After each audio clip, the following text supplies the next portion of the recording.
To get open is Carter. And there's LaVine on the assist by White.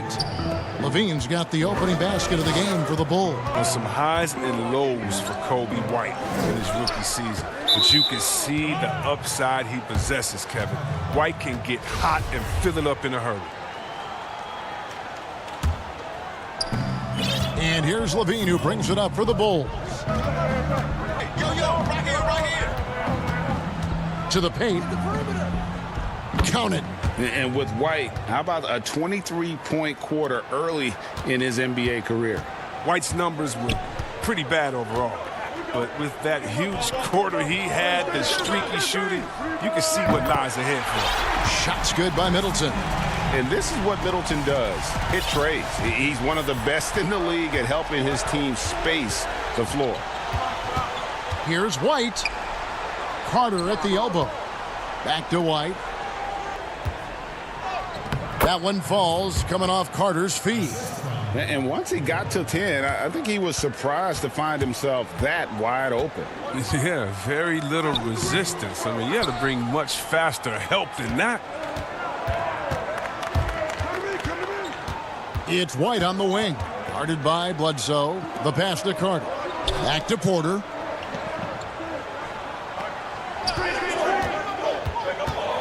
Out to Carter. It's stolen by Kumbo. Matthews against LaVine. Middleton. His shot is good, making him a perfect 2 for 2 from the floor. And this is Middleton's game. He's thinking of shooting it even before the pass hits his hands. And it's sent back by Lopez. And the foul on Wendell Carter. It's his first foul of the game. We're just about 2 minutes into the first quarter. Passes it to Matthews. For 3, Middleton. It's hauled in by the Bulls. LaVine finds Carter. And then Carter with the dunk. Completing the fast break. Carter Jr. is a rim-to-rim runner. He moves well. Pass to Lopez. Outside Matthews. No good. That would have tied it. Even for a player who's not a three-point specialist, I mean, that's a shot you've got to knock down. White goes in. Up again. It's good on the putback. Oh, man, what a good job by Carter. I mean, he takes complete control of the paint and finishes the play strong.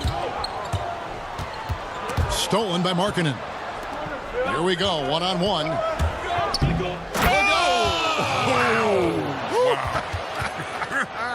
Takes the alley-oop pass and dunks it down.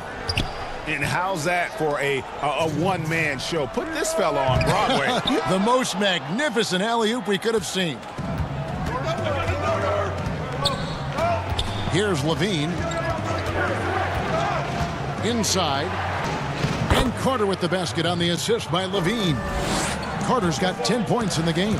We know how important the draft is, Greg. It can shape an organization. Talk about some of the best draft day deals of the last couple decades. There have been a lot of them. Oh, there have been a few. I mean, just kind of here recently. How about when Kawhi was traded to the Spurs? That was a huge get. Go back George to how Hill. about Kobe going to the Lakers? McHale and Parrish coming to the Celtics. I mean, we've seen that happen quite a bit. And I tell you what, boy, it can really transform a franchise's future. Well, if you don't take care of the ball, fellas, that's what can happen. Absolutely, Greg. That makes the turnover even more painful. Yeah, going defense to offense in an instant. Every team now calibrated to do that. They've wasted no time settling into their offense. For 3, Middleton. Good, and Bledsoe gets the assist. Middleton's got a couple of threes now in the first for Milwaukee. Oh, he's got to roll in this quarter, taking it on himself to guide their offense. And the first timeout of the game called for Chicago.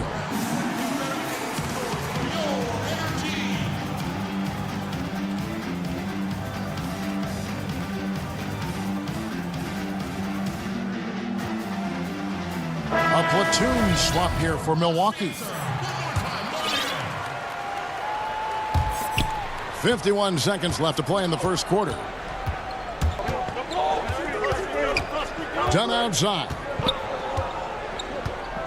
Pass to Gafford. Lopez with the steal. And Connaughton has it in the corner. Lays it up and banks it in.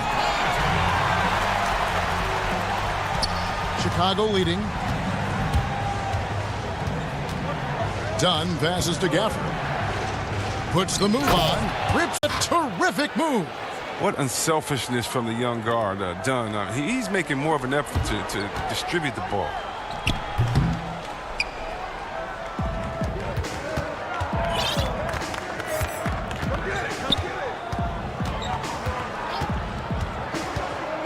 And there's the pass to Young. Nailed from three-point land.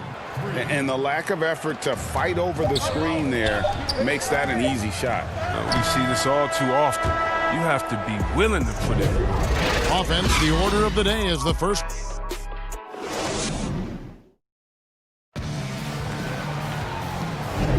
And for those of you just tuning in, the second quarter of action is where we're at right now. Looking at what we've seen for the Bulls, what do you guys think? Well, in that first quarter, they were intent on just pounding the ball down low. Old school approach. I mean, if you have a favorable matchup inside, just keep pounding it in there. They've got Robin Lopez, George Hill out there with Dante DiVincenzo, and it's Ilyasova in at the four-man position. So that's who Milwaukee starts the second with. The Bucks shooting their first free throws of this game. Lopez. Now, this guy, he's a reliable role player, a stiff defender, and an intelligent shooter as well. And stolen by Ilyasova. It's good. Ilyasova's got his first points of the game. Nice touch there near the hoop. Here's Dunn. Nice concentration to hit the double clutch layup. And that's the muscle his teammates like to see done, refusing to take no for an answer. Korver. The shot comes out, and the Bulls going the other way now. Here's Harrison. And a miss there on the triple. Bucks trail by 5. And there's the whistle. That goes on Chris Dunn. That's his first foul. Marvin Williams is checked in for Lopez. Dunn against Hill. It isn't the D that causes that miss. That's just a loss of concentration that time. Here's Young. In the corner, Valentine with it. Gafford passes to Young. Here's Harrison. They grab their own miss. I love his work ethic, not to mention his hands. You need both to convert those tip-ins. For Milwaukee, they've gone 1 of 3 to start out the second quarter. Williams, that's a two-pointer. And Ilyasova kicks to Korver. And here's DiVincenzo from. And here we go. Coach's challenge happening right now. This one in regards to the personal foul. Seeing if that was the right call. And this is the time where the officials can review in closer detail what constituted the original personal foul. Getting a different angle can sometimes make it a lot easier to determine. Greg, indeed, and the one thing with replay review is that when you see the slow motion replays, you really get a new appreciation for just the immense speed at which these players are moving at, and how fast the action really is, and how hard it can be sometimes, Greg, to make the right call. And so the word is in. They've decided that the call stands as it was made on the floor. And, even if a coach steals this wasn't the right call, you got to acknowledge the effort being put in to reviewing it. The double-checking, and the game continues on. Chris Middleton's checked in for Milwaukee. Luke Cornett, he's checked in for the Bulls. The Bulls leading by 7. Now done. He dishes it to Young. And stolen by DiVincenzo. Middleton drives in. Passes it to DiVincenzo. Quarter number 2. We're about 2 minutes in. They get it back. Cornett off to a good start as he hits his first shot attempt. They're doing a really good job of getting the ball inside and attacking the paint. That's an area they have completely dominated. Milwaukee, no good that time either.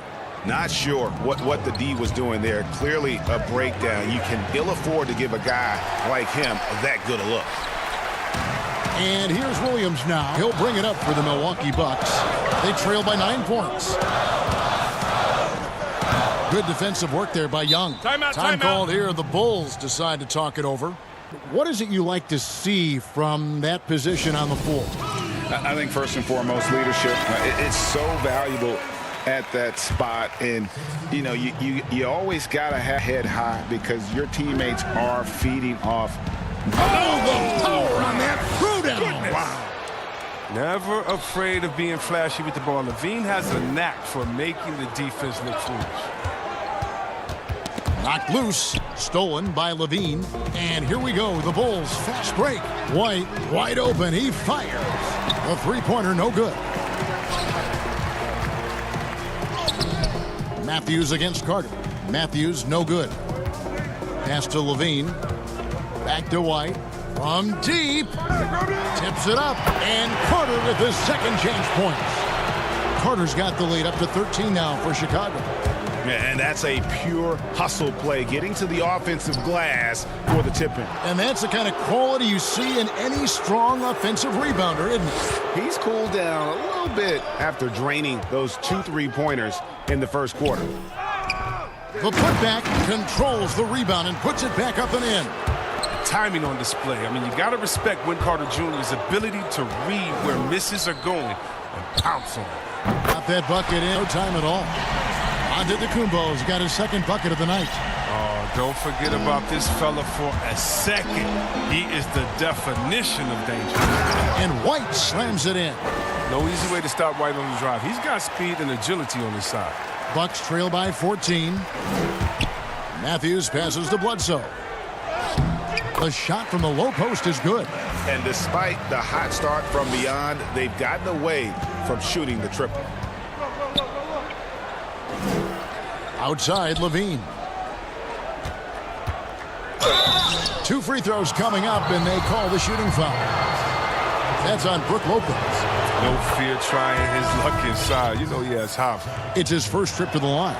Finished season last year around 80% from the stripe. Here's what Milwaukee's going with right now. Lopez comes in for Brook Lopez. And it's Pat Connaughton in for Wesley Matthews. And Chicago also making a switch. Chandler Hutchison. He's checked in for Porter. Here's Markkanen. And Markkanen throws it down. Well, the defense just handed White that assist. I mean, he smartly feeds a wide-open shooter. Shot's good by Bledsoe. Well, it's all about the assist on that play. He puts it in the perfect spot. The Bulls leading by 14. Jacks up a 3. Rebounded by the Bucks. Giannis has got 4 rebounds in this game. No other put it, just a poor shooting performance for him, but luckily his teammates have picked up the slack. LaVine for 3. He can't hit that time. It'll count. And that one released in time, but no good. So we've reached the end of the first half of play. It's the Bulls. And now, the 2K Sports Halftime Show. Greetings. The first quarter was all about Wendell Carter Jr. He had 14 points, 7 rebounds. And that's...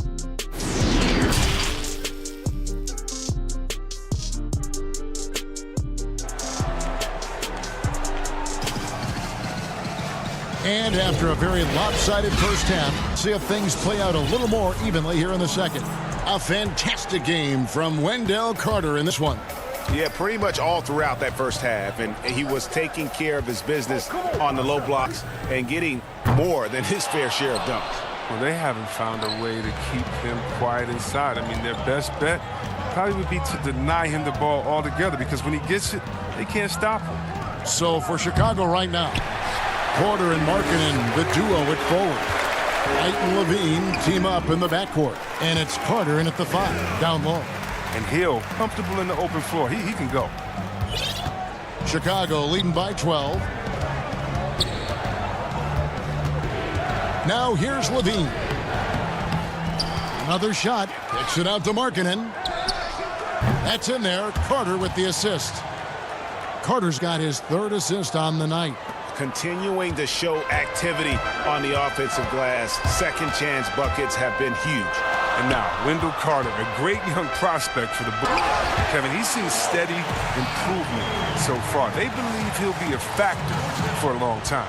Strong move to the 10, trying to get his guys going. Hard not to get motivated, GA, right when your teammate makes that kind of play. They needed that, and I love that he just didn't settle for the lay-in. And with Carter, they like that he's an impact player on both ends of the Yeah, Jay, and on the offensive end, he's an underrated passer.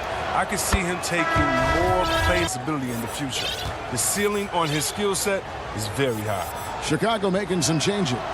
Luke Cornett, he's checked in for Carter. Daniel Gafford comes in for Lauri Markkanen. And it's Valentine in for Zach LaVine. One day, Kobe White might just be in that rare era of guys we call unstoppable. But you can tell he wants to learn and is always finding a way to improve his game. Lopez passes to Korver. And the call on the shot that sends him. We know Korver is known for his lights-out shooting ability.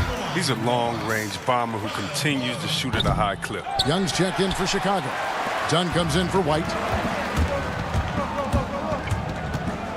And here is Dunn. Pass to Young. There's the three. Gafford, great positioning on the putback. And the lead by 16. They've shown some strength in the paint today. Their work on the boards has been impressive. Lopez, that's tipped, and they're able to recover. And it's Otto Porter with the foul.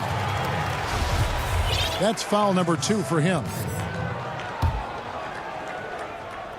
Here is Korver. Feeds it to Lopez. Bledsoe outside. The Bucks working the ball around. And he's good on the 3-ball. Yeah, the chemistry has been terrific. Really impressed with their offensive execution. Done with it. He's picked up by Lopez. Here's Gafford. And he takes that one up and powers it through. Look, he may not be thought of as big for a center, but with his ability to go vertical, he sure plays big. To the inside. The kick out to Matthews. 3-pointer. They get the rebound. Outside Korver. That's to Lopez. Second shot opportunity. It's tipped. And he recovers it. Passes it to Bledsoe. 4 on the clock. And the well is running dry for him right now. Nothing falling. Yeah, he just hit a rough patch. He's trying to climb out of it, but he hasn't been successful. And it's Korver off the drive. And contact on the shot, so he'll be shooting free throws here. You got to be more careful around Korver. He's excellent at going right into the contact on him. Chris Middleton's checked in for the Bucks. Pat Connaughton comes in for Wesley Matthews. Then for the Bulls, Chandler Hutchison. He's checked in for Otto Porter Jr. And it's Harrison in for Denzel Valentine. And their balanced effort at both ends has hushed this crowd. No, on dead silent in this arena. What a fantastic performance here on the road. Pass to Hutchison. Here's Gafford. Done outside. Pass to Hutchison. To the wing right side. Here's Harrison. But they recover it. Gafford misses. I don't think the D does good enough here, but something causes the miss. Kick out to Giannis. Yes, that goes in. Giannis has got 7 points. And this helps build chemistry. Lopez looking to share the ball wherever he can. Time called here. The Bulls decide to talk it over.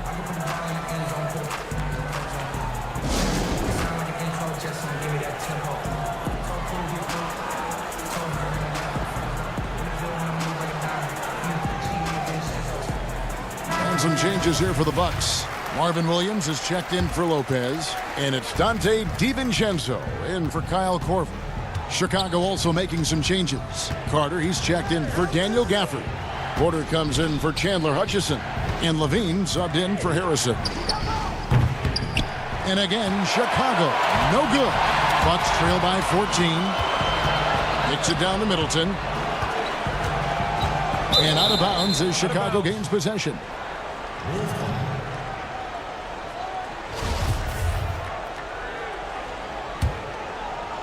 Chicago's gone into a slump here from three-point range, shooting just 1 of 5 here in the third. Back to LaVine. Hey, yo, right here. Banked in off the glass. He's got 10. They are just killing them on the interior. Giannis. And the dunk by Giannis. Yeah, I mean, the ball handling and body control for a guy that's Giannis's height, it's really impressive. LaVine wide open. Again, Levine missing. Not the most productive quarter he'll ever have, but his shot selection's been a little bit dubious.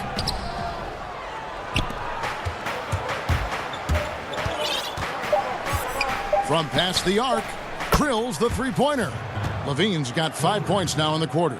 A decent threat from downtown. You got to see Levine nailing this shot more and more. And so it's the Chicago Bulls feeling good about their 17-point lead. While we have the chance now, folks, let's go to our State Farm assist of the game. And I'm glad this was the pick because I love this pass. Such a great dish. That's what I call court vision. Well, it's also called making a good read where everyone is and taking full advantage. Fantastic. And with the fourth quarter upon us, time is running out. Oh, that was an impressive throwdown. Woo. Easy to see why Levine won the dunk contest in 2016. I mean, he has endless ups. DiVincenzo can't hit it. I mean, he struggles with his finishes sometimes. I mean, it's kept him from being an elite player. It's White on the wing. He's guarded by Hill. And White kicks to Markkanen. And the Bulls, another three. Greg, as a point guard, you must have had so much fun being surrounded by so much terrific talent at UNLV. You know, Larry Johnson, Stacey Augmon, I mean, I could go on. And you're right, I was blessed to play alongside these guys. They were incredible talents, finishers. And, you know, you don't always appreciate it going through that moment, but the fact that we're all still close and stay in contact, man, what an awesome experience to be a part of that team. Chemistry must have been off the charts on that team. It was, and we had a lot of personalities, man. It was a different era back then, but I tell you, again, I wouldn't trade that experience for anything. The athleticism of Levine, it makes him a hard guy to cover. I mean, he loves getting the contact. And he makes the first. Big group substitution here for Milwaukee. Lopez, he's checked in for Williams. Korver comes in for Chris Middleton. Matthews, he's checked in for Dante DiVincenzo. And it's Eric Bledsoe in for Hill. Then for the Bulls, Carter comes in for Luke Cornett. And it's Denzel Valentine in for Otto Porter. An underrated two-way player. Bledsoe wows you with his offense, but he's also made the all-defensive first team. And so White will bring it up for Chicago. About a minute and a half in the fourth quarter now. Taking matters into his own hands. Yeah, we didn't expect to see that kind of finish. No, but his teammates love that kind of energy, fellas. I mean, don't this demonstrate leadership? And the Bucks with possession here. And Antetokounmpo. It's in, and he's a very efficient 5 for 6 on the game. And I really marvel at the touch of Antetokounmpo for his size and physique. That's incredible. The shot by Valentine, no good. Bucks trail by 20. Shot left block. Outside for Korver. Giannis inside. Carter on him. Goes back up. Doesn't get it to drop for him. And Chicago will go the other way with the ball. White with it. Now the pass to Levine. And the jam by Levine. Absolute wrecking ball on the drive. I mean, Levine is all about dunking it with authority. And Antetokounmpo inside. He's guarded by Markkanen. No doubt about it. He has done a ton to help his team, but he's going to have to do even if they want to have a chance to get back in this one. Passes to Carter. Back to Levine. The feed to Carter. And finished off by Carter. Showing how dangerous he can be right now. Carter Jr., the talent to take over games. A double team Bledsoe. Stolen by Carter. And here we go. Levine heading to the hoop. And Levine with the slam. Oh, he is a highlight reel unto himself, guys. That could be a contender for the dunk of the year, I think. Matthews goes in, and Levine with the block. And when you have a vertical like Levine's, you're always a threat to get your hand on the ball when you contest. Offensive rebound. Carter, the pass to Levine. The second chance effort, and the layup is up and in. Levine's got 10 points in the quarter. And with this one winding down, it's obvious to everyone who watched it, just a total mismatch and a true show of strength for Chicago. As one-sided as it gets today, you know, there were some dominant moments in about every facet of this game for that team. Yeah, I mean, Kevin, it's hard to think of what didn't go right for them. Game planning by the coaches, execution by the players, everything was just on target. And one of the key components to this victory, if not the biggest, incredible performance for Wendell Carter. Well, he showed what it takes to be a great rebounder tonight. Fighting for position, boxing out, never getting outworked down low. No question he got bumped on that shot. And on the first one. But with Carter Jr.'s unique combination of size, length, and skill, I think he'll be a big part of the next wave of elite bigs. Satoransky against Bledsoe. And he banks in the layup. Look, that's a nice play. You need low post scoring to keep your offense balanced. That drive by Carter, and then Carter with the jam. And they came in determined to take this one. It's going to be a happy flight home. There's no doubt as to who was the better team. I mean, they proved it with this win. No good from Bledsoe. Outside, Levine. Here's Cornette. Second chance shot. Dishes it to Carter. Cornette passes to Carter. And Satoransky wide open. He fires. That's in there. Carter with the assist. No hesitation from Satoransky there. I mean, the coaching staff loves seeing him shoot with confidence. We've got a 9-second difference between the shot clock and the game clock. And maybe he thinks he has that type of range, but I'm not sure who'd agree with him. Yeah, not everyone has Steph Curry's shooting ability. I'd be surprised. I'd be hurt if he tries another one like that again. Stolen by Satoransky.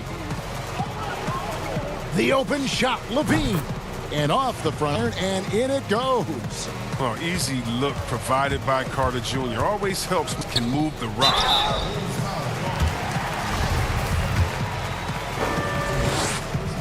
The free throw drops for Eric Bledsoe.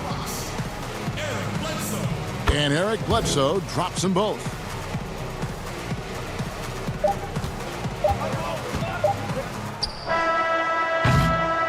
And so Chicago takes this one, and by a big margin.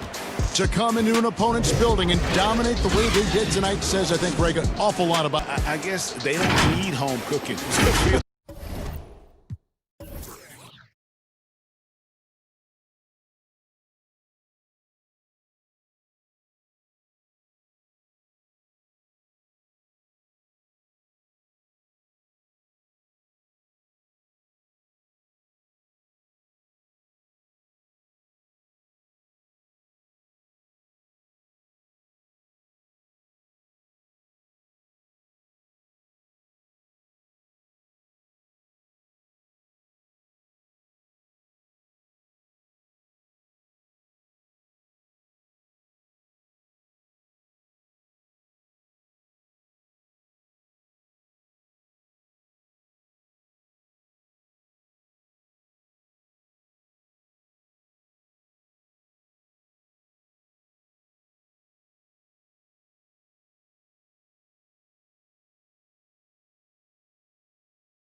It does indeed. Thanks, David. So the next starting five. Durant plays the 4 with Allen at center.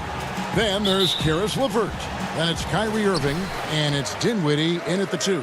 And for the Lakers, LeBron and Davis, the incredible forward pair. Green out there with Bradley. And it's McGee in at the 5 down low. And there's on the shot. Took the foul. Shot misses. He'll be shooting 2. Boy, that burst of speed. James may be the fastest guy in the league. And because of his size and speed, he's a force when he turns the jets on. And James drills them both. You know, even though LeBron doesn't go 100% every minute of every game in the season, GA, he still knows when to turn it on. And for someone at his age, that is something you have to know how to do. You can see when LeBron kicks it into that next gear. Can't keep it on all the time, but he's still able to take over when he needs to. And the dunk by James. And, you know, this is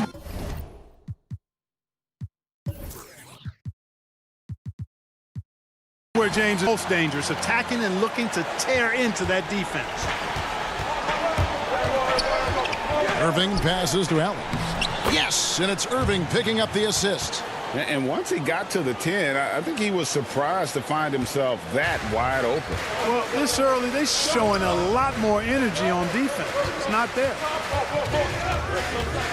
And here's Green outside, and the 3 ball is good. And Green is a world-class sniper, laser, an excellent shooter.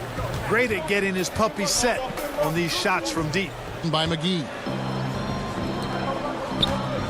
Here's James. Oh, what a dunk!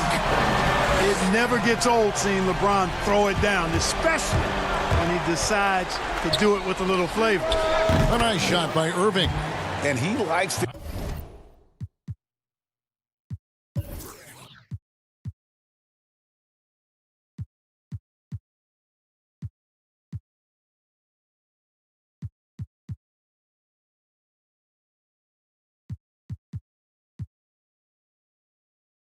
get in a rhythm early. Nice triple. So first quarter just over a minute and a half in. James with it. He's got 6.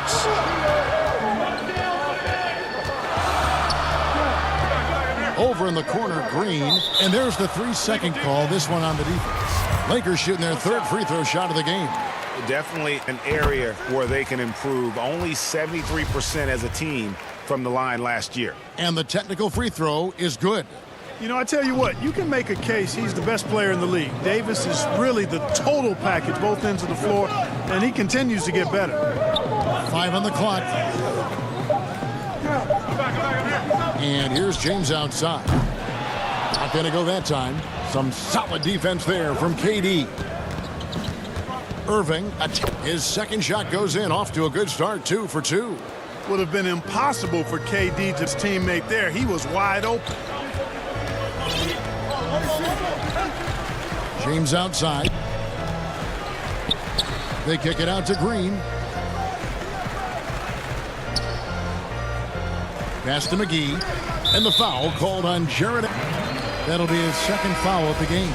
And that's his 2nd foul already, and that's going to force him to tone down his aggression defensively. Here's what the Lakers are going with right now. Howard's checked in for JaVale McGee. Kyle Kuzma comes in for LeBron. Kentavious Caldwell-Pope, he's checked in for Green. Rajon Rondo is subbed in for Bradley. Here's Davis, and it's slammed in by Davis. And, you know, I think this is exactly what you want Howard to do. I mean, when somebody's open, show that you're willing to give the ball up. The shot by Chandler, wide open. And again, Brooklyn with the triple. Greg, you showed toughness and grit when you played. You've got to succeed in this league with those things at the forefront, right? Being tough, being gritty. And there are players whose style you admire that play like that. I mean, no doubt about it. You have the superstars, the Kawhis, the LeBrons, who continue to do it. They can intimidate you physically, but they also provide tremendous skill set. But 2 other guys, Russell Westbrook, Jimmy Butler, they're also guys that exemplify toughness. You know, 2 guys, when you look at those 2, a lot of people didn't project them to be what they've become. And it's impressive to watch them take the floor night in and night out. The drive by Jordan. Here's Irving. Shooting foul as the whistle blows. He'll shoot 2 free throws. Well, you can be the judge of if it's fair or not, but Kyrie Irving has earned himself the reputation of being moody, to say the least. Yeah, and you know, sometimes that sword cuts ways. Sometimes it's the players, sometimes it's the media, and the media's perception. It's a combination. Clearly, Kyrie can sometimes go off on tangents and come from left field in interviews. I mean, he's not the only player, present or past, that's been guilty of that. One thing you can't deny, though, is this guy loves the game, and it's a matter of continuing to mature and grow as a leader. So I say give him more time, and he'll refine himself in that area. Tell you what, you can't afford to lose track of LeBron. I mean, because that's what happens when you do. He'll find a way to grab the rebound and convert. Boy, he is looking confident. Love how they're using him so far. And you know what? They're going to keep using him. I mean, he'll be the centerpiece of their offense today. You can bank on that. Morris kicks to LeBron. And foul on the shot. He'll shoot 2 at the free throw line. It's going to be on DeAndre Jordan. You know, that's one of the reasons LeBron is so hard to defend. He puts you in a tough spot, forces you to foul him because he's so strong and athletic, and then he gets himself to the line. And last season, we got to see what an effective playmaker LeBron James can be. The assist numbers through the roof, career high for him at the age of 35. Absolutely remarkable. And Greg, when I first saw him in high school in northeastern Ohio, I thought his passing was his greatest attribute, and that was after just seeing him play one time. And he's shown that throughout his career. Took on full ball handling responsibilities with the Lakers last year and showed you what he can do. He is a gifted passer and an extremely versatile player. Just 1 second between the shot clock and game clock. LeVert with it, and McGee picks him up defensively. Whistle blows, basket is good, so a chance here for a 3-point play. For Brooklyn, they had gone 2 for 2 in the game at the line. Yeah, last year, collectively, only 74% from the line. Well, you know what? I think you got to be excited about LeVert's potential. This kid seems to get better and add more to his game every year. Here's James, and the dunk by. I'll tell you what, I'm not sure these guys can keep this up. High-octane action for sure. Crowd-pleasing already. And so it's LeBron James making things happen for Los Angeles. He totaled 14 points in the quarter. He's given them all the offense they need right now. We've got more NBA basketball coming your way in just a minute. I think we get a lot of teams' best shot.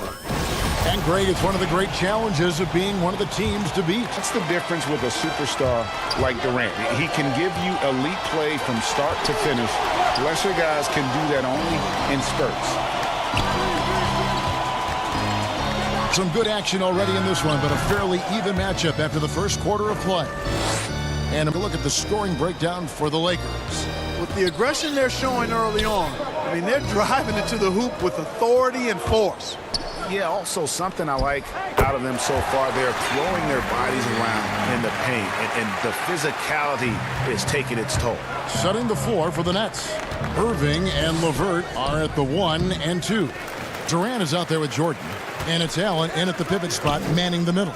That one good for 2. Boy, that in-between game of Durant is deadly. Give him this shot, and you'll regret it. James looking around. Pass to Howard. Good. He makes his first shot of the game. And we've seen several lead changes tonight. Neither team giving an inch. Yeah, and the lead has changed hands, and it just hasn't stayed in those hands very long. When it's back and forth we go. And it's the Lakers on the break. And he's going to get whistled for that foul, G. That was intentional, but not exactly logical. How about pointless to foul there? I mean, I don't know where his head is, but it's not in the game. Looking at who's out there now for the Lakers. Davis is checked in for Howard. Kyle Kuzma comes in for Markieff Morris. And it's Kentavious Caldwell-Pope in for Alex Caruso.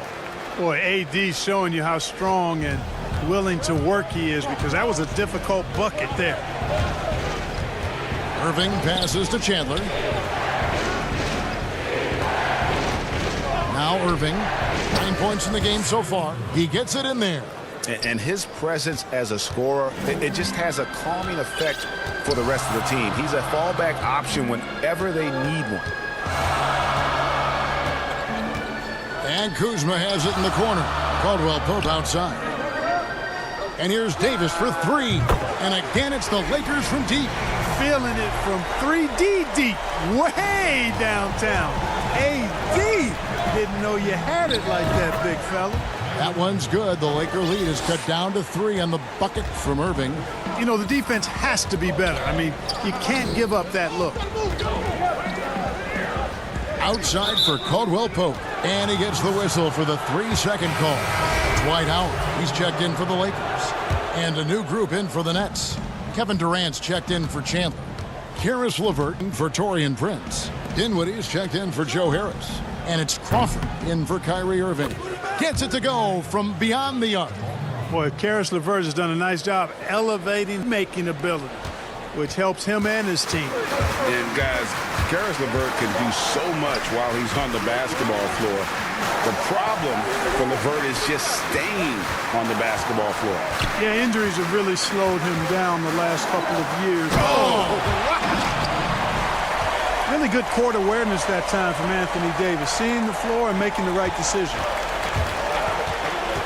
Dinwiddie attacking. First shot, first basket. He's out of the blocks fast.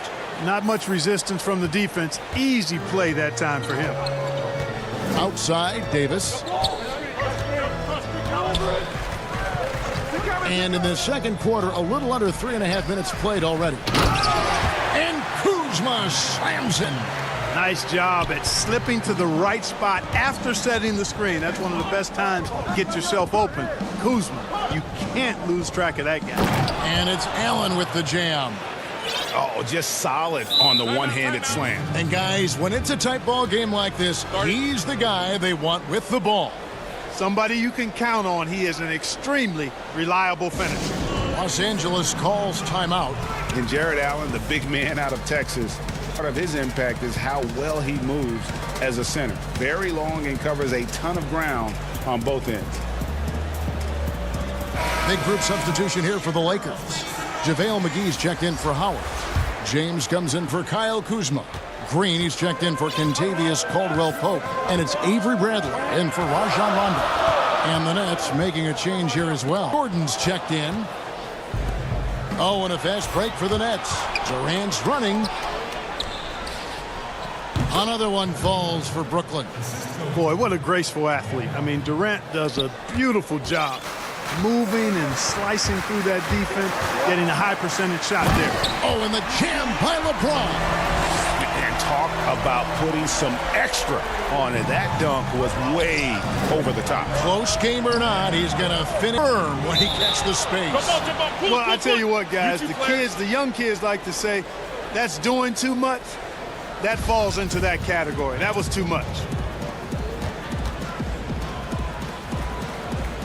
And so it's the Lakers with it. And here's James. He'll bring it up for the Los Angeles Lakers. 35 seconds left now here in the second. They get a hand on it. Left side, Davis. 6 to shoot. Bradley finds Davis. The Lakers need to get a shot off here. And he gets the bucket. McGee's got his first 2 points. Hey, there's a reason why he shoots such a high percentage, guys. I mean, he picks smart shots, high-quality shots, in close shots that he takes. KD against Davis. Durant the pass to Jordan. And DeAndre Jordan throws it down. Excellent vision by Durant out there. What a nice pass. James, how's that for an answer? Right back with... Well, that's one man never afraid to punch it. Give LeBron a path to the bucket, and the finish is going to be something in a poster. McGee with the block. So that'll be it for the first half. Fairly even battle underway in the... Thank you, David. And we'll be back for the third quarter of action following halftime. The 2K Sports Halftime Show. Hey, welcome back to the LeBron James putting in some incredible work. He had 18 points.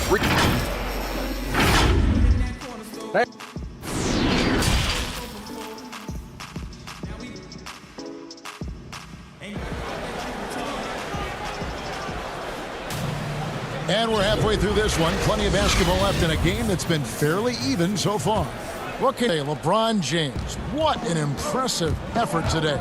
And he's shown just how adept he can be at creating contact and then cashing in at the line. Well, you know, in that first half, it was a common occurrence. He got to the stripe time and time again.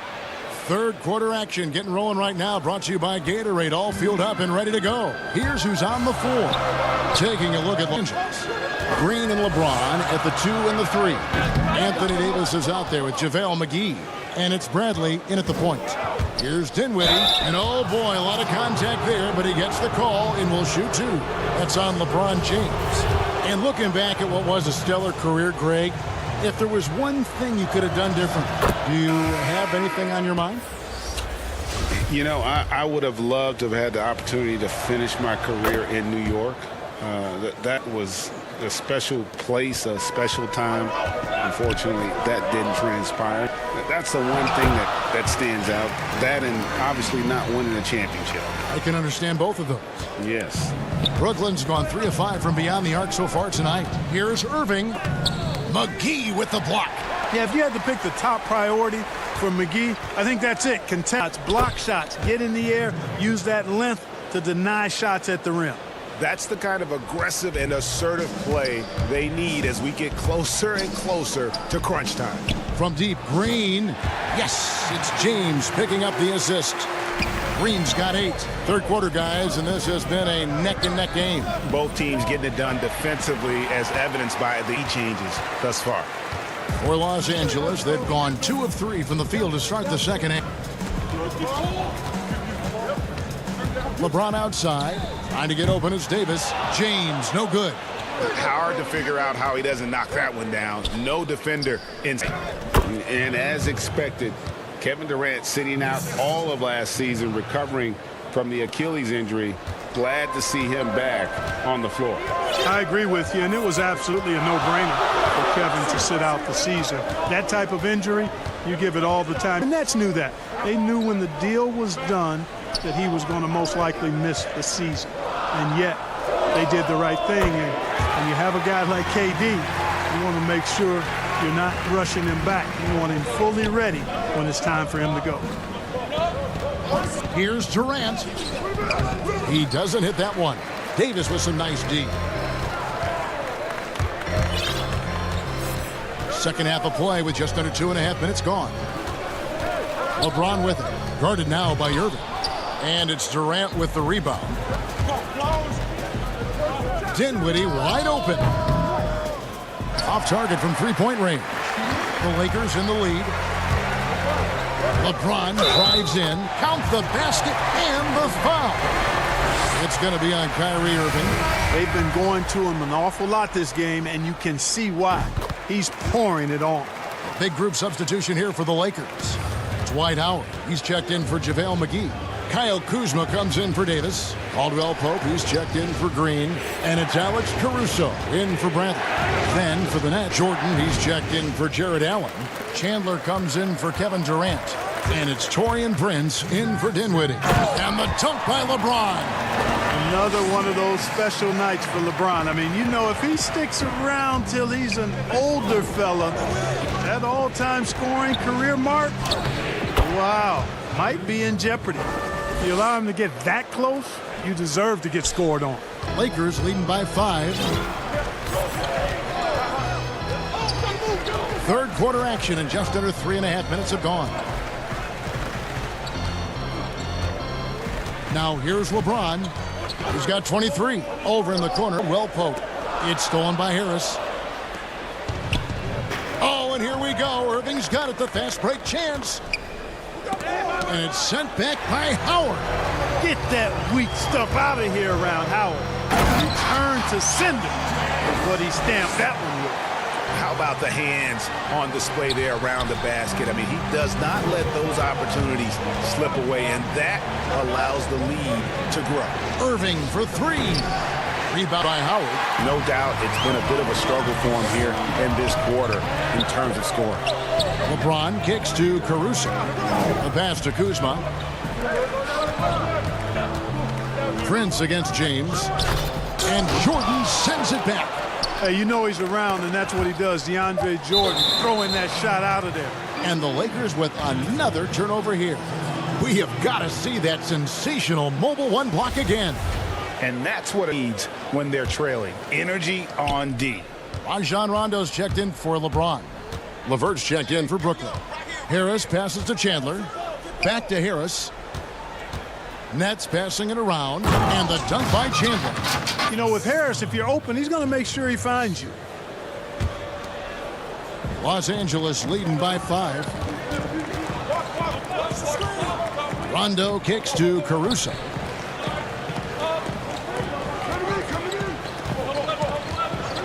To the middle. Howard finds Caldwell Pope. Offline with his 3. And a great show through 3 quarters as we enter the 4th. Who will carry the day? Lakers lead by 5. We're going to step aside for just a second, but join us back here for the start of the 4th quarter next. And with these teams locked in a very close contest, this 4th quarter promises to be a good one. On the court for the Nets, getting the 4th quarter going. Dinwiddie runs the point with LeVert flanking him. Wilson Chandler out there with Prince, and it's Jordan in at the 5. Here's Howard. The shot, no good. And it's the Nets taking it the other way. LeVert against Kuzma. It's stolen by Morris. Kuzma inside. For 3, Caldwell Pope. Out to Kuzma. Over Prince. Kuzma can't get it to go. I wouldn't say that's a good spot now. I mean, and you can see why. Chandler dishes to Jordan.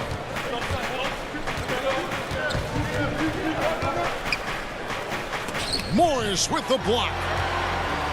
An intentional foul committed, but for what purpose, Greg, I'm not sure. A scene of confusion right there. I can't imagine why he thought it was a good idea to foul there. Los Angeles making a switch here. Davis is checked in. Then for the Nets, Allen's checked in for DeAndre Jordan. Durant comes in for Wilson Chandler. And Irving subbed in for Taurean Prince. And the whistle blows. It's going to be on Kyle Kuzma. That is his first foul of the game. Los Angeles making a switch here. Green's checked in. And it's Irving missing. After hitting 1 3 in the first half, he's been unable to dial in from deep since then. Davis down low. Guarded by KD. Here's more. And an air ball on that one. Way off. Nets trail by 5. And he commits the intentional foul. Yeah, not sure what that was about. I mean, talk about a brain cramp. Yeah, yeah, completely a brain fade. I don't know where that came from. Just lost sense of time and the situation. Catching up on the changes for Los Angeles. JaVale McGee comes in for Morris, and Bradley's subbed in for Rajon Rondo. Yeah, the easy hoop assisted by Allen that time. He's developed a nice passing game. Bradley passes to Green. Back to Bradley. Kuzma against LeVert. The 11-footer. Pass to Davis. Kicks it out to Bradley. The Lakers rebound. Davis, the pass to Bradley. And the Lakers with another miss. And Joe Allen will bring it up for the Brooklyn Nets here in the 4th quarter. Their defense has been very strong, allowing no baskets. And out of bounds as Brooklyn gains possession. James checked in for Kyle Kuzma. 4th quarter of play, and we're about 2.5 minutes through it right now. Here's Durant, and then Durant with the jam. Well, I love the speed that Durant has. I mean, fantastic at slashing into the paint and scoring right at the rim. That length of stride of his and his speed, lethal combination. LeBron James on the wing. Guarded by KD, and their call on Durant. That's his first foul. Yeah, clearly he hadn't established there. Yeah, and I like this call because you want the refs in that situation, if there's any doubt, err on the side of giving the benefit of the doubt to the offensive player. That should have been a block, and it was. Boy, that's got to be terribly frustrating there. I mean, with the defense not hustling, and he still missed. Boy, he wishes he had that one back. And what's your take, guys, on the hustle steps for the Lakers? We've seen them make the extra effort from a defensive standpoint, closing out airspace and sending shots back. They've been firing on all cylinders in the transition game, too. I mean, they've really run the break well. Joe Harris is checked in for the Nets. Davis Green, a three. And it's JaVale McGee with the foul. That's foul number 2 for him. The Nets with the lead. Irving passes to Dinwiddie. A bit of 3.5 minutes have passed here in the fourth. Makes it off the glass. Cutting into that deficit now, well within striking distance. Boy, time to tighten it up on defense. A stop here would be huge. And they double up James. And a bit of a battle here for the ball. The official signals a jump ball here.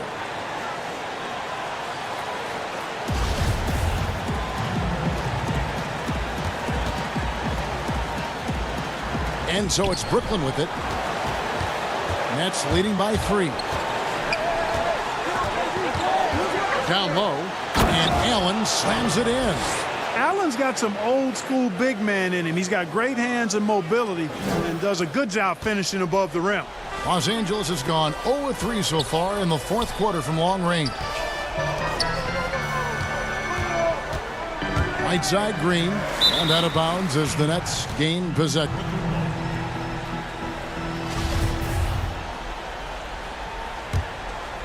And here's Brooklyn. It's been 10 unanswered points. Puts it up from 17. Irving misses. I wonder if switching baskets really threw him off, because he can't get anything to fall this half. And a clear foul there as he shot the triple. He'll go to the line for 3 free throws. It's going to be on Kyrie Irving. When Green's on the court, you can't lose him because he's just too dangerous as a shooter. And a tough miss as the second of 3 shots at the line missing. 1 to go. And he cannot get the third one to drop. Going just 1 of 3. And that was such a great chance to make it a one-possession game, and he barely got anything out of it. That's tough.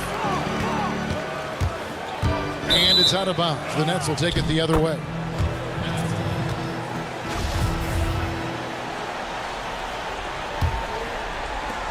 There's 37 seconds left to play in the final quarter.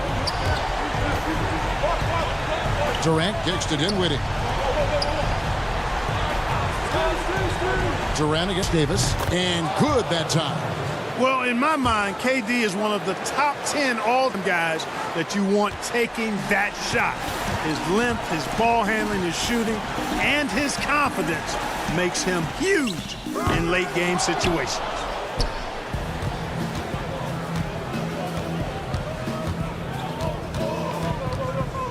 Here's Irving. Outside Durant. From deep three-point range. Good, and the assist goes to Irving. And it's a 9-point Brooklyn lead. When you've got the kind of game shot Durant has, you don't lack for confidence. He is ready to catch and fire whenever he gets the opportunity. All right, David.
They've got Paul George. Ivica Zubac is out there with Marcus Morris. Then there's Kawhi Leonard, and it's Beverly in at point guard. And for the Bulls, Paul Markkanen, the duo at forward. White and Levine team up in the backcourt, and it's Carter in at center. Now here's Beverly. No good that time. Good work defensively by Carter. The thing that really separates White is the quickness. Whether it's with the ball in his hands or running off screens, he's very difficult to stay connected to defensively. And then Carter with the jam. It's so smooth in the pick and roll. Love seeing White there with the right pass. Leonard. And the shot goes in. Uncovered at the rim. Finds in the defense here early on. Just really smart basketball and exploiting whatever holes that he's seeing right now in the defensive squad. Here's White. Kawhi Leonard making his last shot. Levine finds White.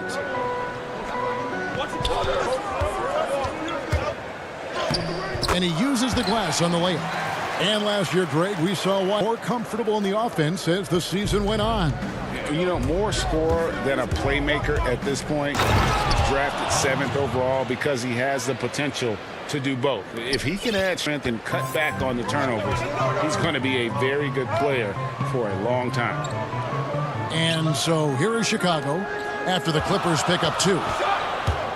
And Levine here. Oh, that was huge! Incredible.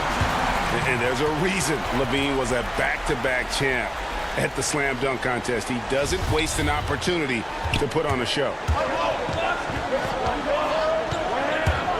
White against Beverly. On the wing, Moore. Outside, George.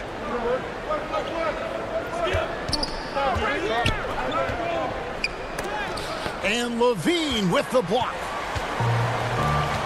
Inside, here's Carter, and then Carter with the jam. The awareness, something people don't always talk enough about with Porter. That's a great find there. Outside, George. And George with the stuff. How about the head of steam he's able to generate right there and just gets to the rack really easy. Bulls have gone 4 of 4 to start, so a nice offensive rhythm to start here. Right the pass to Porter. Now Markkanen launches it. First shot, first basket. He's out of the blocks fast. Greg, you've always said to have a winning team, you need franchise players. Talk about the specific qualities you look for in those superstars that can catapult a team to greatness. It's a great question, Kevin. Talent really isn't enough. You know, whether you lead vocally or by example, the agenda has to be winning, and your best players really define who your team is going to be. So the franchise caliber player is a mudded asset. Chicago leading by 3. Pass to Markkanen. Kicks it to Porter.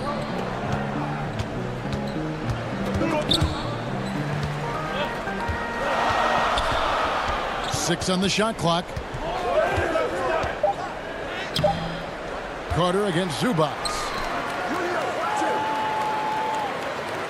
Outside, Levine.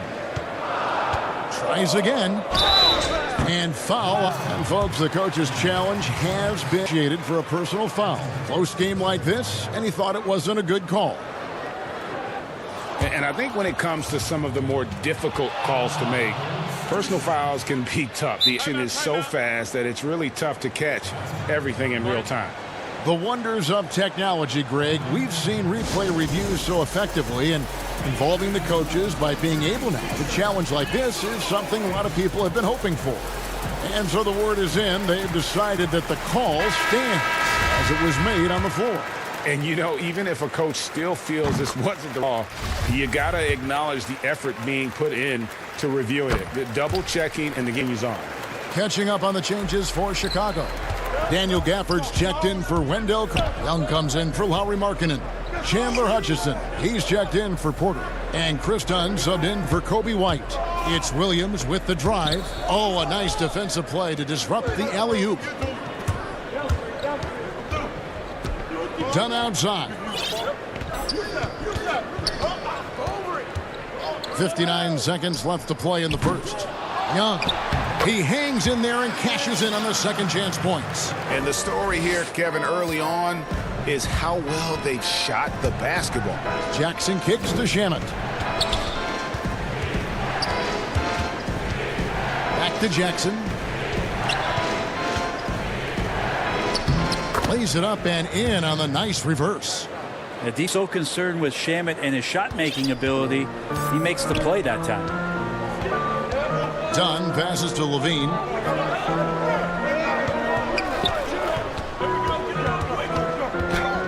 And 2 free throws coming up, unable to get that one to go with all the contact. Bulls have had 2 chances at the line already, making them both. And if we want to take a look, they converted about 76% from the line. And the first one at the line is good. Valentine's checked in for Chandler Hutchison. And so Levine nails both of them. We've got 28 seconds left here in the opening quarter. Williams in the post. Here's Patterson. Misses the 3. And the first timeout of the game called for Chicago.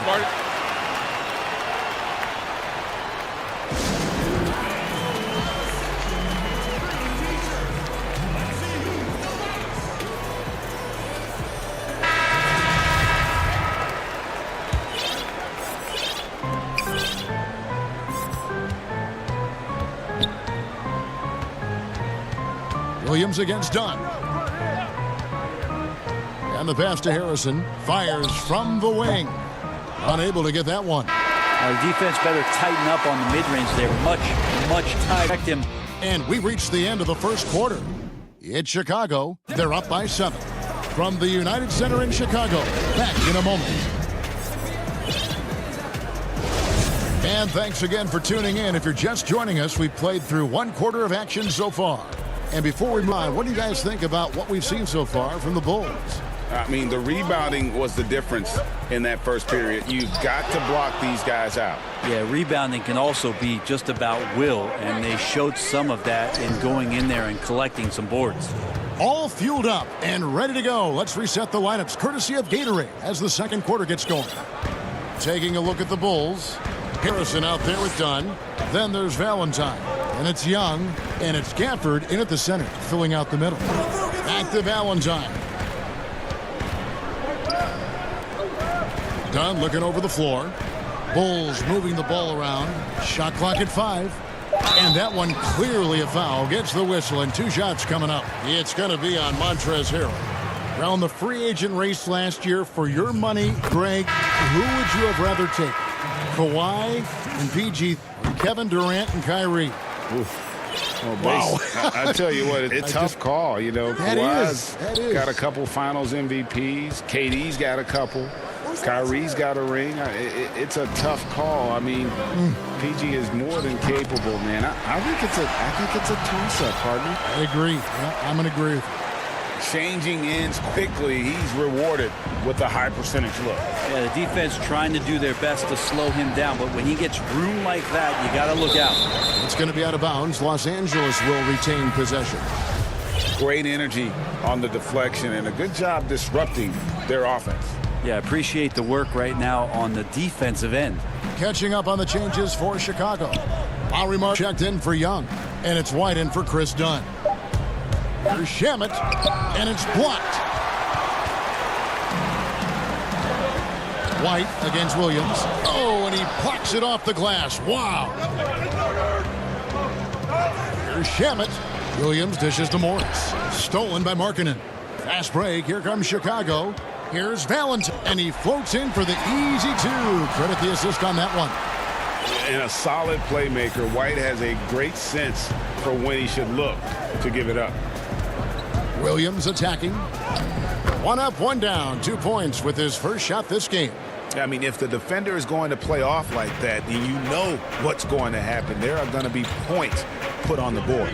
Lou Williams, so crafty, GA. Just a knack for putting the ball in the basket. This guy just has the gift. I mean, it's been that way forever. He is just a born scorer. Shamet kicks to Jackson. Shamet the best. Stripped it away. And again, Chicago running the court in transition. The shot by Valentine, no good. think he rushed that one just a little bit. Defense was going to get close. They weren't. And Shaquille Harris gets the whistle that time. His first foul of the game. Chicago making some changes. Wendell Carter, he's checked in for Luke Cornett. Porter comes in for Denzel Valentine. And Levine subbed in for Shaquille Harrison. Harrell, he's checked in for the Clippers. Patrick Beverly comes in for Lou Williams. Porter finds Levine. Now about 3 minutes gone in this second quarter of basketball, and that one is good. In a natural score, Levine is content to try his luck from just about anywhere on the court. It's Jackson with the drive. Porter with a block. And the whistle blew, so that'll be a shooting foul. Great defensive effort there with the block shot. He got more than just the ball that time. Free throws coming up right now. So for the Clippers, Zubac is checked in for Harrell, and it's Leonard in for Landry Shamet. And Reggie Jackson, the former 24th pick by the Thunder, wasn't content to back up Westbrook. He basically forced his way out in search of a larger role. Here's Porter. The putback, and Porter with his second chance points. It's a +5 advantage for them in rebounding after that one. Morris kicks to Zubac. White against Jackson. The layup missed. Now the Bulls with it. They're on a 13-3 run. Passes it to White. This one for three. It's hauled in by the Clippers. It's Jackson with the drive, and the layup's good off the glass. Jackson's got 5 points so far. Well, you see the improvement in terms of high-level playmaking, a great understanding of all the offensive scheme that Kawhi Leonard possesses. Right side, Markkanen. Over Morris. Here's Carter, and then Carter with the dunk. Scraping and clawing, doing everything he can to grow that lead. Emphatic on the putback stuff. Team's having a tough time containing him, attacking all the way there. He muscles it in through the and they call the foul, and he's on his way to the free throw line. Yeah, if you're a young player out there and you're going to be a guy like Patrick Beverly, then the tough approach might not be the way to go. Chris Dunn's checking for Kobe White. That's good from Beverly. And Bones, he stands just 6'1", but Patrick Beverly rebounds like a forward.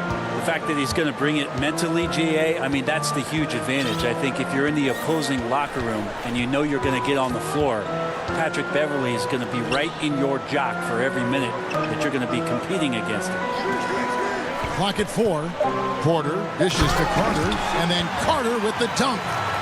And this is what you love about Carter. Sets great picks, and he's a monster rolling toward the cup.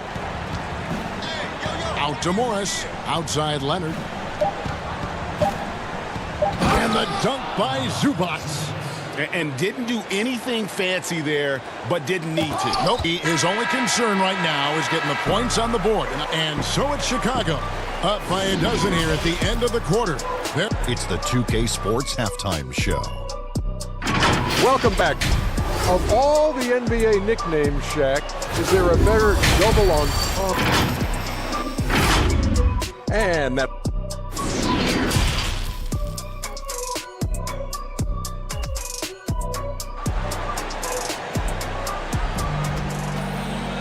And with the second half upon us, we'll find out if this game becomes the route that it's threatened to be. A fantastic game from Wendell Carter in this one.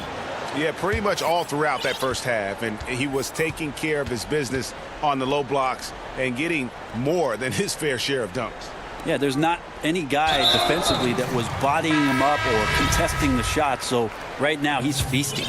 So for the Clippers right now, Kawhi Leonard is out there with Patrick Patterson. Then it's Patrick Beverly. Then it's Paul George, and Harrell's in at the 5. Levine wide open. Off target with his 3. Clippers trail by 12. Here's George. Porter pulls it in. And he gets a lot of points right there at the rim, but the defense determined not to give up the easy deuce there. So for the Clippers, Ivica Zubac has checked in for Harrell, and Morris subbed in for Patrick Patterson. Here's Young, and then jammed down as he goes right over Ivica Zubac. And this sort of awesome dunk is one of the reasons this team is in charge of this game. Well, there's a swagger out there. You can see it on the court that they possess and are not afraid to show it either. LaVine against Beverly.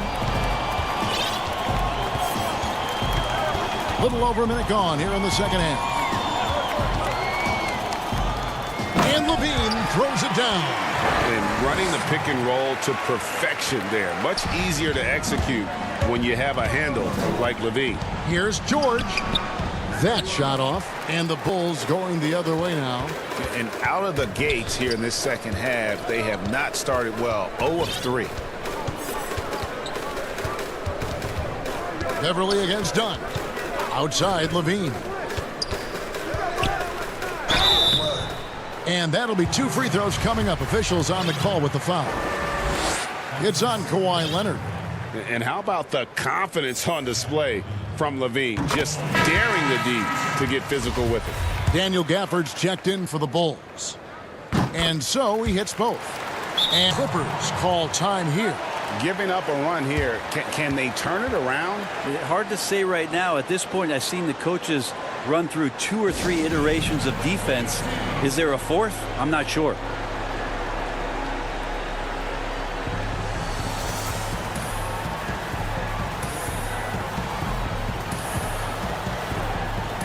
Some changes for Chicago. Valentine's checked in for Otto Porter Jr. Shaquille Harris comes in for Zach LaVine. And it's Kobe White in for Dunn. The Clippers also changing it up. Harrell, he's checked in for Zubac. Patterson comes in for Marcus Morris. Lou Williams is subbed in for Patrick Beverly.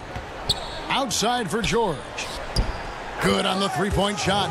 George has got 9. Yes, finally one drops after the 0 of 3 start.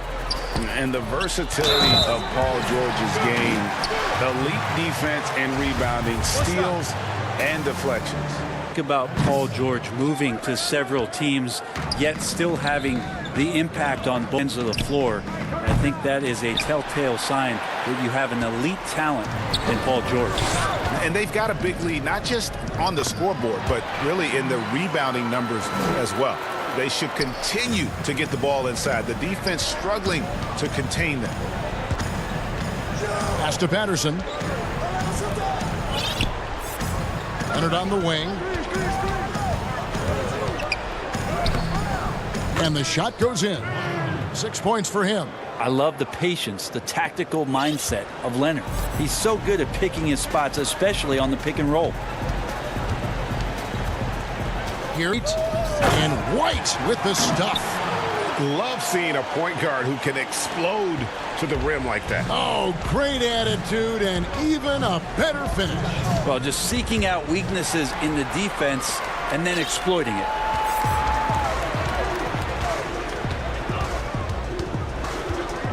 Pass to Gafford. And there's 1:45 left here in the third quarter. The Bulls need to get a shot off here. And they force the shot clock violation. Great D. So for the Bulls, Luke Cornett, he's checked in for Daniel Gafford. Markkanen comes in for Young. And it's Chandler Hutchison in for Harrison. And then for Los Angeles, Landry Shamet's checked in for Patterson. And Jackson subbed in for George. And there's the foul. It'll go on Denzel Valentine. That's his first foul. So for the Bulls, Daniel Gafford comes in for Luke Cornett. And it's done in for Kobe White. Leonard attacking. Oh, and the jam by Leonard. Yeah, kind of fun when you see his personality come out in his game like that. The Bulls leading by 17. Dunn left side. To the right side. Here's Valentine. He has 6. No good with the wing jumper. Well, mid-range is where he makes the money. So when the D's slow to get out on him, always surprising to see him miss from there. And you want more of this from Jackson. The more unselfish he is, the better the team. Dunn passes to Gafford. Back to Dunn.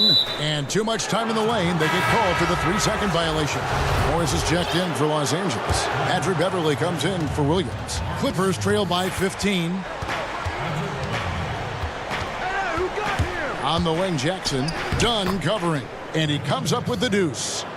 Jackson's got 7 points in the game. And with the defender draped all over him, Jackson has that to fight through the contact. 4 seconds separating the shot and game clocks. Here's Hutchison. He's defended by Harrell. Now Valentine. Over to the wing. Here's Dunn. And the rejection by Harrell. And so Doc Rivers has had enough. Timeout. And as things present themselves throughout a game, teams have to adapt on the fly. And timeouts are a wonderful opportunity to just settle in and recollect the thoughts of your entire team. Not just the guys playing, but the entire team. Just 4 seconds left to play in the third. That's a two-pointer, and no good on the last second attempt this time. Bringing a competitive energy to the defensive end. White stays connected to his man and plays with active hands. How about a look at today's State Farm assist of the game? And he sliced the D wide open fist feed. They had no chance to prevent that basket. That's what great passing will do for you right there, dissecting the defense with that play. And there have been 2 very different performances from these teams today as we get going in quarter number 4. White and Levine team up in the backcourt. Porter and Markkanen, the duo at forward. And it's Carter in at the center position. So that's the 5 in the game for Chicago. White against Beverley. Too long in the paint, and he's hit with a 3-second violation. Your son, Cole Gregg, was one of the top high school players in America. A lot of services had him number 1. Talk about, Mike, going through the recruiting process as a dad. You know, it was fun for the most part because he really kind of kept everything in perspective.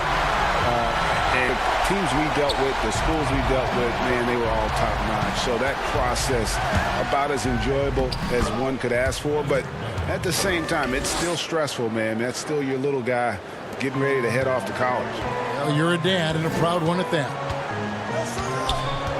On the wing, Porter. And it's off from 3-point range. And Morris has got the ball here for the Los Angeles Clippers. A 12-point game. Like how Paul George right now is reading the defense like a Sunday paper, has a good feel as to when to fire from distance.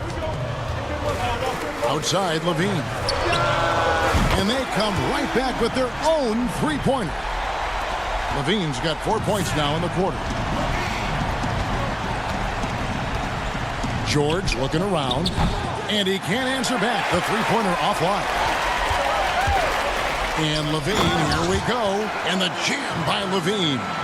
And not a bad passing center. Carter Jr. with the solid find that leads to a bucket. George passes to Zubac. Tries from 7. And Levine with the block. Zubac finds George. Game moves along. 2 minutes gone here in the fourth. And White with the stuff. Well-rounded effort, and they show no signs of letting up. Coaching staff probably most proud of the effort of this team on both ends of the floor here tonight. Here's George. Made that one as his 7th of the contest. 7 for 15 from the floor. Well, that's one way he can finish, but far from the only way he gets it done. He's got all kinds of tricks up his sleeve. Outside, Levine. From down in the low post, it goes. Levine's got 12 points here in the second half. And they're passing the ball very crisply here. And George, here we go. And they call the foul. And it looks like, yep, it's a coach's challenge on the personal foul. That triggers a replay review by the officials. And I think when it comes to some of the more balls to make, personal fouls can be tough. The action is so fast that it's really tough to catch everything in real time. The wonders of technology, Greg. We've seen replay reviews so effectively and involving the coaches by being able now. A challenge like this is something a lot of people have been hoping. And so the word is in. They've decided that the call stands as it was made on the floor. And, you know, even if a coach still feels this wasn't the right call, you got to acknowledge the effort being put in to reviewing it. The double checking, and the game continues on. Catching up on the changes for the Clippers. Harrell, he's checked in for Zubac, and it's Patterson in for Marcus Morris. And we've got another, so let's check in with David Aldridge reporting from the sideline. Hey, Kevin, during that last break, I heard Jim Boylan talking with his team. He likes where things are headed, but he cautioned them to play smart the rest of the way. He said carelessness with the ball, with assignments, with rotations, any of that can undo what we've worked to accomplish so far. Kevin, they are so close. Okay, David, thanks. Well, it's such a challenge trying to alter anything that Lou Williams does just because you're on heels most of the time. Carter kicks to Levine. Well, if you're just tuning in, welcome. We've got about 3.5 minutes gone here in the fourth quarter. Just 3 to shoot. Here's Carter, then Carter with the jam. Yeah, undersized guys with athleticism do these kind of things, playing above the rim. Love to see him get up like that. Levine against George. Lays it up off the glass. George has got 14 points now in the second half. Levine against George. Paul George with the steal. And pushing it up. Here's Los Angeles. A finish, and it's Leonard with the jam. He's so dangerous as a scorer. Lou Williams can recognize when there's open. This time it was a teammate. And it looks like just playing the last bit of this one out in what should be a nice win here for Chicago. Free throws were a big factor in this one. You know, it's always great to get a lot of shots at the line, but the key, they were able to convert tonight. You start making free throws, and it can get you the win.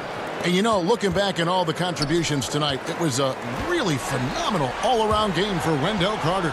He was really important under the basket, making the plays down low and getting position to pull in rebound. Williams inside. Dunn covering. The shot by Williams, no good. Levine dishes to Dunn. Levine against George. Paul George with the steal. And pushing it up, here's the Clippers. Leonard the pass to Patterson. He kicks to George. Had a chance there to cut it to single digits, but it's off target. For 3, Levine. That one, no good. And so Chicago takes this one, and by a big margin. Some good competition, but the hometown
the NBA. DH. Kevin, very much. All right, David, thank you. Here are the starters for Milwaukee. Middleton and Giannis are the forward tandem. The backcourt comprised of Bledsoe and Matthews. And it's Lopez in at the 5.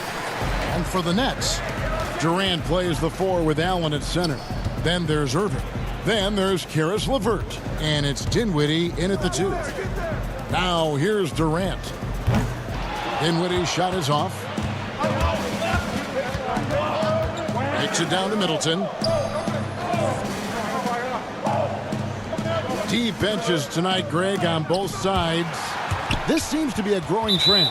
You know, teams are digging deeper than ever before, even getting into the two-way contracts that give you depth past your top 15 guys. One, you're trying to protect the investment in your big-ticket items, your franchise-caliber players, but you got to keep an eye on the future in terms of player development. That's another area where the league has really changed when you look at the makeup of these rosters. Well said. Well, nice job by Wesley Matthews to read the defense and put it on time and on target. Well, we didn't see the same kind of control we're used to seeing from him. This guy is usually a tremendous finisher. Lopez finds Matthews. KD comes with the double team. Back to Lopez. Stolen by LeVert. And here we go. Brooklyn fast break. KD's got the ball. Boy, if you allow Kevin Durant to play in space, in transition, you can turn the lights out. Middleton on the wing.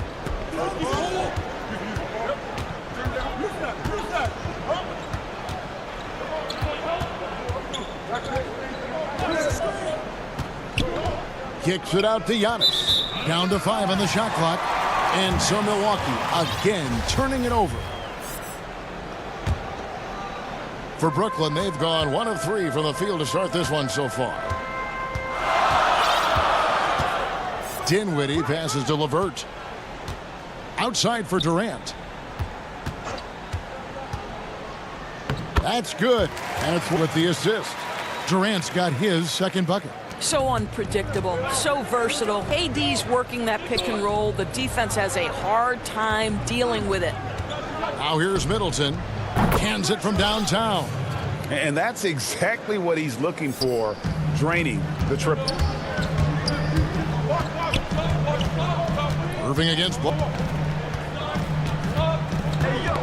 Ball's knocked loose. Matthews with the steal. Bledsoe taking his time here. Giannis dishes to Lopez. They get it back. And to Antetokounmpo. And it's sent back by Allen. Dinwiddie kicks to Irving. Knocked away. And it's Matthews with it. Bringing it up now for Milwaukee. And Giannis throws it down. You know this, and if you're open, you can count on Brook Lopez to find you. He uses his height to spot open teammates.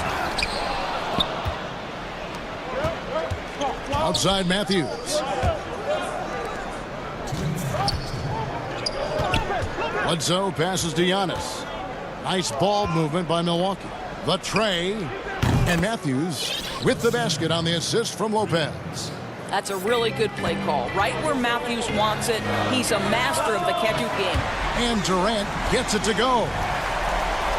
First quarter of action, just under 3.5 minutes played. And with Kevin Durant recovering from the Achilles injury, glad we get to see one of the all-time greats back in action. No doubt, Greg. And KD is trying to navigate his way through one of the most difficult injuries a basketball player can face. But we know unequivocally this man will go down as one of the elite scorers in NBA history. That combination of size and shooting is truly something to behold. How about the great body control by Kyrie Irving, one of the best small men in the league at converting through contact. For 3, Middleton. And that one's good. His second basket of 4, shooting 50%. Yeah, this looks like a pregame shoot-around with all the threes they're allowing. And really deep through that time. Irving's got 5 now. Well, there is a special nature to Kyrie Irving's ability to answer back with the 3. Antetokounmpo kicks to Bledsoe. Middleton for three, and a great assist by Bledsoe as that one goes in. He's got 9. And an eye for an eye. Both teams working to stretch the floor. Well, that three-point shot just gives you so much room to operate on the offensive end. And that one's good, Irving. Man, he's quite the quarter, converting at a really high percentage. 3 seconds separate the shot clock and game clock. KD against Giannis. And it's Lopez at the elbow.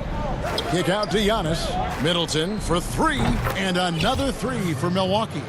And this is the game plan for him. He's a big part of their floor spacing. And right now, Greg, he is doing a great job delivering for this team, productive and efficient. Here's Antetokounmpo. Well, you love the defensive mindset that Jarrett Allen brings on a nightly basis. What a contest right there. And so it's Milwaukee in the driver's seat, up 8 points at the end of the quarter.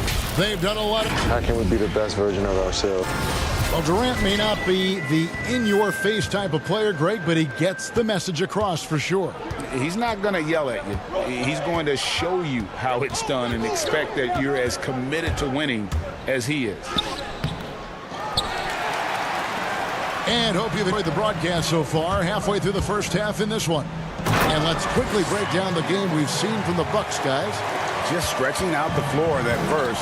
They had the defense scrambling. And that was obviously the plan coming in. Now the big question, can they maintain that efficiency from range as the game goes along? And now let's check out the lineups courtesy of Gatorade, all fueled up and ready to go. Here's the second quarter of play. And Milwaukee, looking at who they've got. Hill is out there with Dante DiVincenzo. Then there's Robin Lopez, and it's Ilyasova in at the 4 slot. And that's an intentional foul.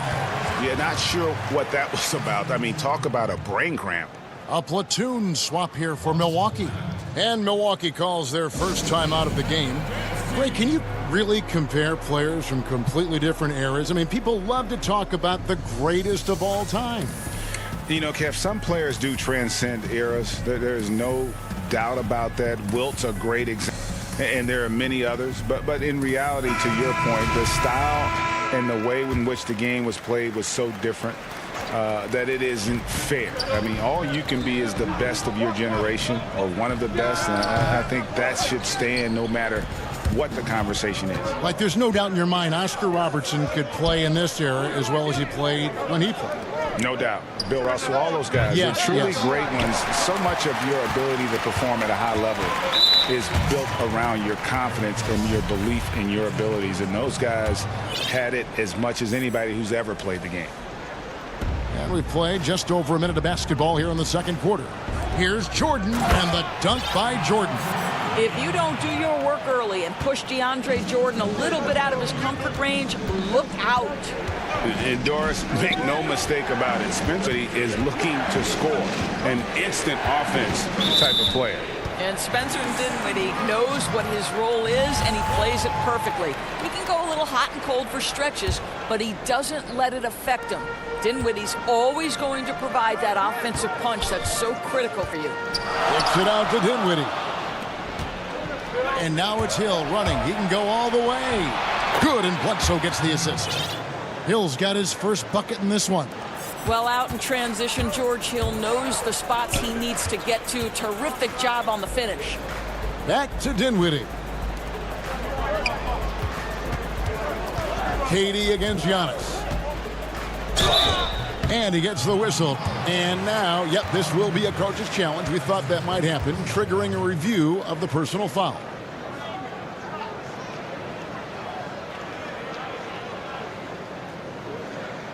And I think when it comes to some of the more difficult calls to make, personal fouls can be tough. The action is so fast that it's really tough to catch everything in real time.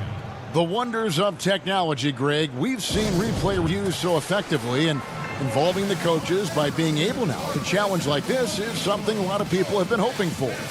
And so the word is in. They've decided that the call stands as it was made on the floor. And, you know, even if a coach still feels this wasn't the right call, you gotta, is the effort being put in to reviewing it. The double checking, and the game continues on. Here's what Brooklyn's going with right now. Allen's checked in for Jordan. Taurean Prince comes in for Karis LeVert, and Irving subbed in for Joe Harris. Hill passes to Lopez. Outside Korver.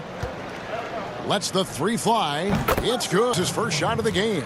And they're getting their points now almost exclusively from the triple. 4 of their last 5 makes are from beyond the arc. And with that, the Bucks lead is cut down to 5 on the bucket from Irving. The real come at us, and we're coming right back at you. And you would expect nothing less from these two, taking pride and making plays. Here's Hill. Shooting foul as the whistle blows. He'll shoot 2 free throws. Well, George Hill's the action inside. Terrific control in the paint, and he earned the call thanks to his aggressiveness. This is his first free throw of the game. That one is no good. The Nets have gone 3 of 4 from the floor here in the second quarter. Here's Dinwiddie. The shot goes in. First of the night. He's 1 for 3 to start the game. Bucks leading by 4. To the middle. Here's Hill. And the layup is good after a nice lead pass. Hill's got 5 points in the quarter. How about the mission of Kyle Korver? Puts the pass on time and on target. Makes it an easy opportunity for his teammate. And Doris, last season for Kyrie Irving, really one of waiting. No on the year to play off of, and then Kyrie's season with the Nets was cut short due to injury. Well, second surgery for Irving in the last 3 years. You obviously hope he and KD can stay healthy and try to revitalize this Nets organization. Irving is so excited about being on the court.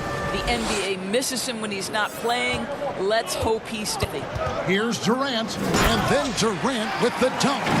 I'll tell you, very few players are as smooth and as easy as Kevin Durant is on the move. He just glides around the floor. And out of bounds as the Bucks gain possession. Some changes for Brooklyn. Wilson Chandler's checked in for Ant, and Joe Harris is subbed in for Dinwiddie. The Bucks also changing it up. Lopez comes in for Brook Lopez. And it's Dante DiVincenzo in for Wesley Matthews. Prince dishes to Allen. Got a piece of it, and they'll keep possession. Here's Irving. That one a tad offline to the right, but drops in for him. Now just a 2-point Milwaukee lead. And it's Hill penetrating. The kick out to Ilyasova. It's back to Hill. DiVincenzo against Irving. The 3 from Hill. And again, the Bucks miss. Boy, a really tough quarter for this guy. Just struggling to make shots right now. He's getting his first free throw attempt of the night right now. And you know, you'll take what he can give you from the free throw line.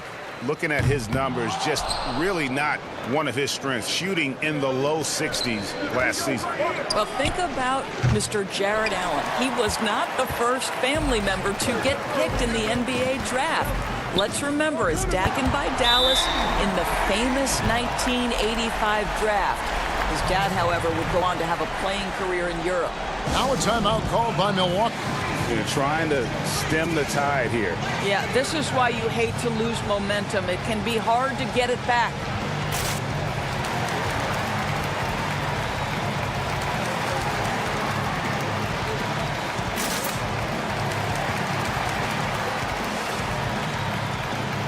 DeAndre Jordan's checked in for the Nets.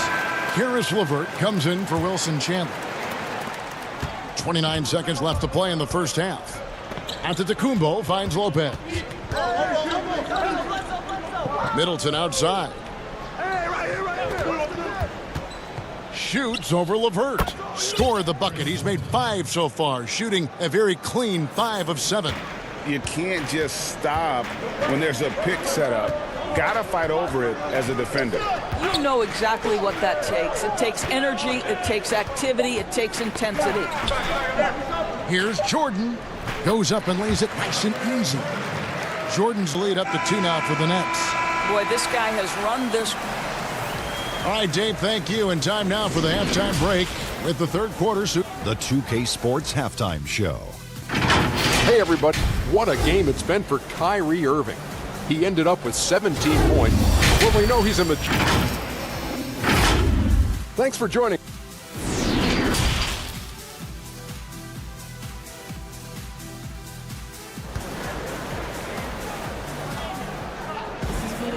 We've got second half action for you, and if the next couple quarters are similar to the first, this one could go down to the last possession. You look at Kyrie Irving in this game, he has been everywhere. And how about the amount he's contributing in the scoring column? Through 2 quarters, he has been terrific. And one would expect that the defense made some adjustments at halftime, but he has the ability to answer right back. Durant plays the 4 with Allen at center. Then there's Caris LeVert. Then there's Irving. And it's Dinwiddie in 2. So that's the Nets 5. What's incredible to me is Kyrie Irving at 6'3". Does he possess incredible eye-popping athleticism? No. But he can create his own shot anytime he wants, and his finishing ability is as good as it gets in the NBA. And it's Middleton penetrating. Boy, you've got to watch those long arms of Jared Allen. Twice on the pipe, send it back. It's good. Greg, who would you choose as the best defenders of the NBA pick and roll? Oof. That is a tough one. This will surprise some people. Nikola Jokic is one of the better big men defending the pick and roll, in part because of his instinct. It doesn't impress me in terms of his physical attributes, but his mind, the ability to anticipate, having a sense of how perimeter players play the game. He's a guy that's terrific. I'll give you an oldie, but Andre Iguodala, he's still terrific. And I pick bigger guys because you've got to be able to stat and guard smaller players. And, you know, at the center and the swing position, those are 2 guys that still are very reliable. Boy, his speed. And yep, we thought we might see it. And this challenge has been triggered on the personal foul call. And this is the time now where the officials can review in closer detail what constituted the original personal foul. Getting a different angle can sometimes make it easier to determine. Greg, indeed, and the one thing with replay review is that when you see the motion replays, you really get a new appreciation for just the immense speed at which these players are and how fast the action really is and how hard it can be sometimes, you know, Greg, to make the right call. And so the word is in. They've decided that the call stands as it was made on the floor. And, you know, even if a coach still feels this wasn't the right call, you got to acknowledge the effort being put in to reviewing it. The double checking, and the game continues on.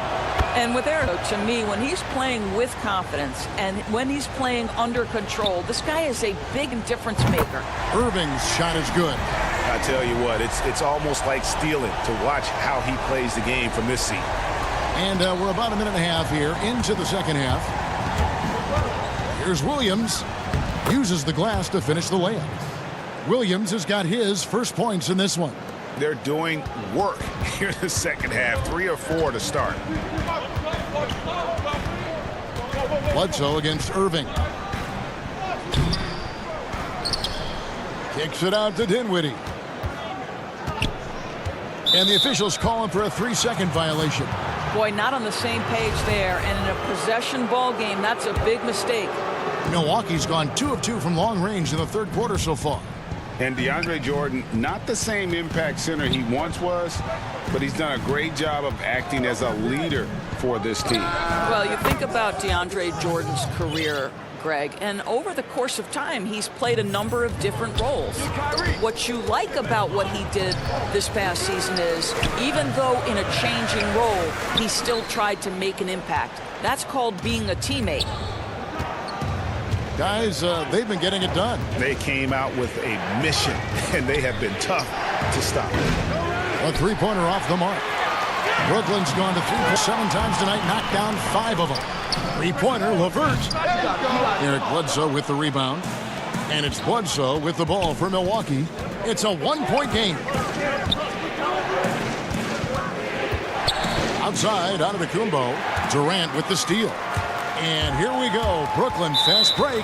And the foul is called. He intentionally grabbed him there for some reason. I don't know. Kevin, all I can think of is that he's trying to slow the game down a little bit. Right. That's a stretch, though. Definitely a strange move on his part.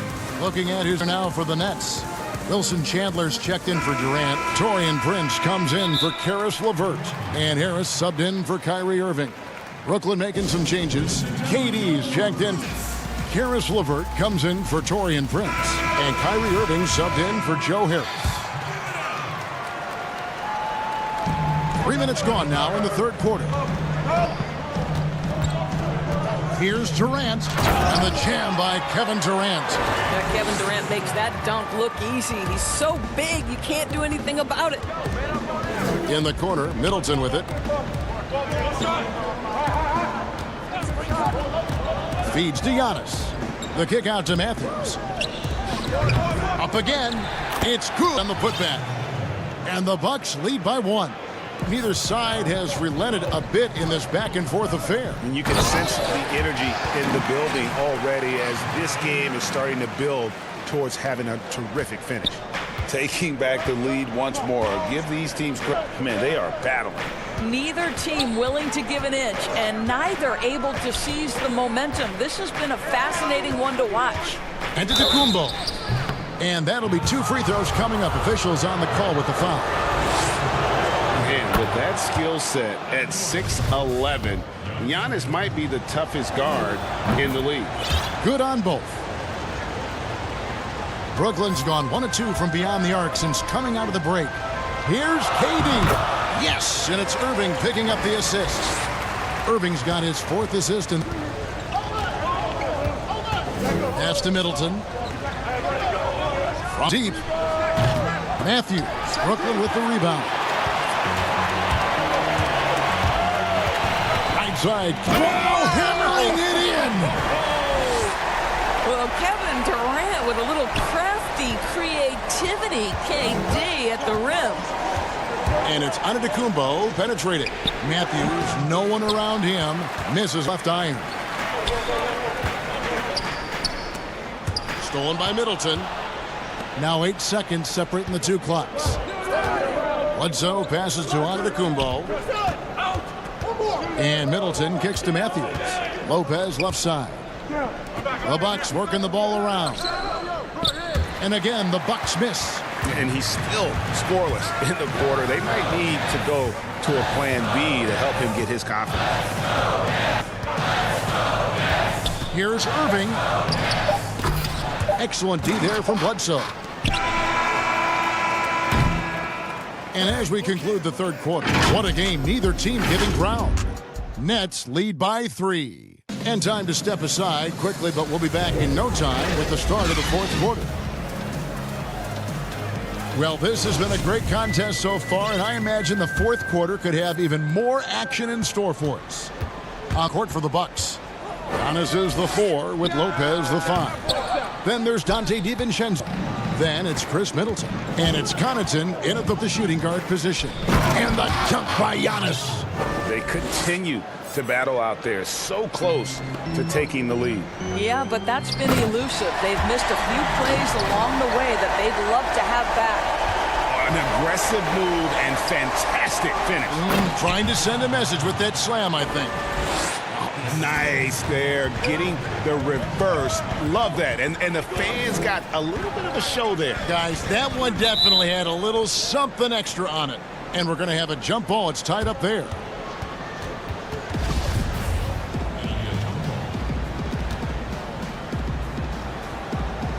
And Milwaukee has possession. The Bucks trail. And it's Antetokounmpo penetrating. And how about the initiative there from Antetokounmpo? Excellent at seeing lanes to the basket and then just taking advantage. And they go to the intentional foul. Brooklyn making some changes. Durant's checked in for Jordan. Karis LeVert comes in for Taurean Prince. And Dinwiddie subbed in for Harris. Wesley Matthews checked in for Milwaukee. Bledsoe comes in for Dante DiVincenzo. Now a timeout called by Milwaukee. For viewers, timeout's a chance to check your phone, grab a drink, but for the teams, it's all about business. Well, there's something that the coach doesn't like. I'm curious to see which kind of adjustment he makes here. And some changes here for the Bucks. He has a chance now to catch up with the fourth member of our crew, Hall of Famer David Aldridge. Hey, guys. Well, Mike Budenholzer had some advice for the team during the timeout. He said, this is what we play for, fellas. Let's knock them on their heels right out of the timeout. Show them how much you want it. Go get it. He really is fired up about this game. Okay, David, much appreciated. In the corner, it's DiVincenzo. Korver passes to Lopez. To the inside. It's stolen by Allen. And an intentional foul right there.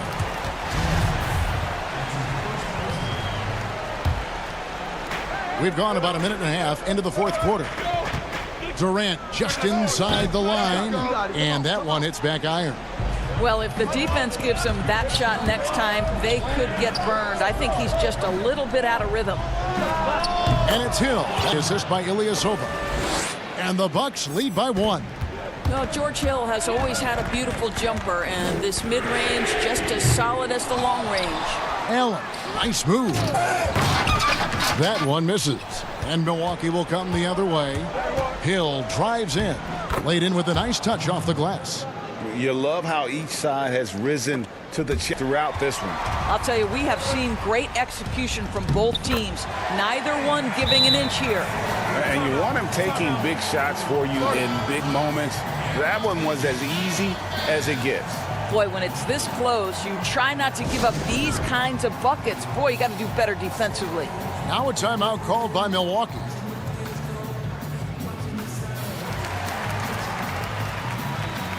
DeAndre Jordan's checked in for the Nets. And the Bucks with some changes. The Bucks have gotten every shot they've taken so far in the fourth quarter to go win. That's 5 in a row to start the quarter. Shots good by Middleton. All night. He just won't let up. Irving for 3. And it's going to be out of bounds. The Nets will retain possession. Just over 2.5 minutes played now here in the final quarter of regulation. From downtown, drops in the tray. Irving's got 12 points in just the second half. We all know that Irving wants to be the man to hit that shot. And when he takes it, he usually finds a way to finish. And that one's good by Giannis. I like that recognition. He knows he's in rhythm, knows this is the time to give his team some punch. On its way from Irving for 2. Jordan kicks to LeVert. Another shot. The deep 3 from Durant. A rebound by the Bucks. Middleton on the wing. Good. And it's Giannis picking up the assist. Antetokounmpo's got 3 assists tonight. Irving dishes to Dinwiddie. From deep. That shot, no good. And Milwaukee the other way now. Middleton on the wing. Here's the 3. Offensive rebound, Bucks.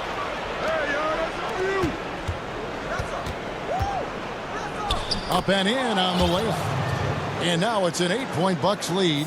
And I tell you, Antetokounmpo's evolved into one of the better pen forwards in our league. And when the defense is focused on you that much, you need to be able to find the open man. Yeah, good job to take it right at the D. And KD drops them both. Crucial. He converts those shots. Got to keep eating away at the lead. Passes it to Middleton. 1:04 left in the fourth quarter. Giannis passes to Bledsoe. Back to Giannis. Shot clock at 6.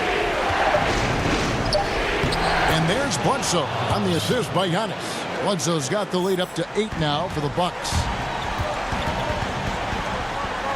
Dinwiddie passes to Jordan. Here's the 3. Dinwiddie's shot is off. And it's Milwaukee's ball. They lead by 8. That's the biggest of the game. And Bledsoe with the finishing strong. This is how you want to close things out. No question. They've gotten hot at exactly the right time. Clutch play on a team level. An extremely efficient and productive game for him. But again, he's not going to be able to do it all by himself. Giannis kicks to Bledsoe. Wesley Matthews. 15 seconds left in the fourth quarter. Antetokounmpo. And Durant sends it back. Boy, the long arms of Kevin Durant twice on the pipes. Here's Middleton over Temple. Middleton can't get it to go. There's Crawford with the 3. But he stays with it. And so the Bucks take the win. They see. Thank you, David. Great interview once again. And that'll do it.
Kevin, thanks. Sure does, DA. Thank you so much. And now the Lakers starting group. LeBron and Davis, the incredible forward pair. Bradley is out there with Green, and it's McGee in at the pivot spot, manning the middle. And for the Clippers, Marcus Morris is out there with Ivica Zubac. Then there's Kawhi Leonard. Then it's Patrick Beverley. And it's George in at the 2. Now James, following the miss by Marcus Morris from deep. Pass to Davis, stolen by Zubac. Inside, he's guarded by Davis. And Davis sends it back. You see how the Browns led the league in swats. Not only the wingspan, but the awareness. Reading the game. Bradley passes to LeBron. And here we go. Fast break. Beverly's got it. Dishes it to Leonard. Clippers moving the ball around.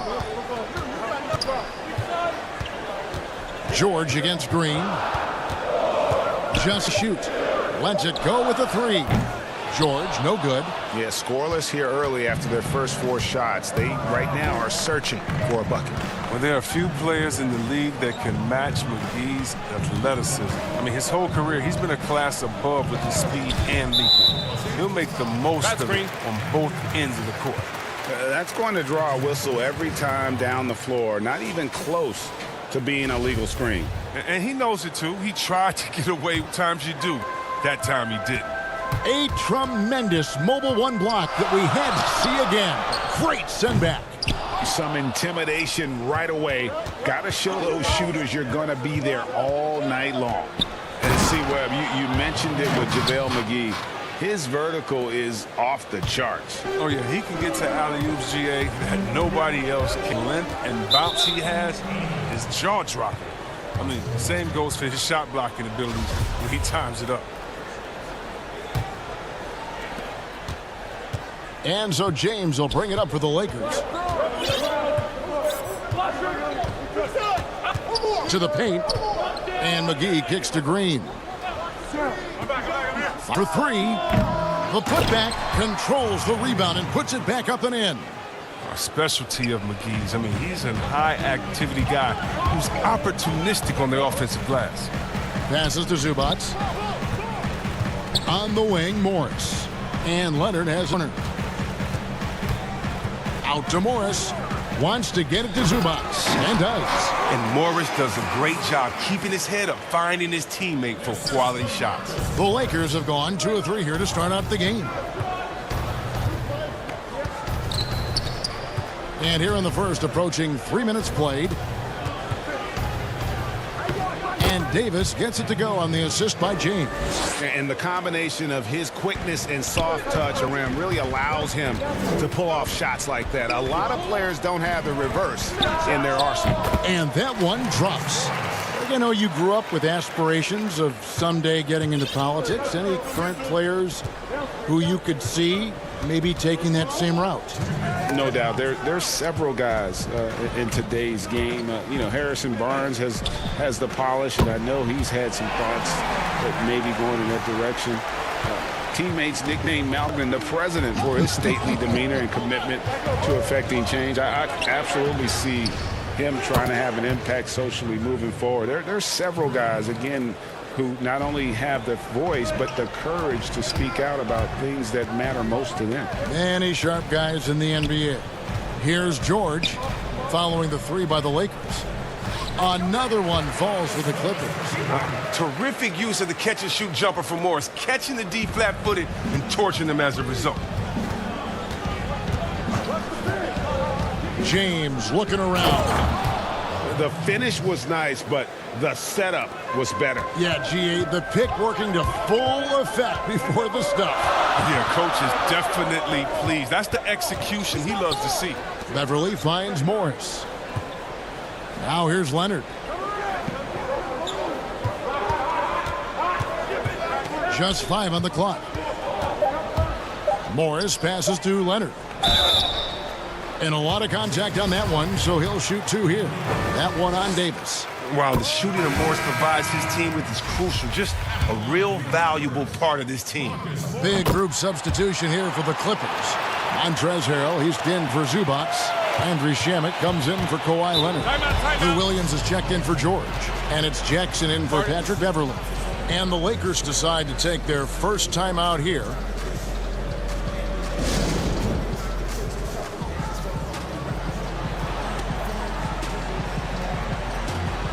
A platoon swap here for the Clippers. Some changes for the Lakers.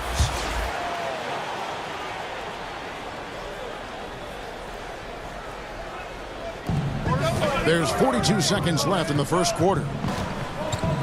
Here's Davis. And contact on the shot, so he'll be shooting here.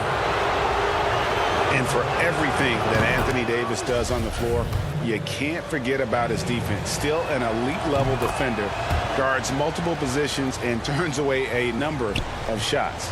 Oh, he's such a good free throw shooter. I mean, it frees him up to be as tough as he wants in the post. And I love the floor spacing George gives you. His range seems to extend a little every year. Shot clock and game clock separated by less than 6 seconds. James with it. George picks him up. James dishes to Green. Outside for Davis. Clock at 6. The Lakers need to get a shot off here. And the wide open shot from Green. It's hauled in by the Clippers. From deep, George, and another 3 for the Clippers. Hustle paying off there for George in the open court. Gets up court in a flash and finishes before the D. Paul George, he's been the guy making things happen for the LA Clippers. And it was from three-point range where he did the most damage. He knocked down 3 in that quarter. Back right after this. And if you're just joining us, we've played through 1 quarter in this one. And guys, what's your take on the Clippers so far? Well, they used the fast break to generate some easy buckets before the defense could get set. Well, setting the pace early, aggressive mind state. I love their approach so far. So on the floor for the Lakers to start this second quarter, LeBron and Davis, the incredible forward pair. Then there's Howard, and it's Rajon Rondo, and it's Caruso in at the 2 spot. Leonard with the steal. And now the fast break, George with the ball. And it's sent back by Howard. No trespassing.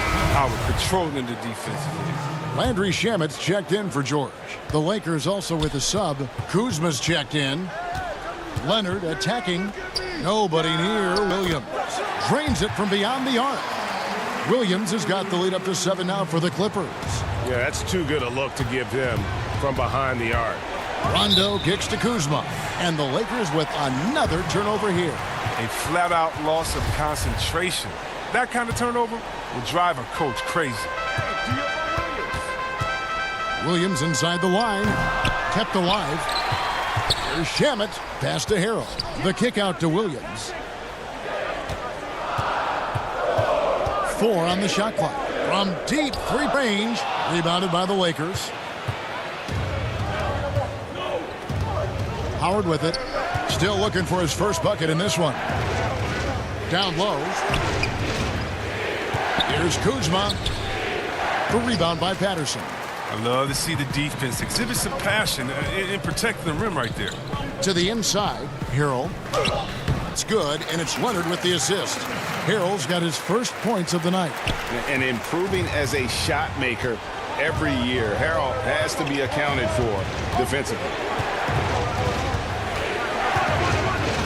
Davis against Patterson. Outside, Davis. Out to the wing. Here's Kuzma. Deflects the pass. To stop the run. And Davis can't get it to go. Clippers leading by 9. Here's Patterson. Outside Williams. Howard with the steal. Here's Caruso. Patterson defending. And it's out of bounds. And they say it was last touched by Leonard. A different look for the Clippers. Morris is checked in for Patterson. And Reggie Jackson subbed in for Leonard. The Lakers also making some changes. Markieff Morris is checked in for Davis. It's Caldwell Pope in for Alex Caruso. And the Lakers with another miss. And close to making the defense pay for the lax coverage that time. And see where Kentavious Caldwell-Pope changing his approach before last season. He knew he wouldn't take on as much of a scoring responsibility. Yeah, and what a team player, GA. KCP dedicated himself to defense. He tries to do more with less touches now. And that's the mindset you need to have playing with stars going for a championship. Kuzma finds Rondo. And stolen by Harrell. And now the Clippers on the break. Here's Shamet. And the layup is good.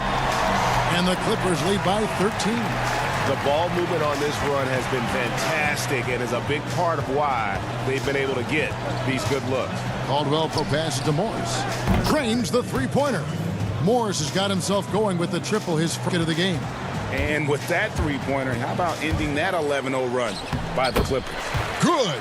And not hard to see why they are giving up points on this run. Just too many good looks from in close. Rondo against Jackson. Lets it go from deep. Rondo. No. And it's Williams with the ball for the Los Angeles Clippers. Morris into the lane. Oh, and when there's an open man, Jackson finds him, making it look very easy. 59 seconds left in the first half of basketball. Now Caldwell Pope. Nothing yet on the scoreboard for him. Shoots the three. Offensive. Here's Howard. And he overdid it there. Too much force, it looked like, on the foul, and he's called for the flagrant. And, Kevin, that's a pretty dangerous play right there. I mean, I don't like to see a player put an opponent in harm's way, as much as you just saw him do there. Glad they pinned a foul. Yeah, you're right, Greg. The officials were all over it. They weren't going to let him off the hook that time. And Dwight Howard, you know, not the same 35-minute a game player he once was, but I tell you what, when he's on the floor, he can still be every bit as effective. Yeah, Howard can bully teams that go small against him. I mean, he provides a big body to deal with other strong centers. I mean, he also gives the team some great flexibility with how they match up. And there's the call on Patrick Beverley. That's his first foul, and the Clippers making a switch here. Zubac is checked in. And here's LeBron outside. And again, no good by the Lakers. Just enough coverage to bother that three-point attempt. And Beverly to Jackson. Some nice ball movement by the Clippers. On the wing, George. And it's JaVale McGee with the foul. That's his first foul. I mean, I like the call. I thought the defense was just there a little late. Jackson passes to Morris. Back to Jackson. And so it's the Los Angeles Clippers. And now, the 2K Sports Halftime Show. Hello. An outstanding first quarter for Paul George. He had 9 points, and he really...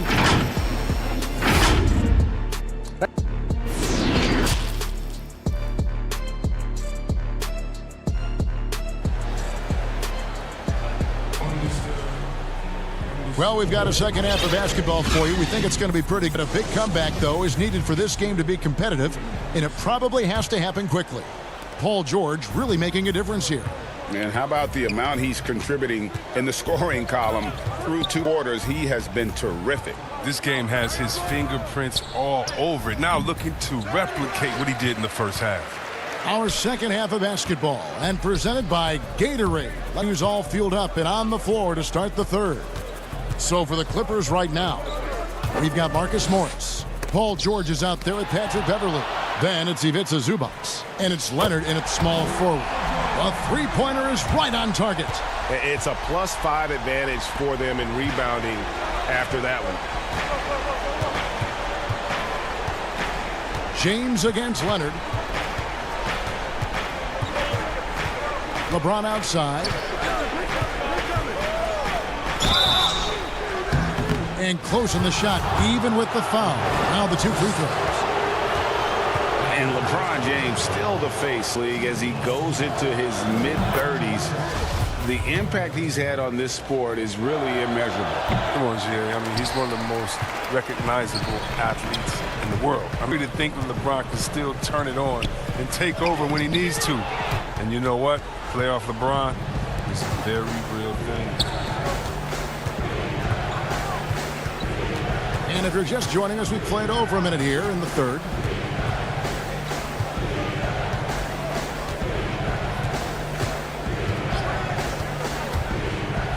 Dumped by LeBron. James is just remarkable, showing no remorse when he's attacking the rim. McGee against George. Leonard attacking on the wing. Morris. Back to Leonard. And Davis sends it back. They get it back. And again, it's the Clippers from deep. And the crisp passing has opened things up for them offensively. Lakers trail by 16. And play stops. Whistle on what looks to be an illegal screen. Beyond the leaning, you could see his feet more set on that screen. Easy call. Yeah, even a slight movement is going to catch a ref's eye. I mean, they're trained to focus on that. Here's what the Clippers are going with right now. Harrell, he's checked in for Zubac. Patterson comes in for Morris. Landry Shamit's checked in for Leonard. And it's Williams in for George. Hits it from three-point range. Caldwell Pope's got his first bucket of the game, and he's on the board for 3. It's Williams with the drive. Harrell kicks to Patterson. Good on the triple. And the Clippers lead by 16. How many times have we seen a possession like that from them today? Ending with a basket, coming off a pretty pass. Caldwell Pope against Beverly. Kuzma outside. 5 to shoot. Off target from outside. And with the success they've had rebounding the basketball, they're right where you'd expect to be, firmly in the driver's seat. Shots good by Williams. Greg, in New York, you obviously played in a number of championship contending teams. What do the Knicks have to do to get back to that feel, that kind of team? Well, listen, it starts with stability across the board, but mainly that means at the top. And you got to give this new front office, this new regime, an opportunity. I think they got some good young pieces, but title contenders are not in a constant state of flux right now. They've got to take their baby steps here and start moving in the right direction. Like you say, it does begin in the front office. And let's catch up with our sideline reporter, David. Hey, Kevin, it's a misnomer that in the era of three-point shooting, people don't want anyone to take mid-range shots. Many of the league's elite players still thrive there. Kawhi Leonard is one, and he explained how. He said it's hard to defend guys that shoot twos.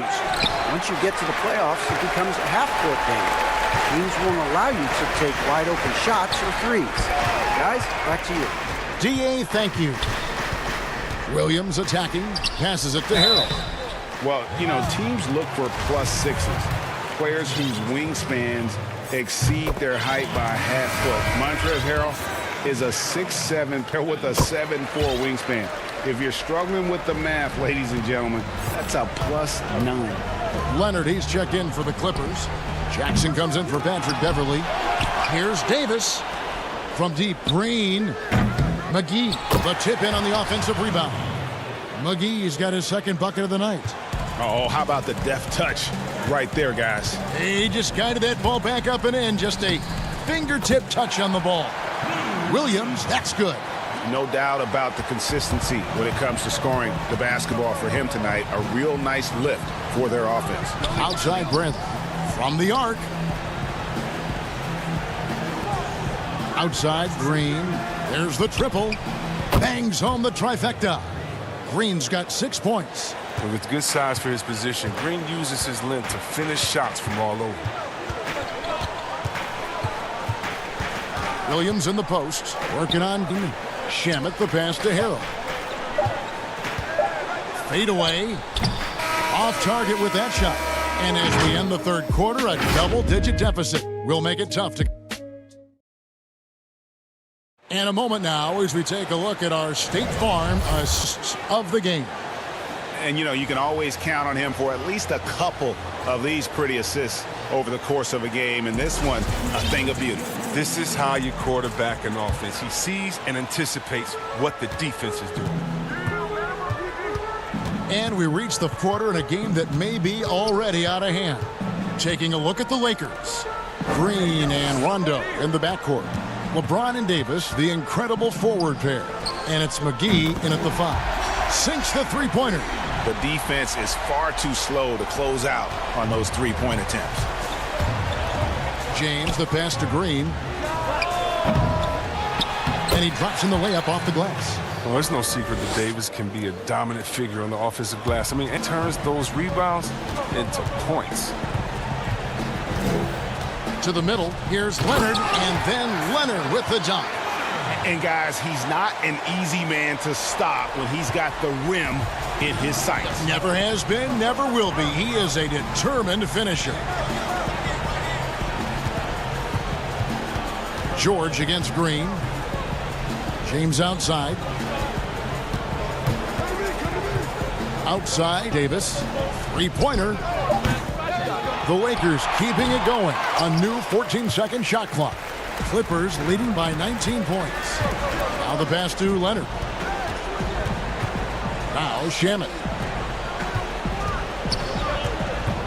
Now here's George.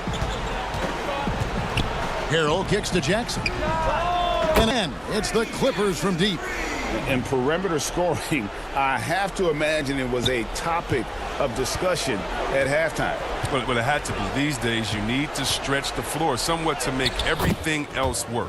And there it is for him. You know, if you're only looking at the way he's played offensively, you'd think his team would have the lead. And here's George for 3. Takes the 3. Jackson, that's good.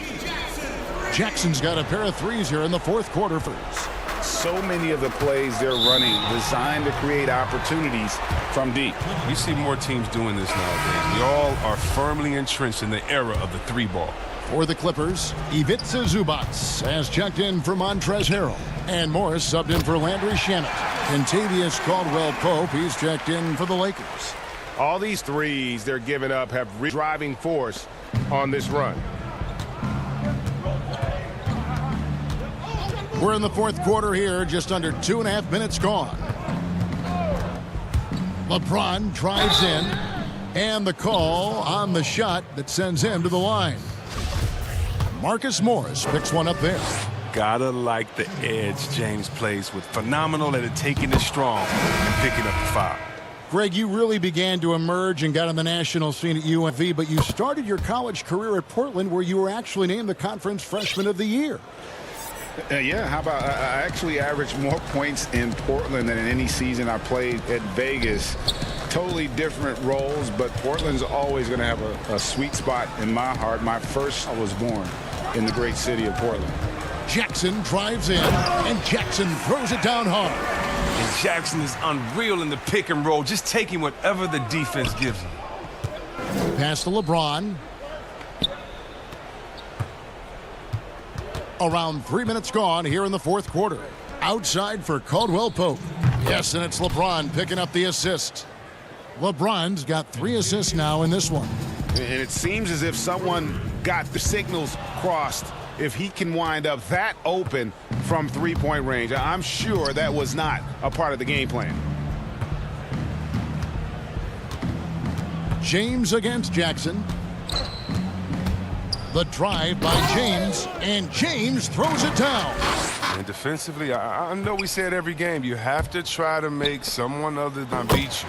Easier said than done. Give credit where credit is due right there. A terrific assist. James outside.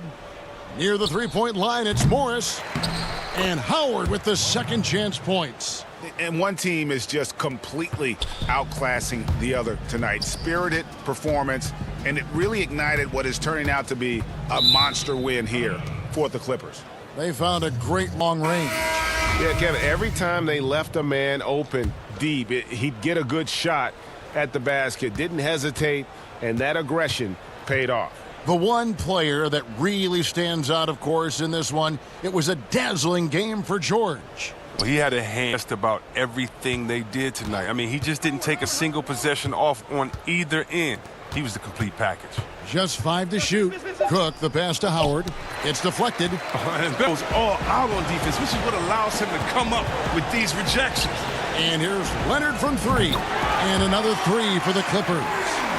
And it's just competing, you know, giving your best when it matters most. Well, this is what guys play for, and when it pans out like this, it's a great feeling. Caldwell Pope for 3. Doesn't go for it. And the Clippers will come the other way. Here's George. Great pass to set up the lay-in. And you can sense that these fans, these players, they are ready to celebrate. You know they are, sure. I mean, come on, the finish line is in sight. All they have to do is play it smart. Howard can't hit. They are enjoying the commanding lead. And it really gives them the opportunity to give their starters a rest. Always critical when you get ready for that home stretch. Offensively, defensively, they are in total control. Starting to take over here, building a big lead that could ultimately prove insurmountable. The putback. So the Clippers winning this one easily. They won. All right, David, thank you. And that about wraps it up for Greg.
Matthews and Middleton, the two wings. Giannis is the 4 with Lopez the 5.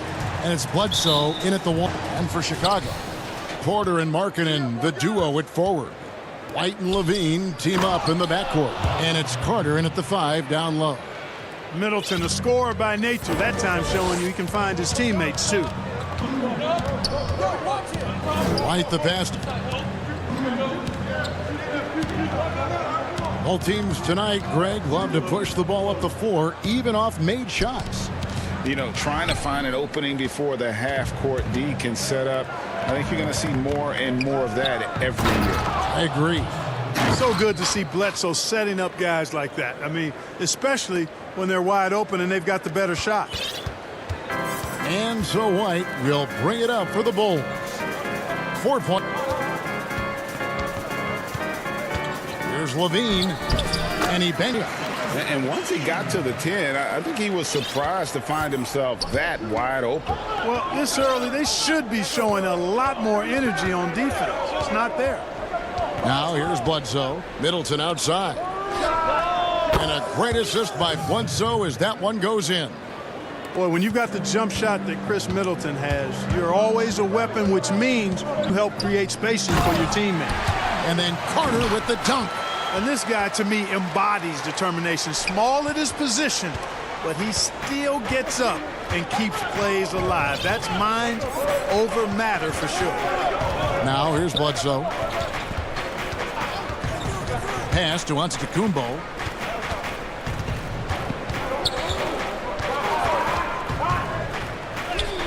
Good, nice job down low. Giannis has got 6 points. Lights out here right out of the gate. Perfect 4-4 on the floor. Hey, you know, as dominant as the Greek Freak is offensively, the tendency is that people overlook his impact at the other end of the floor. I mean, you could make a case that he might be the league's most versatile defender, too. Now here's Bledsoe. Middleton outside.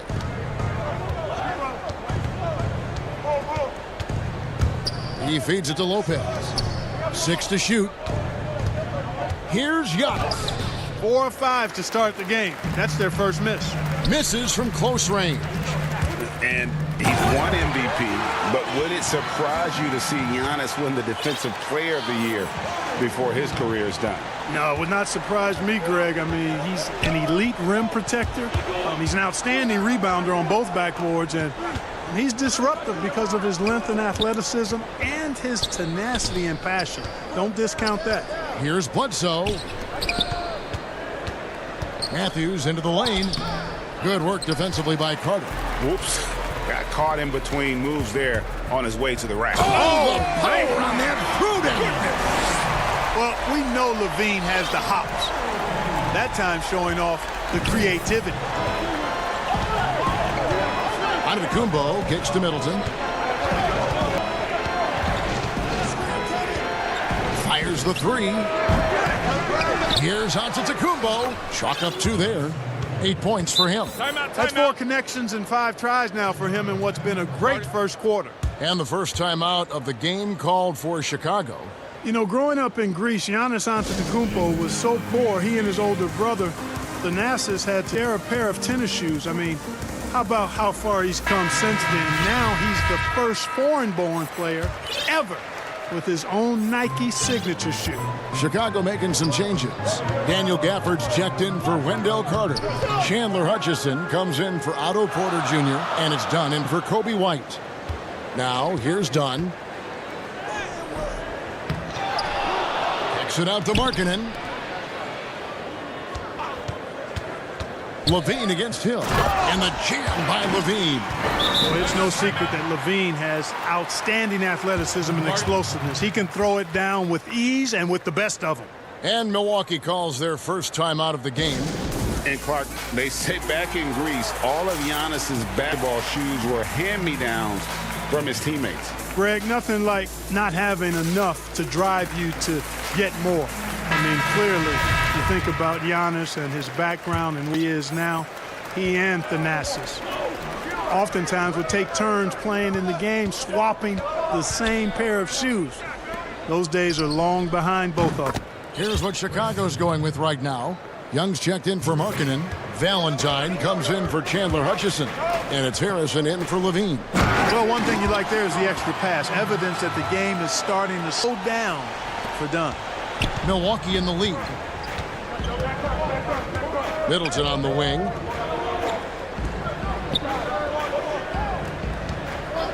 Lopez outside. Middleton looking it over. The shot by Antetokounmpo. Nobody around. Good, and the assist goes to Middleton. Giannis has got 11. They're getting a lot of their points outside the paint. 3 of their last 5 baskets are from three-point range. Shot clock and game clock separated by less than 6 seconds. The pass to Middleton. Nice ball movement by Milwaukee. And Lopez throws it down. Putting that stanchion to the test, the big fella. Banging it down. Bulls trail by 7. Now Dunn. He's still scoreless so far in this one.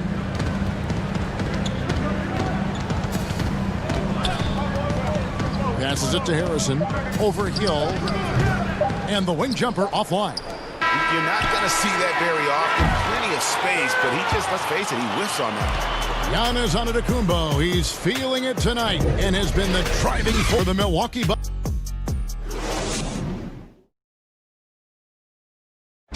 And recently, we chatted with Zach LaVine about the team, and he pointed out, we should have energy and we should be out playing the other team.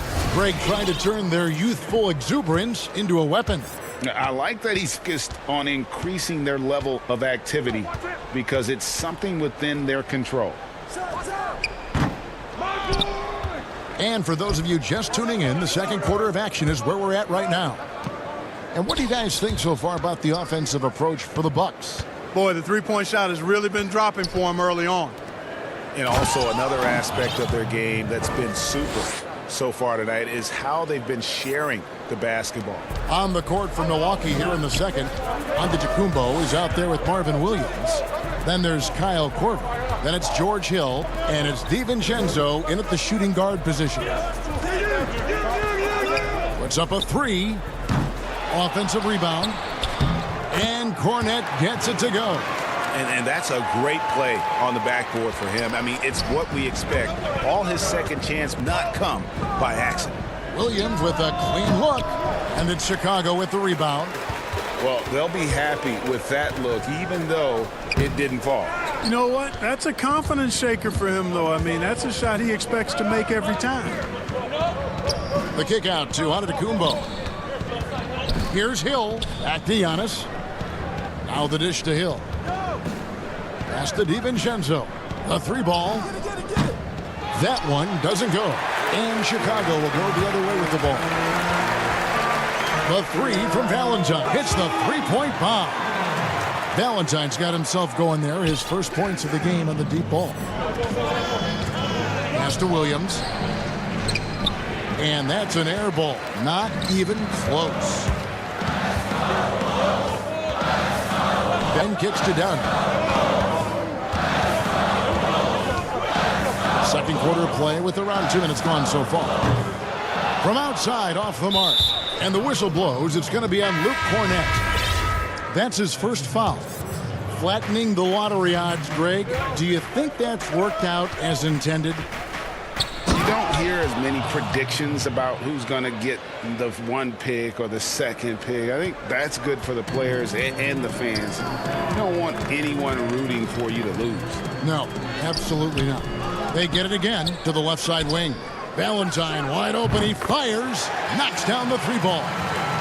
Valentine's got a couple of 3-pointers in the second for Chicago. Milwaukee leading by 3. Middleton on the wing. And we're now a little over 2.5 minutes into the second quarter. Sinks the triple. Boy, that is a real weapon in Middleton's arsenal. I mean, when you hit a 3 on him, he wants that sweet revenge, and he went back at you. White the pass to Gafford.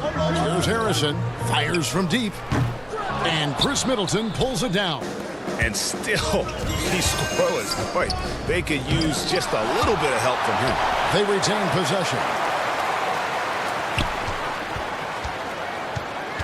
A minute 50 left in the first half of the game. Inside. And the dunk by Lopez. The D just kind of stepping aside and letting him get to the rim. There's a reason, GA. The lead is what it is right now. You know, you look at it, the communication is lacking, as is the trust. They can ill afford those types of breakdowns. It won't work. You can't win with those kind of breakdowns. Time called here. The Bulls decide to talk it over. You look at Antetokounmpo really making a difference here. And he has absolutely worn them out in the paint. They need to come up with a plan to limit his touches in the interior. So Chicago going with an almost entirely new group here. Wendell Carter, he's checked in for Gafford. Lowry Marketing comes in for Thaddeus Young. Otto Porter Jr., he's checked in for Valentine. And Zach LaVine subbed in for Harrison. And this team, they love LaVine's talent. But more important now, they love the hard work and the improvement that's following. Middleton drives in. Matthews to Middleton, and he makes good on the layup. 11 points for Chris Middleton. They're finding lanes to the hoop now with consistency. 5 buckets in a row from the paint. And on the flip side, the defenders have to show more fight on the interior. They've got to offer more resistance here. And a solid White has a great sense for when he should look to give it up. Back to Bledsoe. Kicks it down to Middleton. Outside, Antetokounmpo. Bledsoe outside. Oh, good with the triple. They time it right. They can end this quarter with a 2-for-1. And that's how you... Oh, man. You know, guys, LaVine can score in a lot of different ways, and when he starts feeling it, it allows him to go for big nights. I mean, this guy can be very explosive offensively. Now a timeout called by Milwaukee.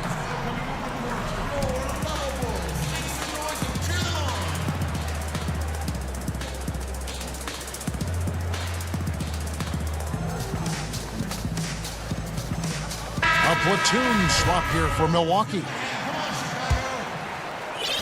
36 seconds left to play here in the second quarter. Hill passes to DiVincenzo. The kick out to Hill. Porter against Korver. Takes a 3. Up again. Korver pulls it in. Bulls trail by 3. Guy is a potent offense right now. Are you kidding me?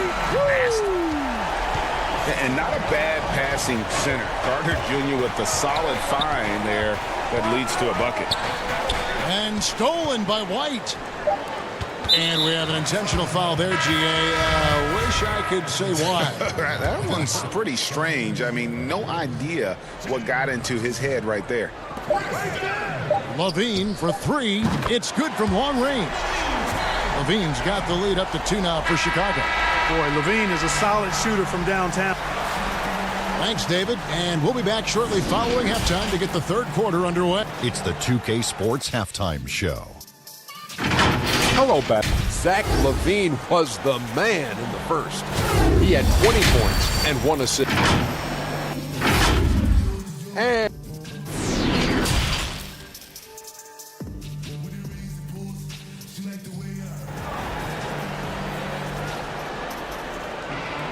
And as we get into this third quarter, as we've seen either team able to create much separation on the scoreboard yet. You look at Zach LaVine, he's been playing well. You just love the patience in that first half. Waited until he got the look he wanted. Well, you know what, guys? It was all about efficient offense, not rushing things, taking your time, finding the best shot on every possession. White and LaVine team up in the backcourt. Porter and Markkanen, the duo at forward. And it's Carter in at the 5. So that's the 5 in the game for Chicago. An outstanding defensive play to earn the Mobile One block. And read the play perfectly. Gets himself in the air at the right moment. Terrific denial. And there's the foul. It goes on Wesley Matthews. That is his first foul of the game. Here's LaVine. To the inside.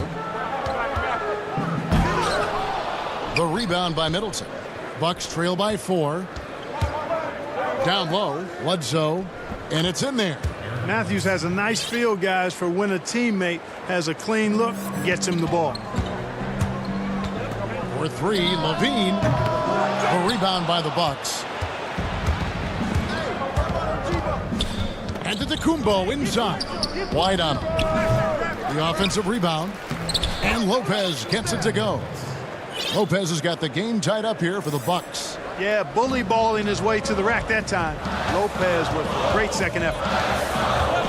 White goes in. The dunk and the foul. A powerhouse move, and he's got a chance for one more at the line. Shooting one. It goes on Eric Bledsoe. Daniel Gafford's checked in for Carter. Marvin Williams has checked in for Milwaukee. Pat Connaughton comes in for Wesley Matthews. Bledsoe with first minute and a half of basketball here in the third quarter. 6 on the shot clock. Williams passes to Middleton. Good. The nice assist for Williams. And it's 13 points for Chris Middleton. That's 3 of 4 here to start the half. Here's Levine. And Levine throws it down. That's one of Levine's pet moves. Has the speed to get there and the hops to finish. To the paint. And they immediately answer back with the dunk at the other end.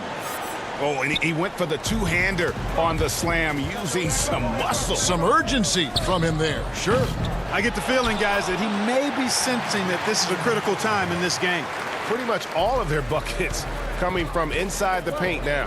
Middleton on the wing. A little under 2.5 minutes gone by here in the third. Here's Lopez, and Lopez throws it down. It's not easy to guard Middleton in pick and roll sets because he can beat you in a lot of ways. I mean, give him space, he'll pull it up. Stay up on him, and he'll thread the needle with the pass. And this is someone that can really hurt you from long range. He did that to a degree in the first half, and he's doing it now. Well, it seems like every year, Greg, we see some incredible new players come to the NBA, and they are welcome on. Their style of play is so terrific. No doubt about it. You know, guys like Ja Morant, I think he's got a chance to be one of the greats. And any list about the future of the NBA has to include Luka Doncic. I don't know if there's a better basketball talent than that young man. And, you know, let's not forget about Devin Booker out in Phoenix. Well, a terrific, terrific player. 3 terrific kids, you're right. Dean passes to Gafford. Good on the bucket. Gafford's got 6. Boy, a terrific find. Levine plays mostly the 2, but he came into the league as a point guard. Middleton on the wing. The pass to Connaughton. Middleton on the wing. Launches a rebounded by Gafford. The Bulls leading by 5. Stolen by Bledsoe. Connaughton passes to Bledsoe. And here we go with the coach's challenge. Not surprised in a competitive game like this. And he's disputing the personal foul call.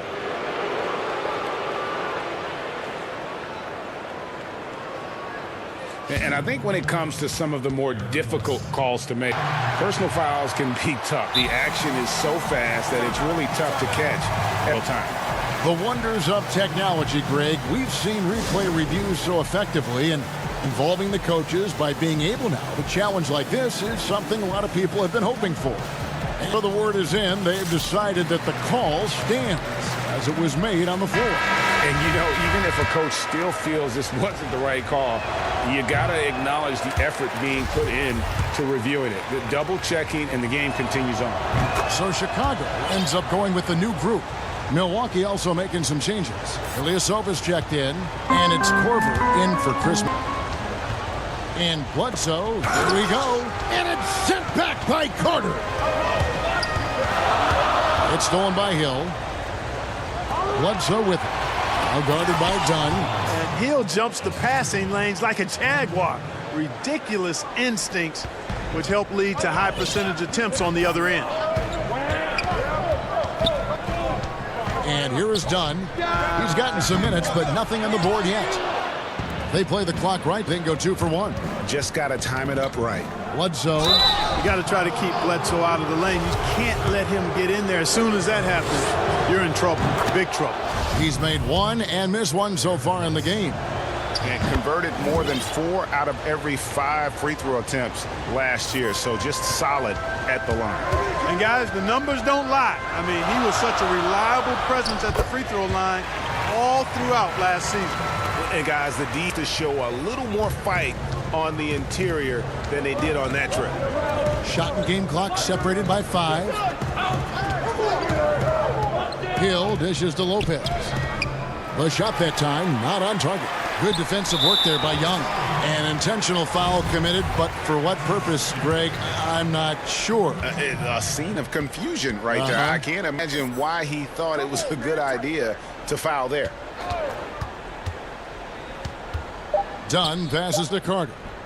That's in, coming off an assist from Dunn.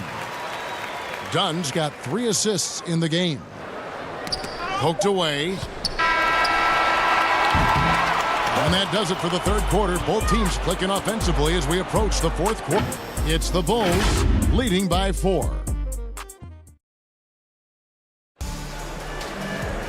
And with 3 quarters behind us, we start the fourth quarter in what is still anybody's ball game.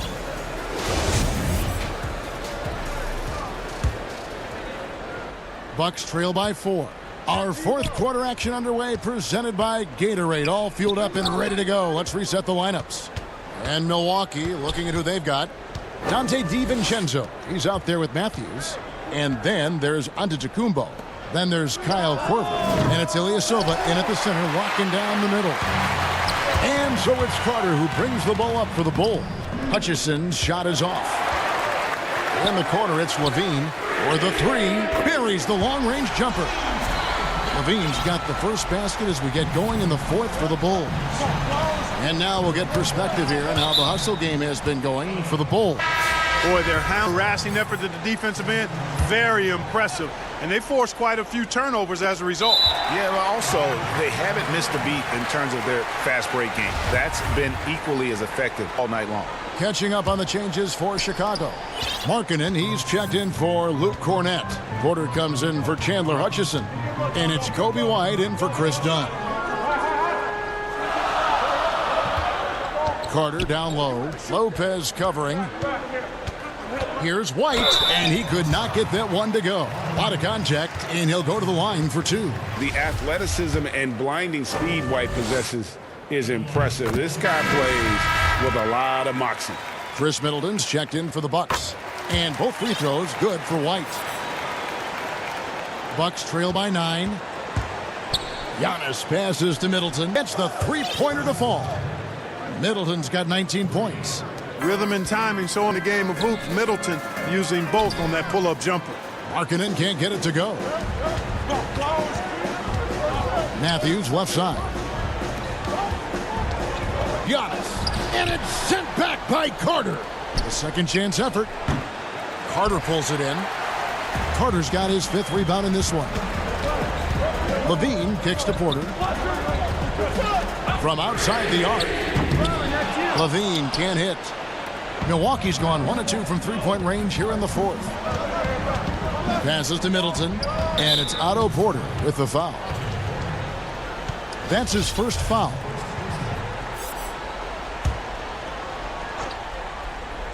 And it's out of bounds to the Bucks as Milwaukee retains possession.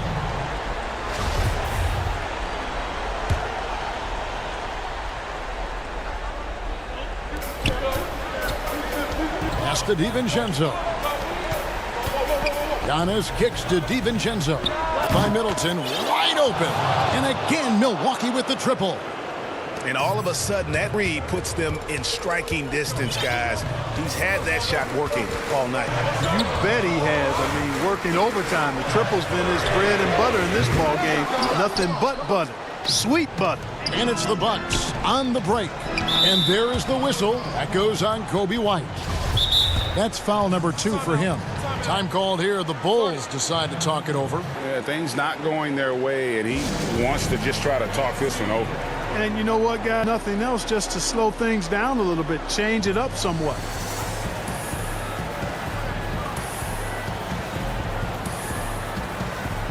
So Chicago going with an almost entirely new group. Daniel Gafford's checked in for Carter. Young comes in for Lauri Markkanen. Valentine's checked in for Otto Porter Jr. And it's Dunn in for White. And then for Milwaukee, Brook Lopez checked in for Lopez. Hill comes in for Wesley Matthews. And it's Eric Bledsoe in for Dante DiVincenzo. Let's go now to the sideline and catch up with David Aldridge. Hey, Kevin, during that last break, I heard Jim Boylen talking with his team. This is a close game, as you know, but he sounded really confident. He told the players, don't let up now, fellas. This is when we make our move. Right now. Kevin? Middleton on the wing, beyond the arc. And again, the Bucks miss. And the great shooters know when they've got enough opening to go for the three. I didn't think it was a bad choice on that possession. Here he comes, and there he goes. Look at him punish that rim. Boy, the guys on the bench loving every minute of that one. For three, Middleton. Another miss by Middleton. The Bulls leading by 7. Dunn passes to Levine. Young outside. Keeps it alive. Great positioning on the putback. You know, his positioning near the hoop, always to his advantage. Just a terrific job to tip that one back in. It's Giannis with the drive. And foul on the shot, so he'll get a chance at the line. Well, you got to have a plan for Giannis on the drive. I mean, he's extremely aggressive. The defense really unable to handle him. Both free throws good from Antetokounmpo. Look at the clock, a little under 3.5 minutes gone here in the fourth. Now here's Levine. He kicks it to Valentine. Pass to Young. Outside, Levine. 4 on the clock. And Levine with the slam. Showcasing his skills with that slam. He knows how to put the exclamation on those, doesn't he? My goodness. Does he ever? And it's Bledsoe with the ball for the Milwaukee Bucks. They trail by 9 points. Middleton on the wing. Fires for 3. That one, no good. And Chicago will go the other way with the ball. In the corner, Valentine with it. In the corner, it's Levine. And it's Brook Lopez with the foul. That is his first foul of the game. So Chicago going with an almost entirely new group here. Carter, he's checked in for Daniel Gafford. Markkanen comes in for Thaddeus Young. Porter's checked in for Denzel Valentine. And it's Kobe White in for Dunn. Dante DiVincenzo, he's checked in for Milwaukee. And Antetokounmpo slams it in. Well, I love how fast Antetokounmpo gets to the basket. One of the most mobile guys in the game. And there's the pass to Markkanen. And Markkanen throws it down. And it's just competing. You know, giving your best when it matters most. Yeah, you know, once they got victory in their view, a huge injection of energy and a great run to finish it off. The kick out to Antetokounmpo. And the 3 off target. Here's Chicago. They're on a 12-4 run. Got it. Nice one there from Levine. They made the most of their opportunities, looking comfortable and locked in throughout the night. Boy, they've given their fans plenty to cheer about, that's for sure. Effort, skill, coaching, you name it. They've done it. Shots good by Bledsoe. It's got to be a boon for Bledsoe's confidence when he knocks this down. And he needs to do that more often, in my opinion.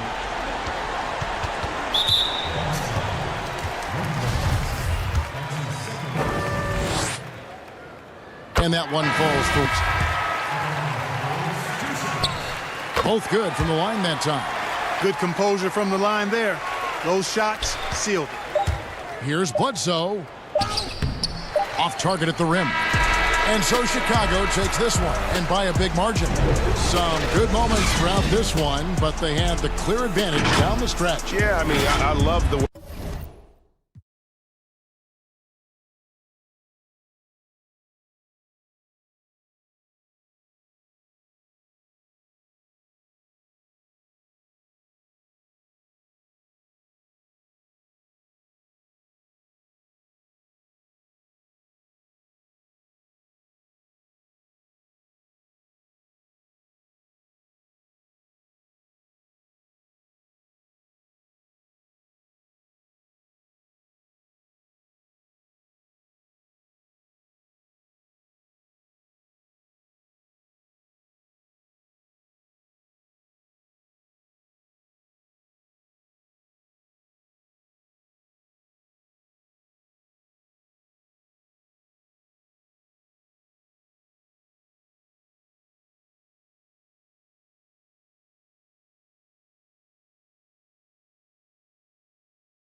Here on 2K Sports, I'm Kevin Harlan alongside Greg Anthony, Steve Smith, and here are the starters for Los Angeles. Green and LeBron at the 2 and the 3. Anthony Davis is out there with JaVale McGee, and it's Bradley in at the point. And for Brooklyn, Durant plays the 4 with Allen at center. Then there's Irving. Then there's Karis LeVert, and it's Dinwiddie in at the shooting guard position. And here's Green outside. It's up and it's off the mark. He's 0 for 1. And so Allen will bring it up for the Brooklyn Nets. Outside, KD from deep. That one falls coming off Dinwiddie's feet. Now the outcome tonight, Greg, could come down to the big man up front. You know, versatility will be key. The front court that can be physical but also pass it, stretch the floor will likely be the victor. LeBron with it. Guarded now by Irving. And McGee kicks to Bradley. Shot clock at 6. The drive. Oh, that was something else. That was nasty. Respect. LeBron showing the artistry that other players could only dream of. And here are the Nets. Irving for 3. And it's Bradley with the rebound. You know what, though? Sometimes you can be too open. I think it may have surprised him, and that's why he missed. Here's LeBron. And there's the whistle. 3-second violation.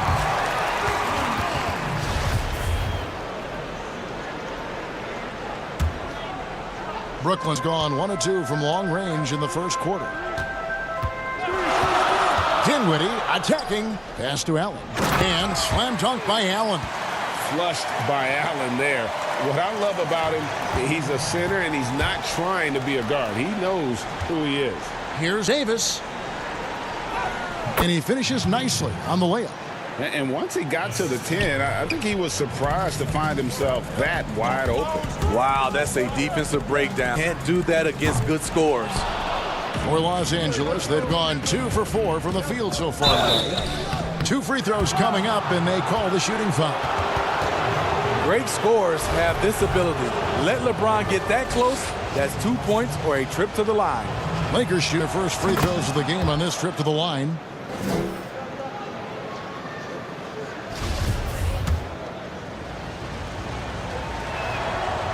No good on the second, so he hits 1 of 2. He wanted to get his team the lead, and even though he didn't, he should feel good. At least he tied it up. First the pass to Dinwiddie. Irving against Bradley. Irving surveying the floor. 5 on the clock. Here's Allen. Scored the basket, his second of 2 attempts. Kyrie attracts so much attention, it frees his teammates up.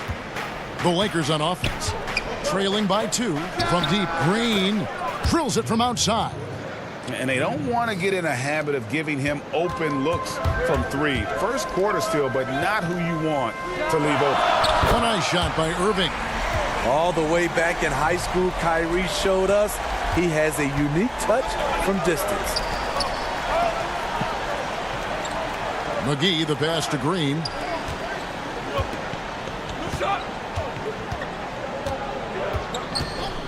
Pulls up. And the Lakers tack on 2 more. I can't believe that went in, and I don't think he can either. And so it's Irving with it, bringing it up for Brooklyn. Here's Durant. Here's Allen. LeVert on the wing. And again, Brooklyn with the triple. Textbook feed from Allen, a big man who helps facilitate the offense. There's Green with the 3. Here's McGee. They kick it out to Green from outside the arc. Green missing again. Brooklyn leading by 3. Dinwiddie drives in. That's in, coming off the assist from KD. The minute KD gets the ball, all eyes are on him. That leaves a wide open man. Outside, Green. It's going to be out of bounds. Los Angeles will retain possession. And he jumped out to that ball immediately. Great reaction on that deflection. A little bit late there, but you tried to get into your opponent's head. Force them to go somewhere else with the ball, and he did that. Here's what Brooklyn's going with right now. DeAndre Jordan's checked in for Allen. Taurean Prince comes in for Karis LeVert. And Harris subbed in for Kyrie Irving. So for the Nets, Wilson Chandler's checked in for Durant. Karis LeVert comes in for Taurean Prince. And Irving subbed in for Joe Harris. On the wing, Green. Dinwiddie covering. And the ball goes out of bounds. Last touch by Chandler.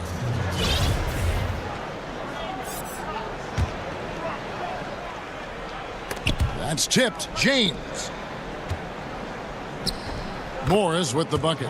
Yeah, another nice bucket down low. They've really been able to work the ball into the post effectively here so far. Jordan finds Chandler. Now here's Irving, covered by LeBron. Tries from 10. McGee with the block. They recover it. Shot clock at 5. Second shot opportunity, and it's in after a nice bounce off the right side. He's got 5. Difficult guarding Kyrie. He's comfortable from any range and willing to take what the defense gives him. Everybody knows that he is a relentless finisher around the rim. Nets leading by 3. Irving attacking, and he's fouled pretty hard on that shot, but he's got the chance to pick up. And folks, the coach's challenge has been initiated for a personal foul. Close game like this, and he thought it wasn't a good call. And I think when it comes to some of the more difficult calls to make, personal fouls can be tough. The action is so fast that it's really tough to catch everything in real time. The wonders of technology, Greg. We've seen replay reviews so effectively, and involving the coaches by being able now to challenge like this is something a lot of people have been hoping for. And the announcement on the review is that the foul was called in error. So they have determined, Greg, to overrule the original call. And guys, this is what it's all about, getting the call right. And I think in this case, the video review showed that while it was a tough call to make on the floor, they got it right with the review. Here's Dinwiddie, banked in off the glass. Dinwiddie's got his second basket. Really, really good at recognizing the gaps and getting the ball to the rim. Catch and shoot. This is where Danny Green makes his money. Here's Irving. Oh, we've seen some great shots in the first quarter. No shortage of offense. Nets lead by 5. And it seems like players are constantly changing teams. As a team, as a unit, as a roster. Greg Dinwiddie, one of those players who seems to adapt to any situation. I mean, he's versatile. Total team player, will do whatever is asked of him. He's really emerged after being picked in the second round a few years ago. And hope you've enjoyed the broadcast so far. Halfway through the first half in this one. And take the Nets' performance here, guys. What jumps out to you, stats-wise? Well, one way to generate more offense, pound the offensive glass. That was the difference in the first. And you know this, most of the time, offensive rebounds generate high percentage looks. So on the floor for the Lakers to start this second quarter, they've got Howard. Morris is out there with LeBron James. It's Rajon Rondo. And it's Caruso in a shooting guard. Foul on the shot. And yep, we thought we might see it. And the coach's challenge has been triggered on the personal foul call. And I think when it comes to some of the more difficult calls to make, personal fouls can be tough. The action is so fast that it's really tough to catch everything in real time. The wonders of technology, Greg. We've seen replay reviews so effectively, and involving the coaches by being able now to challenge like this is something a lot of people have been hoping for. And so the word is in. They've decided that the call stands as it was made on the floor. And, you know, even if a coach still feels this wasn't the right call, you got to acknowledge the effort being put in to reviewing it. The double checking, and the game continues on. DeAndre Jordan's checked in for the Nets. And Larson will go for a different look here. JaVale McGee's checked in for Howard. Anthony Davis comes in for Morris. Danny Green, he's checked in for Alex Caruso. And Bradley's subbed in for Rajon Rondo. And it goes down 2 points. James has got 6 here in this quarter.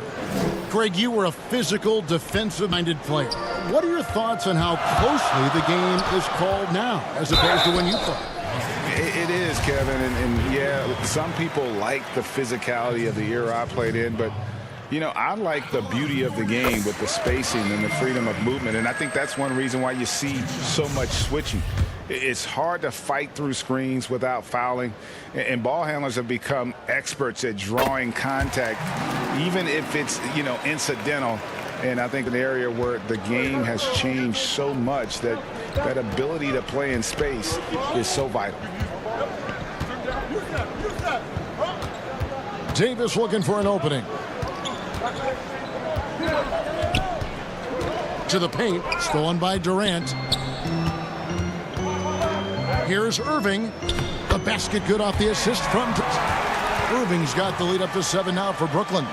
Continuing to stoke the fire, his shot making has been absolutely superb. Here's James. Poke loose. Using his height and length there to prevent the second chance opportunity. To the inside. That's out of bounds. Brooklyn will retain possession.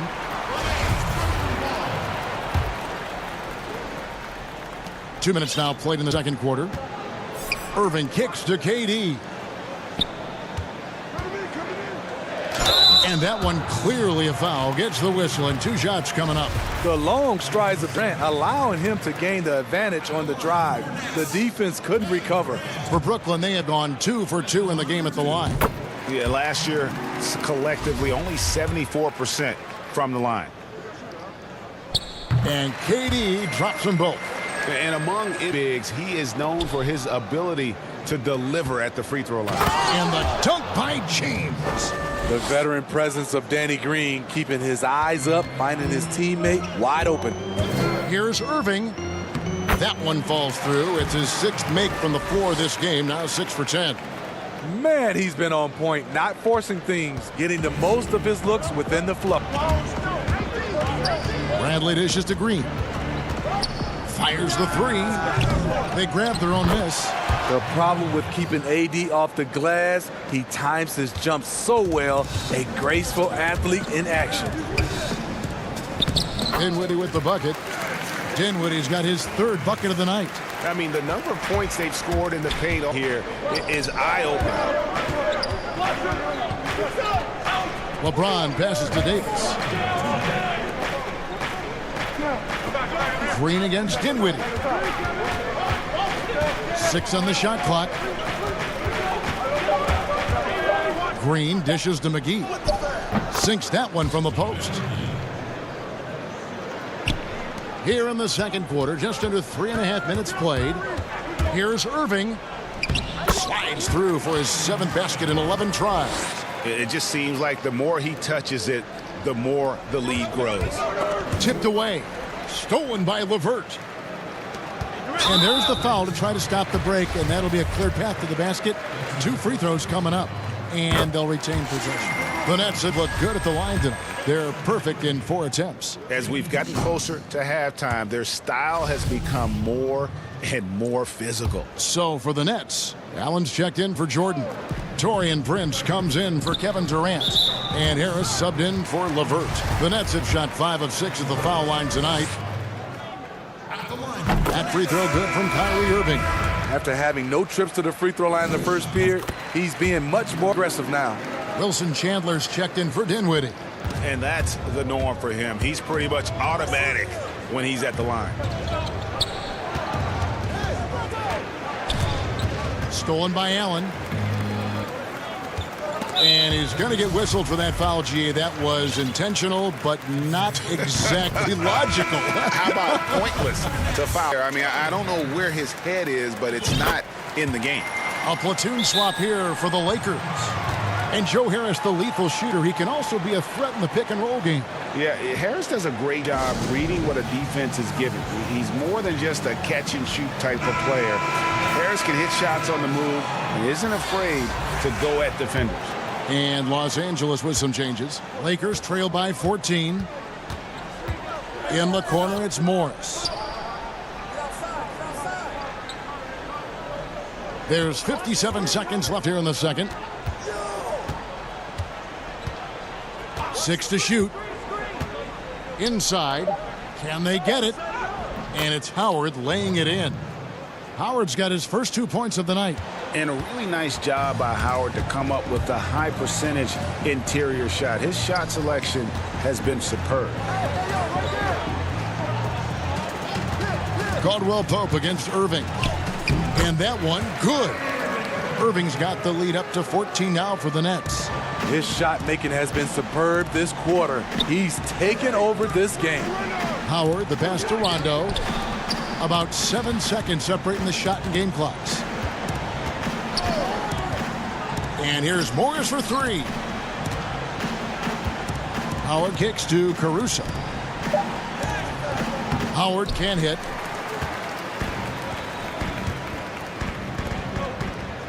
Back to Harris. Picked off in midair. And so it's Brooklyn sitting with a cup.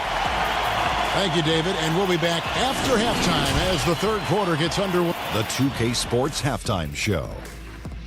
Hello again. What a game it's been for Kyrie Irving. He had 21 points, 2 assists, and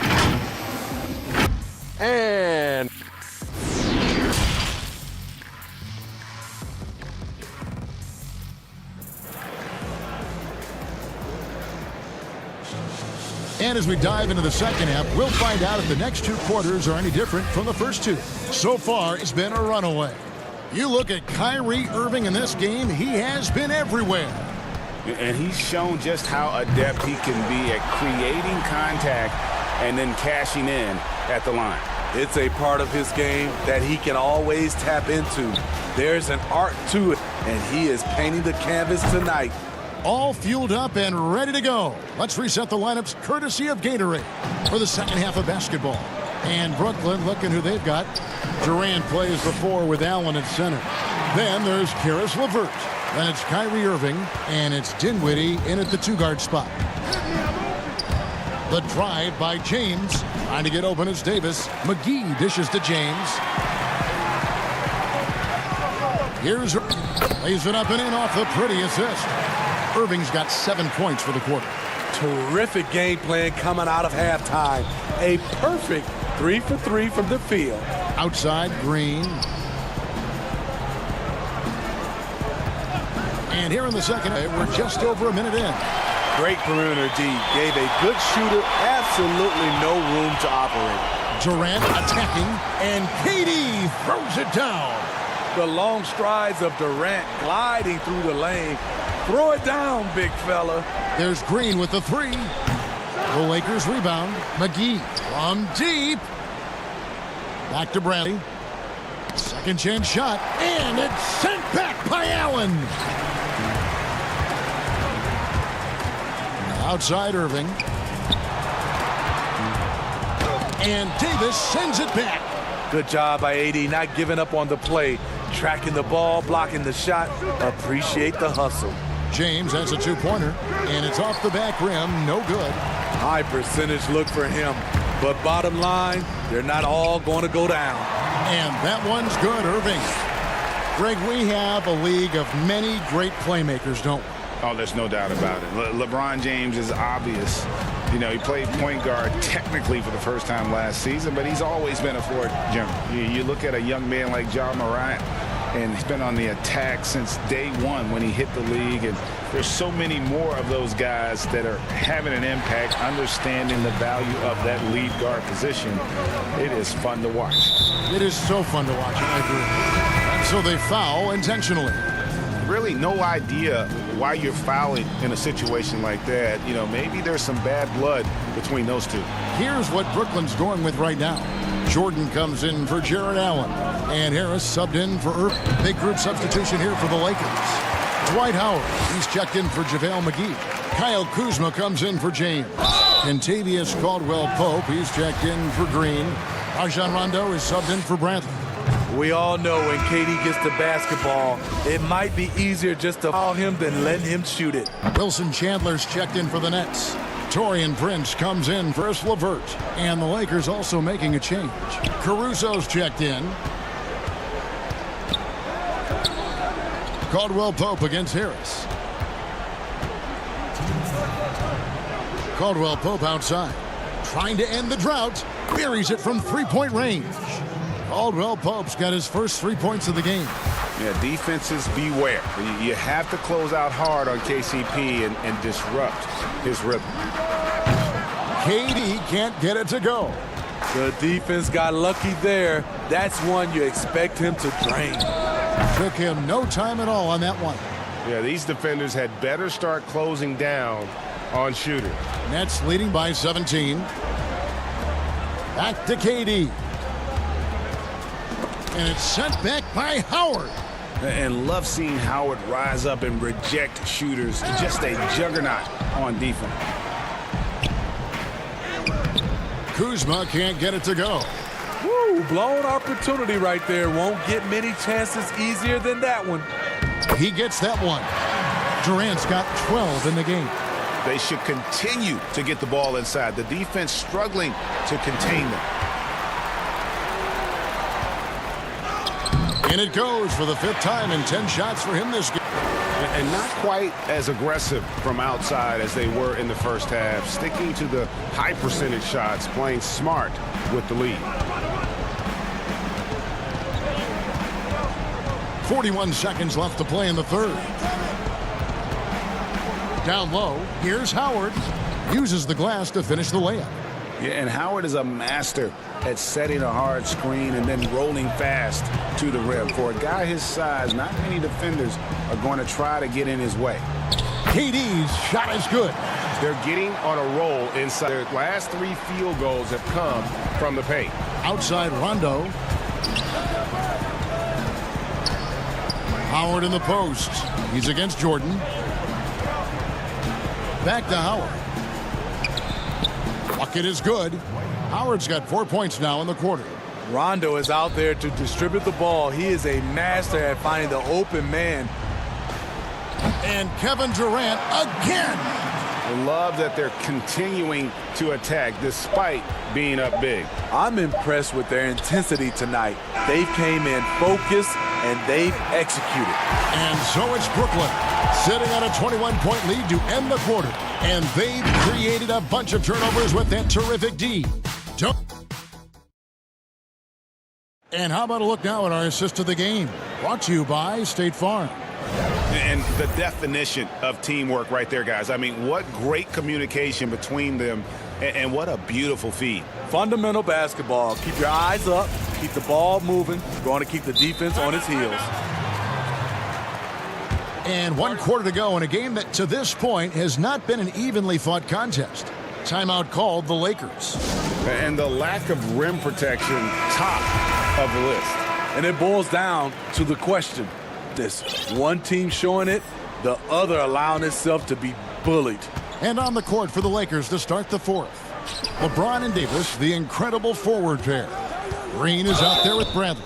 And it's McGee in at the pivot spot, manning the middle. LeBron's explosiveness right there. If you're not a step early, you're probably going to foul him. Free throw good, LeBron. And he makes both free throws. Here's Irving.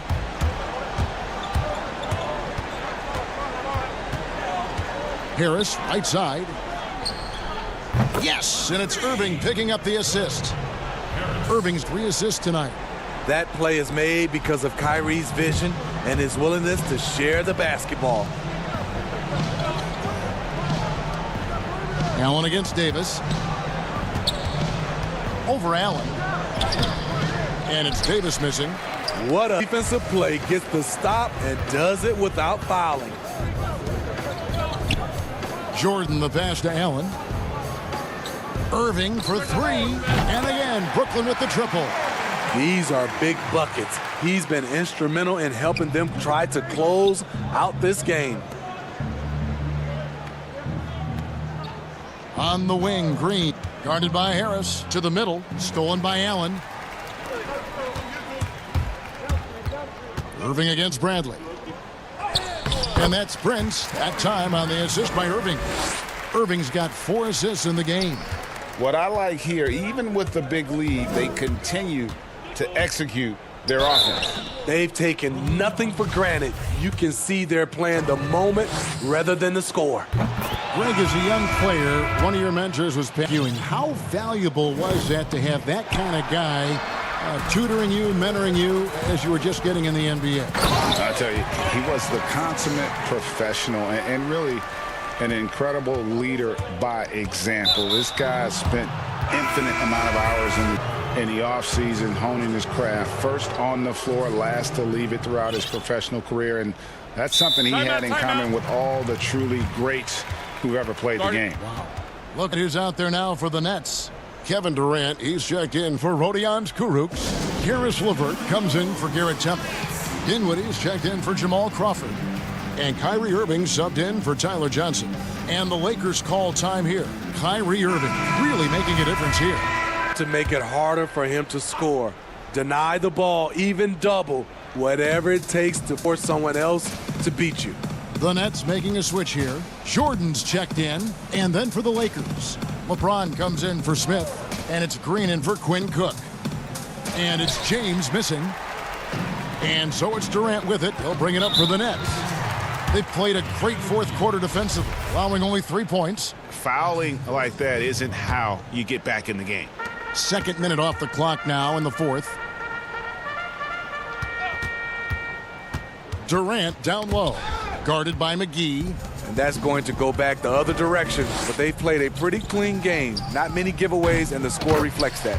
James on the follow.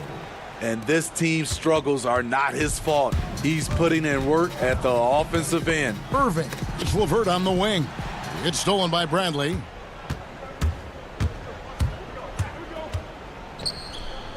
Outside for Davis.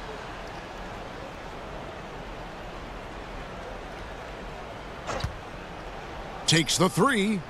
Connects three-point range. Anthony Davis didn't take a lot of threes when he first came into the league, but now you absolutely have to respect him. And for the ball out of bounds, Davis touched it last.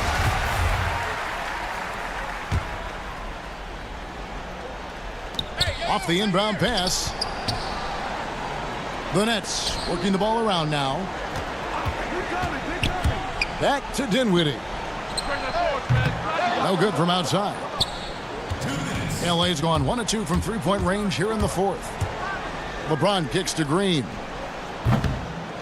Here's Davis. There's the triple. They get it back. Challenging the defense at the rim, something he does very well. Excellent tip in. Nets leading by 21. Irving passes to Durant.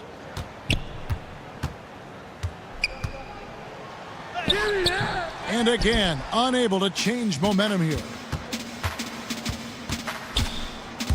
It's LeBron with hammering it in. And so just rolling to the finish line now in what has been a very confident-looking performance for the Nets. When you shoot this well from three-point range, you're really hard to stop. The defense didn't rotate out fast enough to stop the hot shooters. Yeah, exactly, Kevin. They were lethal from deep. And you know, when you look at the huge impact he had, just a monster game for Kyrie Irving. I thought he did a good job of filling out the defense early on. Then once he found his groove, he stayed aggressive throughout. And on an open look like that, he's very gifted at making the weak coverage pay. The drive by James. That shot is good. He has made 8 while missing only 4. That's 67% shooting. Tremendous breakdown ability off the dribble. LeBron also finishing through contact. Irving for 3. A three-pointer is right on target. Irving's got 36. And you know they feel good giving their fans a show here while taking care of business. They're going to win by a nice margin. The effort was there all night. Clearly, he's one of the best there is in the business when it comes to making that lead pass. And on the way from Irving for 3. Drills it from outside. Irving's got 39. Taking no chances. They go on one last run to seal the deal. Not messing around at all. They were focused, relentless, and they got the job done. Great timing. That can be the difference between an assist and a turnover. Irving from long range. Three-pointer. No good on that one. LeBron with it. Plays it up and banks it in. The power, body control. LeBron finishes through contact as well as anyone we've seen. Gets the three-pointer to fall. Yeah, coming down the stretch, they've become reliant upon their perimeter game. You know, David, thank you as always. And that about wraps it up for Steve.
Arena with a big game on the road awaiting. There's a look at down. Let's check out Chicago's starting lineup. LaVine at the 2 with Porter at the 3. Markkanen and Carter are up front, and it's White in at the 1. And for Los Angeles, they've got Ivica Zubac. Paul George is out there with Patrick Beverley. Then it's Marcus Morris, and it's Leonard in at the 3, the small forward. Got that one up quick. George has got the first points up on the board here for the Clippers. And LaVine, here we go. It's hauled in by George. And Paul George, Doris, kind of a late bloomer coming up in high school. His older sister used to give him the business on the blacktop. Of course, eventually, he found his stride, and the rest is history. It took some encouraging from older sis and his high school coach, who actually had to threaten him with running suicides to get the guy to shoot more. And think about it. This guy plays college basketball at mid-major Fresno State. That's really where he got onto the NBA radar. LaVine for 3. Again, LaVine missing. I know he wants to answer the 3 that was just made on the other end, but he can't let that affect his judgment. He's got to find the best shot possible. Pass to Markkanen. Back to LaVine.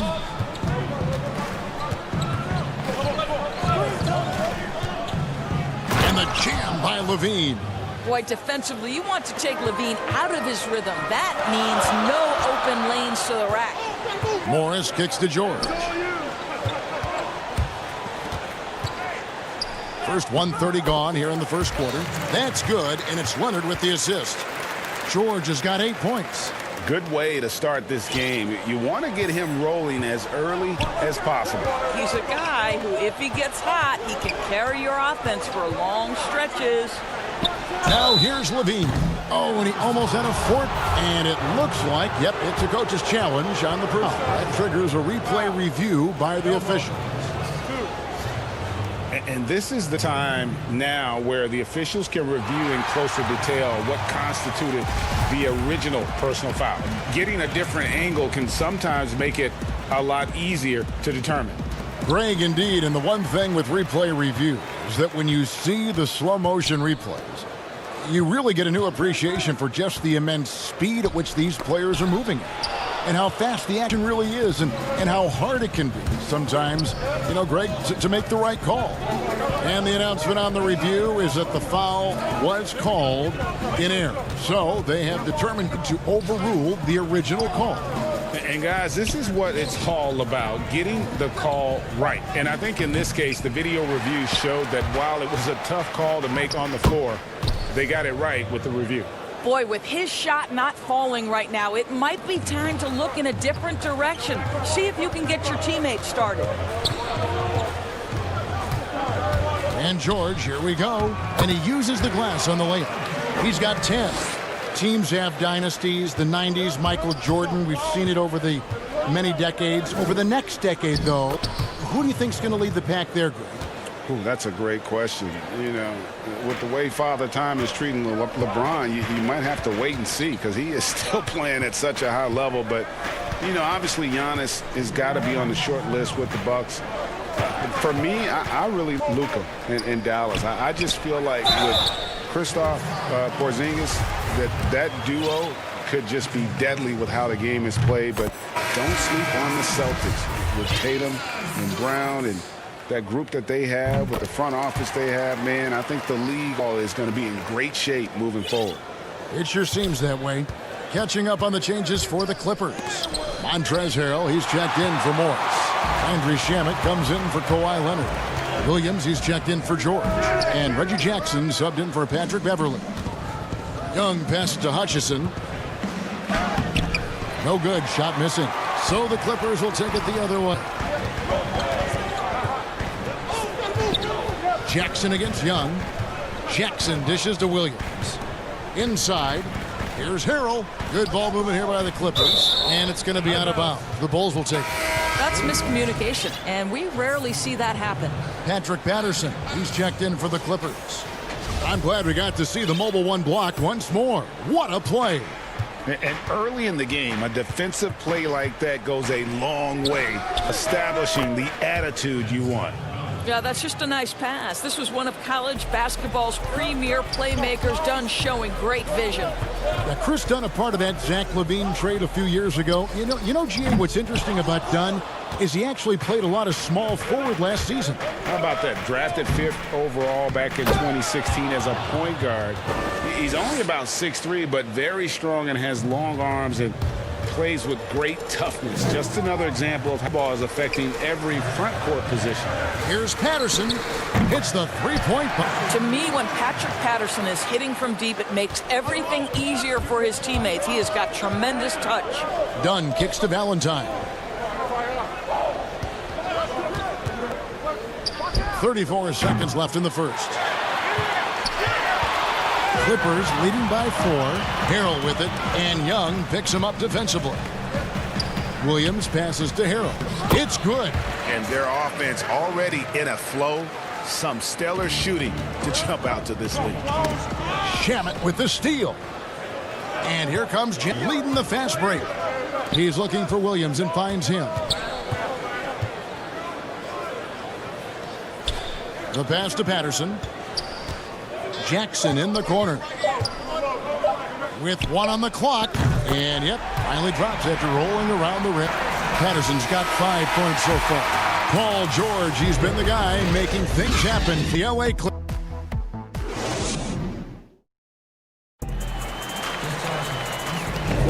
And thanks again for tuning in. If you're just joining us, we've played through 1/4 of action so far. And taking a look at Los Angeles' performance here, what have they been doing or not doing? Well, the offense is clicking, and they seem to have seized the momentum here early on. Boy, it's been a really pretty thing to watch, executing their game plan to perfection. And now, brought to you by Gatorade, all fueled up and ready to go. Let's reset our lineups. So for Chicago right now, we've got Valentine, and is out there with Harrison. Then it's Young, and it's Cornette in at the pivot, manning the middle. In the Shamet with it, and another 3 for the Clippers. I'll tell you, you are playing with fire anytime you leave this guy open, and they just got burned. Dunn passes to Cornette. Pass to Harrison. In the corner, Valentine with it. Played in with a nice touch off the glass. Valentine's got his 2nd bucket of the game to go. And really, it's been a major aspect of their offense in the early stages here. Their success working the ball inside and getting points from range. So many of Montrezl Harrell's buckets come right at the cup. He is so powerful. Count that one.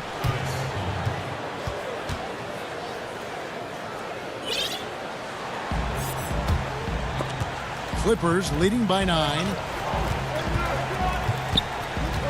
Shamet kicks to Patterson. Jackson in the corner. lays it up off the glass. And good to see Jackson finish closer in. Not a guard who just chucks up threes. Can find the creases with that handle. And the first time out of the game called for Chicago. You know, when you look at the balance of power between players and teams, Greg, does it feel like the players now have more say, more control than they used to? No doubt. We're seeing more players demand trades, sign shorter contracts with opt-outs. And the irony of that is, in my era, our best players were fearful for the length of their contract, or the life expectancy of their careers, believe it or not. And these guys today, they undervalue. They know what they bring to the table, and they are utilizing that to the max. And is that good, Greg, for the game? I think so. I do think most guys they understand that their legacies are going to be defined about whether or not they do. George with no one around. And again, Los Angeles with a triple. Well, Paul George says, I can answer with my own big-time three-point shot. Go to work, PG. LaVine, and the call on the shot that sends him to the line. And really the defense fouling there to prevent the layup, but that's exactly what you need to do. So 1 for 2 that time at the stripe. You know, one of the things that LaVine has worked so hard on is the ability to get to the free throw line. This guy has stated he wants to be one of the best to ever do it. Well, a great scorer gets to the foul line. All self trying to step up, he's got to be frustrated with the miss. To the inside. And then Carter with the dunk. Now, Zach LaVine is a solid passer. This guy entered the league as a point guard, puts it on the money there. George with the ball. Now guarded by Porter. And it's Otto Porter with the foul. That's his first foul.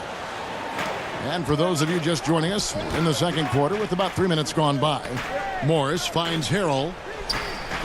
Missing here by Los Angeles. And you can see the commitment already here defensively by Markkanen, not allowing his man to get comfortable. Love the fact that he's working on it. And they're forcing the ball inside, and it's working like a charm. And last season for Markkanen didn't really go as planned. Greg, we know he suffered some injuries and had a hard time establishing his role. Yeah, both the scoring and rebounding were down. And this happens sometimes with a new coach and a new system. But one thing's for sure, the talent is there. Markkanen is still very young and has a tremendous upside. Oh, Morris in position, throws down the alley-oop slam. What pretty vision right there by Patrick Beverly. Wow. Bulls trail by 8. Here's White. He's been patient so far. Nothing on the scoreboard yet. LaVine with it. George picks him up. And he could not get that one to go. A lot of contact, and he'll go to the line for 2. It's going to be Montrezl Harrell. Well, those are the subtle moves that LaVine is adding to his game. That pump fake, now he is just heading to the line. Nice. And the Clippers making a change here. Zubac is checked in. Chicago also making some changes. Daniel Gafford's checked in for Wendell Carter. Luke Cornett comes in for Markkanen. And it's Chandler Hutchison in for Otto Porter Jr. Time called here. The Bulls decide to talk it over. When the story of Kawhi Leonard is told, it will be about the hard work being the secret of his success. Here was a guy who was not the most vaunted prospect in either high school or college. But boy, he kept his eyes on what he was after, and he kept working. Lou Williams is checked in for the Clippers. Jackson comes in for Patrick Beverly. Chicago also making some changes. Thaddeus Young, he's checked in for Luke Cornett. Harrison comes in for LaVine, and it's Dunn in for White. Now, here's Dunn. Here's Gafford, and the powerful one-handed slam. And he's an automatic finisher when he gets into that area. He is, and he picks the simple one-hand stuff to get the 2 points. Here's Williams. Dishes to Leonard.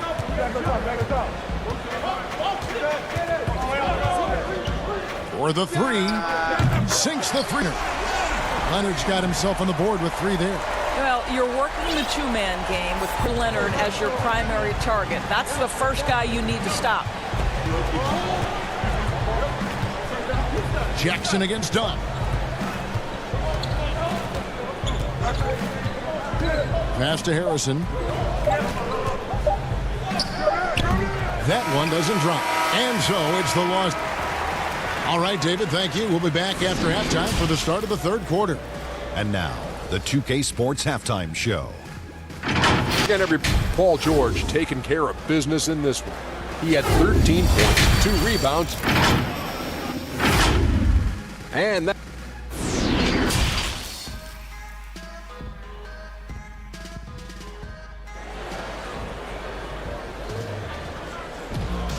And if you're just joining us in this one, first half is in the books. 1 half to go. You look at Paul George in this game, guys, he's been everywhere. Yeah, he's just been raining down on him from deep here. Talk about dialed in. Well, the break certainly didn't have a cooling effect on him at all. He's in a great rhythm, looking comfortable and confident. Morris is out there with the hit to Zubac. Then it's Paul George. And here we go. Coach's challenge happening right now. This one in regards to the personal foul, seeing if that was the right call.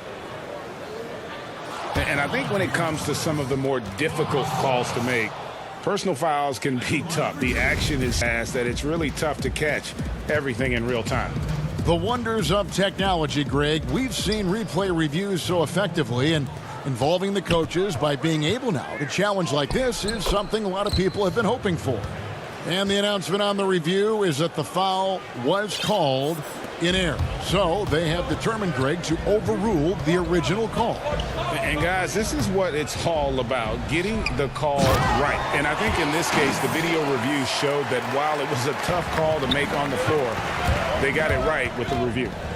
There's a real knack understanding when a guy is uncovered, and Paul George's court awareness on display right there. Beautiful. Now here's Levine. He's got 14. Good work defensively by Morris. Boy, if you're going up against this guy in this close a range, you've got to defend with everything you've got. Tremendous job defensively. Patrick Patterson, he's checked in for Morris. Here's George, 13 points in the game.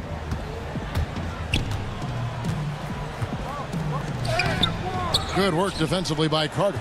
Well, we love his ability to attack the rim. He just loses a little bit of focus. And wow. Such a big-time athlete. Levine makes the hardest moves look easy. Leonard attacking from the corner. And there's Paul George on the assist by Leonard. George has got 15. Well, this guy flat out carrying the load for them offensively. He is taking and making good shots. What a terrific job. White dishes to Carter.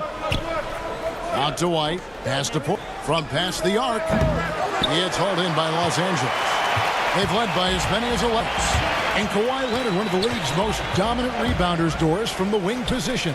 Board man gets paid. That was his motto from back in high school and college. It's all about hard work and earning your keep, according to Kawhi. On the wing, Porter. Makes it off the glass. And they're beginning to just flat out fall apart defensively right now, especially on the interior. And the pass to Leonard. Not quite 2.5 minutes played here in the second half. Kicks it to Patterson. 5 to shoot. Here's Beverly, and the layup's good off the glass. Beverly's got his first basket.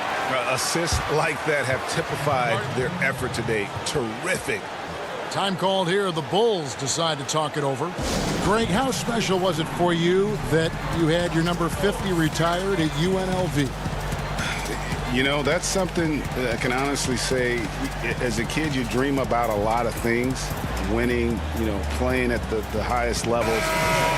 That's something I never really fathomed, is to have your jersey hang in an arena. That was a surreal moment, a really cool moment, and it was awesome to be able to share it with my family and friends. And people probably don't know that you grew up in Las Vegas, so it was probably doubly special, wasn't it? Exactly, born and raised. And it just seems that every pass they make is leading to a score. Just great ball movement. Pass to Valentine. We've got 1:48 left to play here in the third. Count the basket. Valentine's got 7 points. and they are attacking the rim and getting great results. Clippers leading by 11. And it's out of bounds. They say it was last touched by Williams. And here's Dunn. He'll bring it up for Chicago. Passes it to Harrison. Back to Dunn.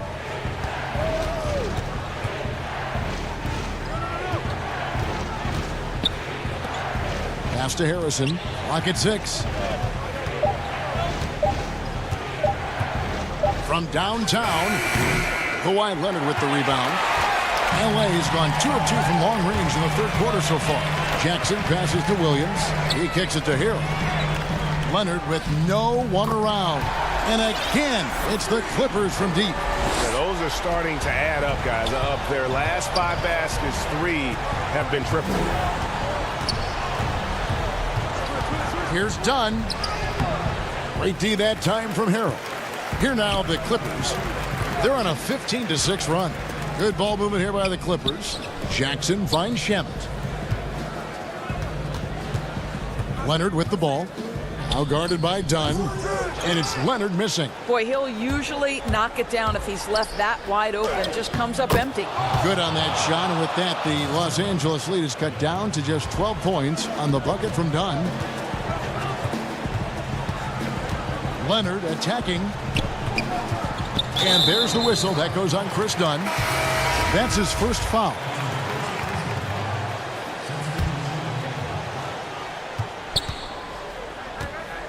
Jackson deciding where to go with it. Williams with his first shot attempt. That's good on the jump shot. Williams has got the lead up to 14 now for the Clippers. The 3. No good. Well, Lou Williams challenges the shot. Boy, being committed on the defense. And so it's the Los Angeles Clippers with a 14-point lead as we quarter to a close. What a night they've had in terms of their shooting. Everything dropping in for them. Right back after this break. And let's take this opportunity now to show you our State Farm assistant. And how about the floor generalship right here? I mean, showing us why they're always in good hands when he's the man in charge. Well, this is exactly what you're looking for from your point guard. Survey the floor, serve it up on time and on target. And as we head into the fourth, we'll see if there's a comeback in the works or if it's more of the same from the first 3 quarters. On the court for the Bulls, getting this fourth quarter started. White and Levine team up in the backcourt. And it's Cornette in at the center. Time called here. The Bulls decide to talk it over. Adjustments are a part of the game, and the coach sees something he doesn't like here. Well, this is a chess match. Looking ahead a few moves and trying to execute toward that. And Los Angeles with some changes. Patterson coming for Marcus Morris. And Georgia subbed in for Reggie Jackson. So Chicago going with an almost entirely new group. Young's checked in for Luke Cornette. Porter comes in for Chandler Hutchison. Harrison's checked in for Zach LaVine. And Chris Dunn subbed in for Kobe White. This is what we call highly efficient play. Working off the screen, getting to the cup. Big group substitution here for the Clippers. Zubac is checked in for Harrell. Morris comes in for Patrick Patterson. Kawhi Leonard's checked in for Landry Shamet. And it's Patrick Beverly in for Williams. And it's denied.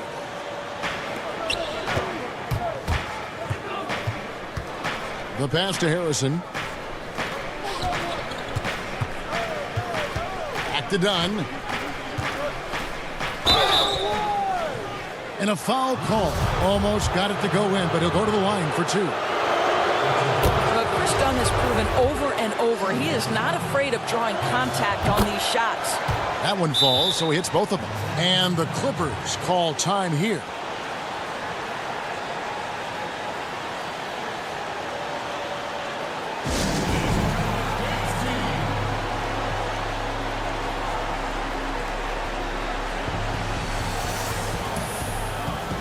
So Chicago going with an almost entirely new group here. Wendell Carter, he's checked in for Daniel Gafford. Markkanen comes in for Thaddeus Young. Levine's checked in for Harrison, and it's White in for Dunn. On the sideline, let's catch up with Hall of Famer David Aldridge. Well, during the break, I listened in on Doc Rivers talking to the team. His key message was, don't get comfortable. Those guys are going to come at us with everything they've got. Let's bring the intensity and stay focused on every possession. Kevin, back to you. And so he makes both from the line. We're just over a minute into this final quarter of play. White against Beverly. LaVine for three. And it's the Clippers now. Leonard's got his fourth rebound with that last one here tonight. Well, he hasn't proven to be much floor spacer for them. He had the 1-3, but that was back in the first half.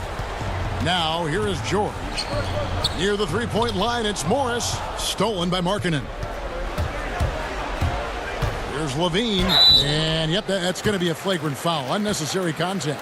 Boy, a very hard foul that time, and the officials had to slap him with the flagrant. I mean, you can get away with that kind of contact. Yeah, gee, that's an easy call for the officials to make when there's that much contact. The league is really cracking down on those sort of plays. Williams, he's checked in for the Clippers. White looking around, and the lead is down inside single digits. White's got his first bucket of the game, and he's on third for three. George double-teamed. Out to Morris. Lets it go from deep. That falls. Nice feed that time from George. And they have been relentless from deep. And you see the defense trying to react, but to no avail. Well, that's the whole point, isn't it? If you space the floor well enough, it's almost impossible for the defense to account for everyone. And the ball's tied up, so we'll have a jump ball. His shot was hindered by that momentous Mullen block. And he's all over that shot. Has it read the whole way and gets the position he needs to make a play. And it's the Bulls with the ball. Back to White. And the layup falls. White's got 5 points in the quarter. Well, we've seen that movie a few times, haven't we? An easy bucket in the paint. Out to Morris. Pass to George. Got a piece of it. Stolen by LaVine. And here we go. LaVine heading to the hoop. And the jam by LaVine. Well, how about the anticipation by LaVine? Gets the pick and jump starts the break. That's how it's done. And George, here we go. 2 free throws coming up, and they call the shooting foul. It's going to go on Otto Porter Jr. First one falls for. And both free throws good for Paul George. And that's another area where he is just a superb player. Excellent at the free throw line. White against Williams. Here's LaVine. And he gets the whistle. 2 free throws coming up. It's just tremendous quickness. It makes LaVine difficult not to foul. And so LaVine nails both of them. And the Clippers call time here. They're ahead by 7. Got 1:55 left to play here in the fourth.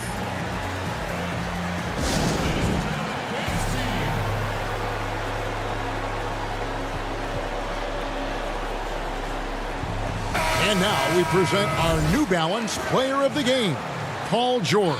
And Kevin, his three-point shooting has been a big key. 12 of his points have come from downtown, and those points didn't come cheaply. He's worked hard on the perimeter aspect of his game and got good high-percentage shots. He sure has given this crowd a treat tonight. This kind of performance only cements his status as a fan favorite. You know, I like that mentality, LaVine, taking it inside, mixing it up a little bit. So the first one drops, and that brings them within single digits. And so LaVine nails both of them. 1:43 left in the fourth quarter of this one. LaVine against George. Stolen by LaVine. Here's White. Rebound by the Clippers. Leonard's got his 5th rebound in this one. Right wing. Anderson finds George. No good on the 3. Bulls trail by 8. Here's LaVine. He could get it to go. Excellent D there from George. And Zach LaVine gets the whistle that time. His second foul of the game. George against LaVine. Leonard on the wing. And he makes the bucket, gets the whistle, and now a three-point play chance here for him. Guys, I think this is a game they have to feel good about as we wind through the final moments here in what looks to be a solid win for the Clippers. In the end, they had a better shooting percentage, and that's what made the sometimes, things go your way. The other team wasn't catching many lucky breaks themselves. Yeah, and Kevin, not all about luck. I thought their overall shot selection was better. And what a tremendous standout performance it was for Paul George. Boy, forget about his stats for a second, right? What impressed me most was stamina. It seemed like he was involved in every play. And with that kind of activity, I don't know how you don't wear down. Yep, that one goes in there. And the Clippers lead by 11. Saw the opportunity to put this away and did not turn it down. Yeah, playing with great energy and great effort. And as a coach, you'd love to see this from your team every single night. Here's George. Following the basket by Otto Porter. Takes it out to Leonard. Good ball movement here by the Clippers. Patterson dishes to Harrell. And Leonard has it in the corner. Harrell, the pass to Leonard. Shot clock at 3. Outside, George. No good on the triple. Here's White. And that'll be 2 free throws coming up. Officials on the call with the foul. It's on Kawhi Leonard. And that burst of speed, sometimes White just too much for a defense, which is why you see them compromise. That's also good. So he hits both free throws.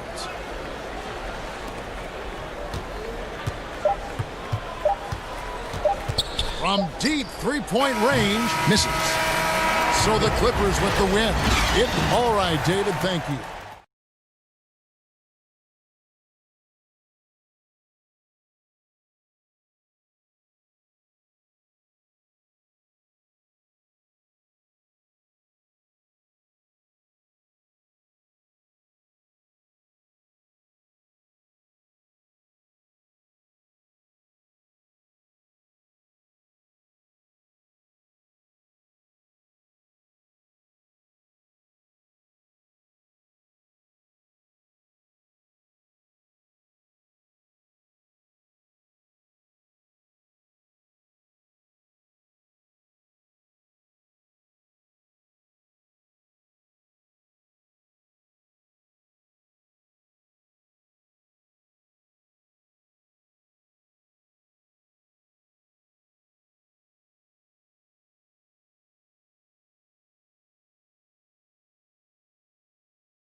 The week is starting off right. Monday.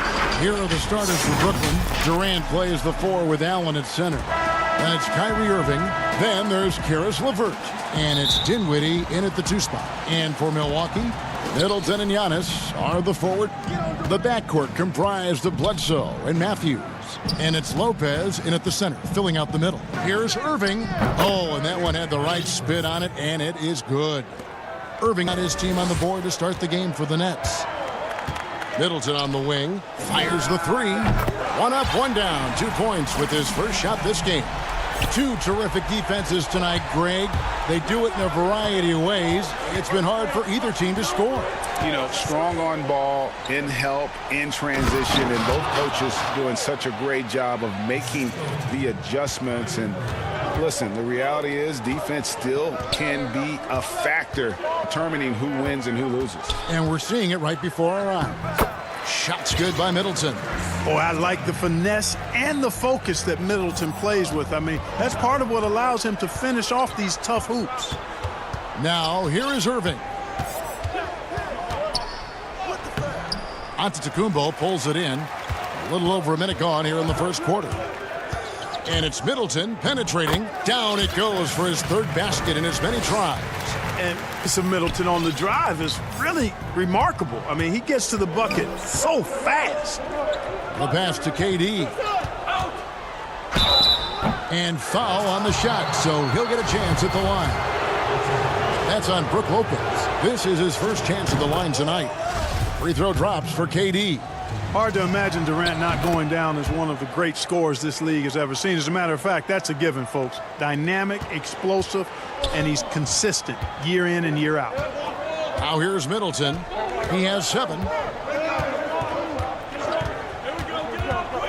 Just over a minute and a half played here in this one. And it's Bledsoe off the drive. Matthews finds Bledsoe. 6 to shoot. Off the mark there with the 3-point shot. Nets have gone 2 of 3 here to start out the game. Well, I like this young man, Jared Allen. He's still working to find consistency in his offensive game. He's a really good leaper and finishes at the rim, protects the rim. But his strength right now, which will always be his strength, I think, is his defense. He's outstanding with the floor. And the Bucks with possession here, following the bucket by the Nets.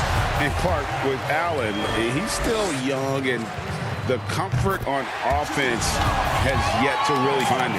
Yeah, and you know what? I think he's really scratching the surface there, Greg. I mean, this kid he only played 1 year in college, and he's shown you that he can defend at a high level. And he looks like he's a worker, so I think his offensive game will ultimately catch up with his defense. And it's sent back by Lopez. And so the ball goes out of bounds. Lopez touched it last.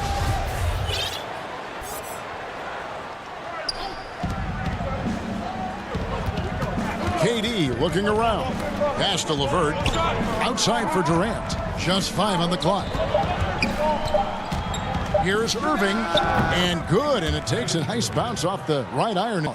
Already finding his spots and capitalizing. Playing really efficient basketball. For 3, Middleton. Milwaukee. No good that time either. And he didn't punish them for the weak coverage there. They can't count on him to continue missing. It's stolen by Antetokounmpo. Middleton against LeVert. For 3, Bledsoe. Rebound, Brooklyn. Outside, KD. Offensive rebound, Allen. And it's Allen slamming it down. Well, you see the hustle from Allen there, guys, and his relentlessness and the mindset to keep at it really allows him to gobble up those offensive boards. Now here's Middleton. He's got 9. Here's Lopez. Good, and the assist goes to Middleton. And the combination of his quickness and soft touch around the rim really allowed to pull off shots like that. A lot of players don't have the reverse in their arsenal. Boy, I'm absolutely shocked he didn't get that one to go. Usually he's money from deep. Outside, Antetokounmpo. Lopez kicks to Bledsoe. Lopez passes to Giannis. Middleton for 3. Knocks down the 3-ball. Middleton's got 12 in the game.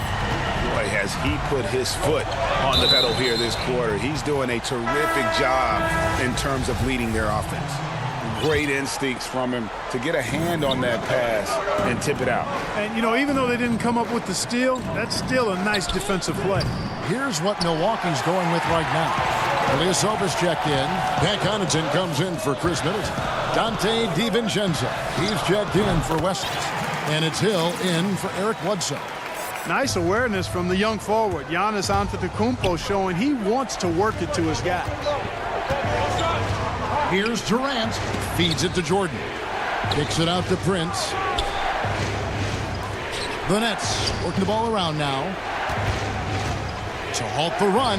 Jordan trying to free himself up. Boy, just cannot buy a bucket, guys. I'll tell you what, that's a painful quarter for him, and it's painful for me too. There's a 4-second difference from the shot clock to the game clock. Outside, Antetokounmpo passes to Connaughton. He feeds it to Giannis. The Bucks need to get a shot off here. Hill dishes to Antetokounmpo. And the shot clock expires. 24-second violation.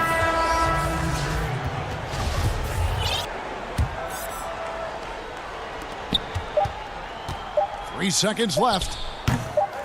Doesn't go that time.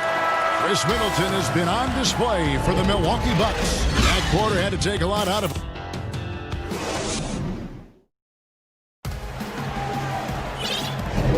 And hope you've enjoyed the broadcast so far. Halfway through the first half in this one. And what stands out to you from the Bucks in this one? Well, the offense is clicking, and they seem to have seized the momentum here early on. Yeah, you know, I agree. No warm-up needed. They came in on and have already built a nice lead. So for Brooklyn now, on the perimeter, Harris and Prince. Wilson Chandler out there with Jordan. And it's Dinwiddie in at the point guard position. And Harris wide open. He shoots. Let's keep it alive. Prince's shot is good. You know, it's not often that we see Prince hit the offensive glass, but that time he read the ball well. Outside Korver. Outside Hill. Back to Korver. Very to leave a guy like that open. Lucky break there for the D. Here's Dinwiddie. The shot goes down and it gets this game back to even. Dinwiddie's got his bucket of the night. They are just killing them on the interior. Yeah, you can't say that with enough emphasis. I mean, the defenders are just not being aggressive enough down low. You got to play with some physicality in the paint. And we've seen several lead changes tonight. Neither team giving an inch. Yeah, and the lead has changed hands, and it just hasn't stayed in those hands very long when it's changed. Back and forth we go. And now they decide to foul intentionally. Really no idea why you're fouling in a situation like that. You know, maybe there's some bad blood between those two.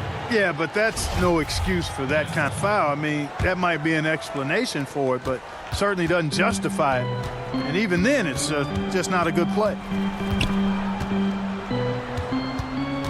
Irving against Matthews, and he makes that one.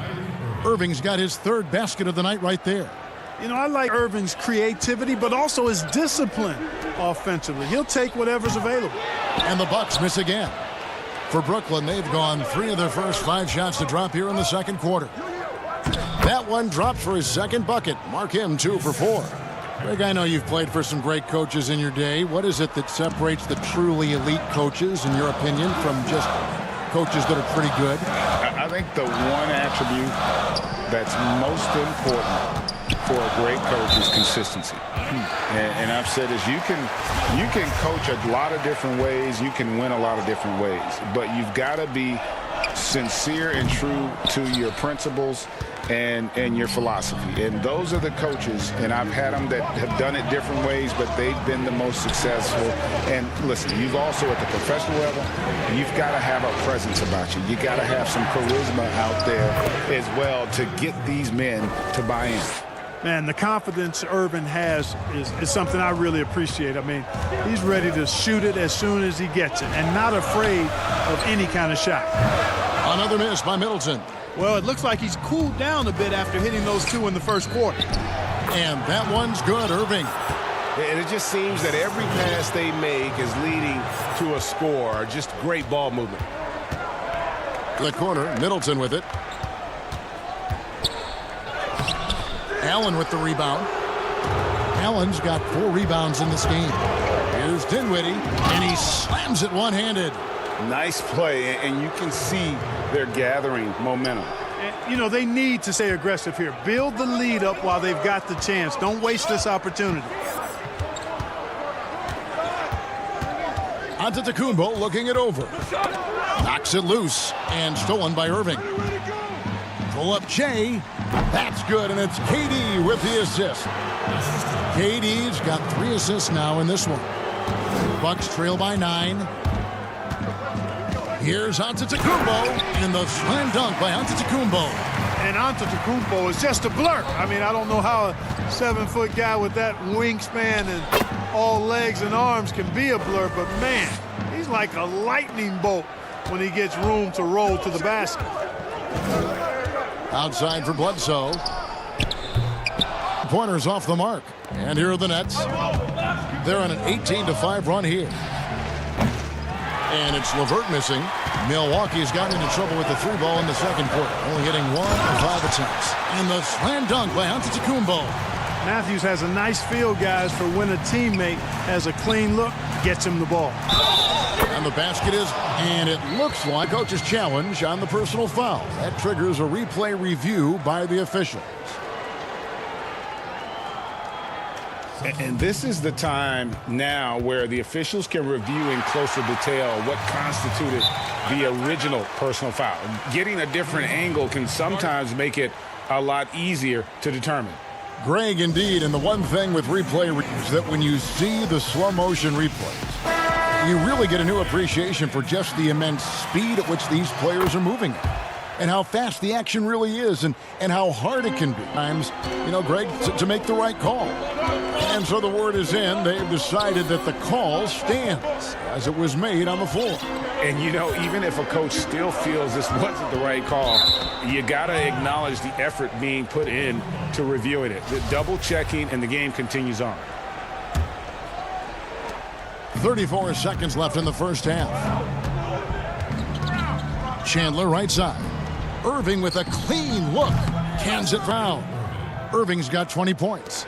Boy, have they gotten hot here in the second quarter. No wonder they're in front. Now, I don't know if this field goal percentage is sustainable, but if they can stay close to what they've done in shooting the ball, they'll run away with this one. Irving drives in through the net again. He's done that 10 times tonight, and he's only needed 11 shots to get there. You know, his job is really to carry the load offensively, and that's exactly what Irving is doing tonight. And it's good for 2.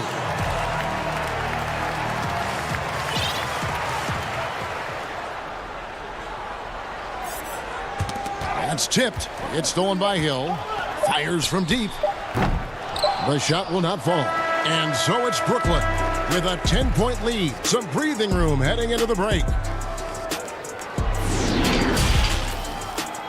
It's the 2K Sports Halftime Show. Hey, everybody, welcome to the 2K. What a game it's been for Kyrie Irving. He ended up with 22 points, 2 rebounds. That's all for now.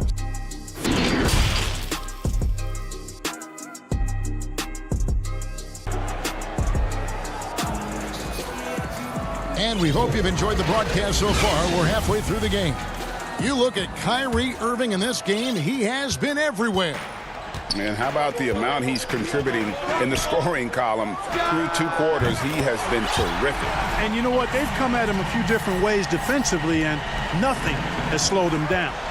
Giannis is the 4 with Lopez the 5. Matthews and Middleton the 2 wings. And it's Bledsoe in at the 1. That's the 5 on the floor for the Bucks. Dinwiddie wide open. That drops, and it comes off an assist from Jordan. Dinwiddie's got 9. And an eye for an eye. Both teams working to stretch the floor. Nothing like answering back. One team gets 3, you fire 3 of your own. Boom. Takes it up with both hands and rips it down. You know, big guys like Jordan who can facilitate are really valuable. Spots the open man and gets it right to him. Middleton outside. The tray. But they get it back. The kick out to Matthews. Over Harris. And it's out of bounds. The Bucks able to retain possession here. A different look for Milwaukee. Williams comes in for Brook Lopez. And it's Pat Connaughton in for Matthews. And with a little minute gone, the second half is underway. Pass to Antetokounmpo. Here's Connaughton. The Bucks working the ball around.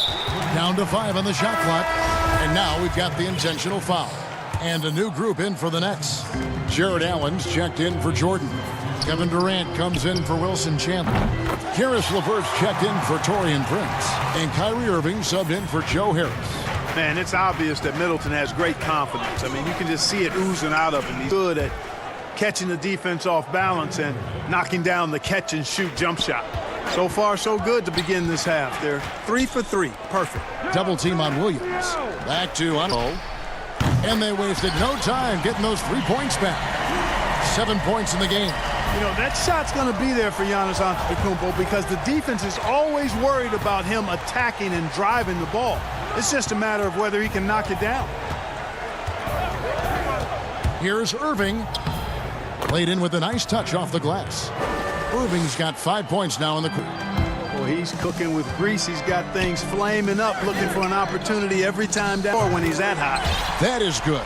And the Nets' lead is cut down now to just 9 in the basket from Bledsoe. High post Allen. Back to Irving. The 3. Here's KD. No good that time. And Milwaukee the other way now. The kick out to Williams. Allen with the rebound. Allen's got rebound number 5 here tonight. Outside Irving.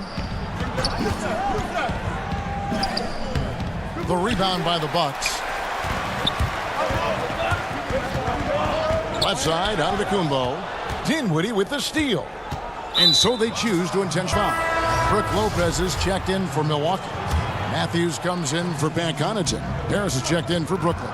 Here's Durant. And oh boy, a lot of contact there, but he gets the call and will shoot 2. It goes on Chris Middleton. Greg is a broadcaster. Who have been some of your favorite personalities to cover? Man, that's a great question. You know, most of the stars, I'm a big fan of Durant and Steph and LeBron and those guys. Chris Paul's another one that's a favorite. So many other guys, you know, there's so much more personality and so much more confidence these guys have working in front of the camera. I think that just makes for a better experience. Somebody asked me the other day, who was my favorite? You know who I said? Who was that? Greg Anthony. Oh, you're just saying that because it's true. Yeah, you know, you got to appreciate the speed of Kyrie Irving. I mean, incredible finding different ways to get to the basket, and he is not afraid of anybody. And Bledsoe, here we go. That should give him a nice little jolt. Yeah, it has to. They need a jolt, GA. And, you know, that's exactly what happens when you don't settle. That's the result. Tremendous effort and a big-time finish there. Moves back up. And contact on the shot, so he'll be shooting free throws here. It goes on Giannis Antetokounmpo. Earning a trip to the time. Allen constantly on the move, which makes him hard to guard. Some changes for Brooklyn. DeAndre Jordan's checked in for Durant, and it's Prince in for LeVert. Antetokounmpo finds Lopez.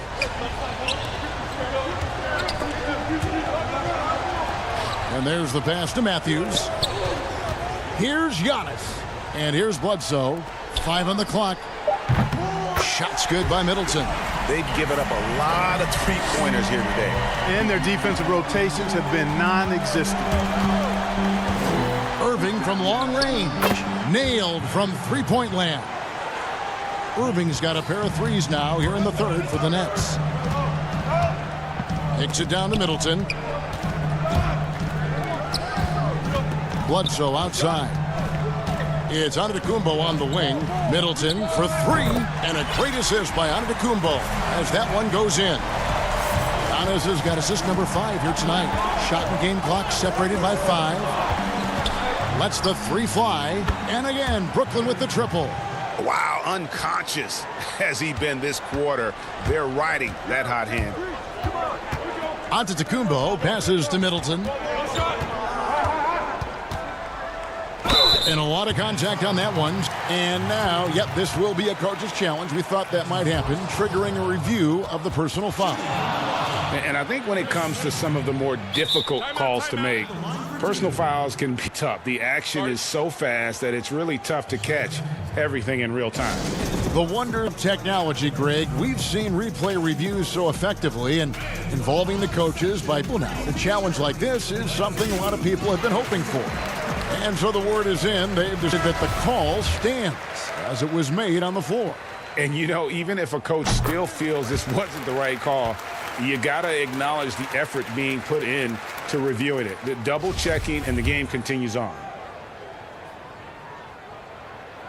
Middleton, he's as solid as it gets from the line. I mean, give him the opportunity. He's cashing in on those. Prince, the pass to Irving, and he uses the glass on the layup. Irving's got 37. Well, that's good work by Prince there, spotting the open man and then putting the ball on target on time, shooting puck. And he'll shoot free throws here. Clearly fouled on that shot that time, the whistle blowing. And Brooklyn called for the foul. The Bucks shooting their 5th and 6th free throws of the game. And that's good as he hits both of his shots. You know, the former late first-round pick, Hill, has really developed into a reliable shooter and wing defender. He's got good speed, gets to the rim and passes the ball well, too. And so it's Brooklyn in the driver. And let's go back to a terrific pass that we're calling tonight our State Farm assist of the game. Yeah, an easy choice tonight. Look at the precision on this pass. Put it on a platter for him. Served him up a tasty room service dime right there, boy. And with 3 quarters behind us, let's see what this 4th period holds in store for us. On the court for the Nets, getting the 4th quarter going. Prince and Durant are at the 3 and the 4. Joe Harris is out there with Irving, and it's Jordan in at the center position. The kick out to Hill. And it's sent back by Irving. Irving bringing a little more intensity to the defensive end there, using his speed to get ahead of that shot. Here's Hill. And that's collected by DeAndre Jordan. A good board there, Kevin, but overall they're getting slightly out-rebounded. And that's a good place to start if you're going to try to find your way back into this game. Get to work on the glass. A platoon swap here for Milwaukee. And then for Brooklyn, Allen's checked in for DeAndre Jordan. Levert comes in for Taurean Prince. And Dinwiddie subbed in for Joe Harris. The Bucks making a switch here. Hill's checked in. And on our sideline, our reporter, David Aldridge. Thanks, Kevin. Mike Budenholzer had some words for his team during the break. And he was emphatic. He said, we are not going to win this game playing this way, fellas. You've got to step it up. You've got to get aggressive. And you've got to battle to get back in this thing. See if that pep talk got him going, guys. Middleton can't get it to go. Nets leading by 12. Durant with it. Now guarded by... Yeah! Tell you what, when Durant is feeling it, he puts on some swagger. He's going to let you know he's got it going. And it's Antetokounmpo penetrating. Oh, yes, he did. 5 up and 5 down for him so far. Doing all he can so far, but they still find themselves trailing.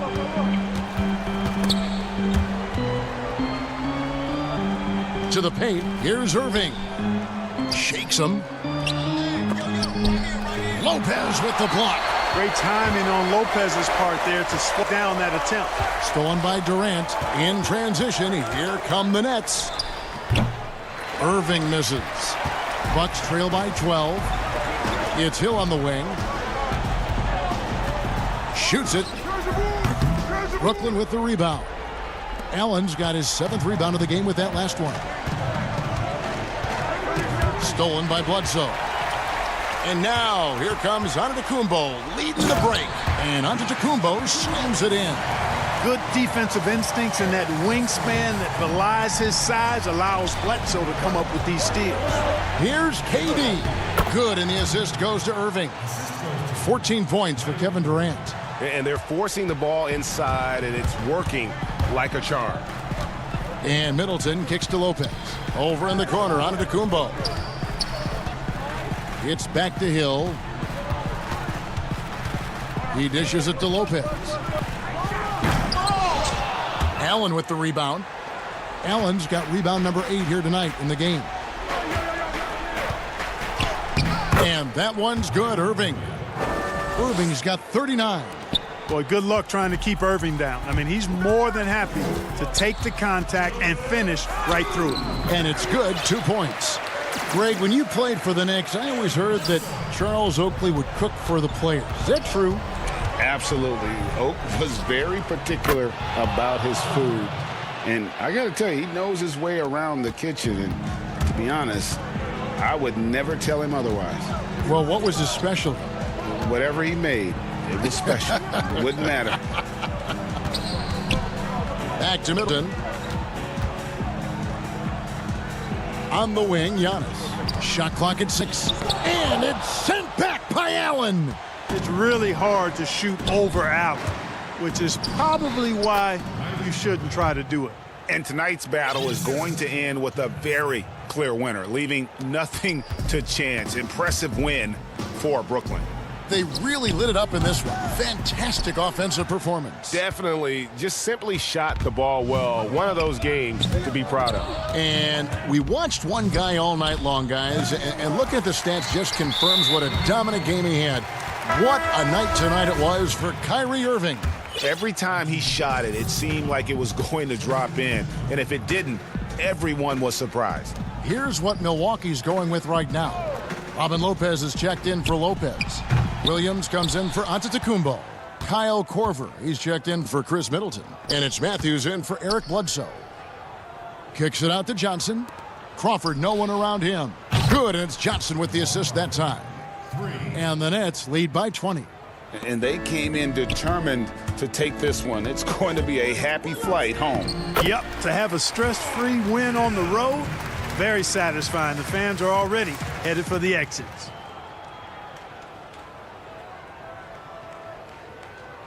And here's Chandler, who brings it up for Brooklyn. Jordan, basket, good. And credit the whole team. It was a focused, concerted to put this one away. Yeah, what a time to put the hammer down. Any hope of a comeback diminished.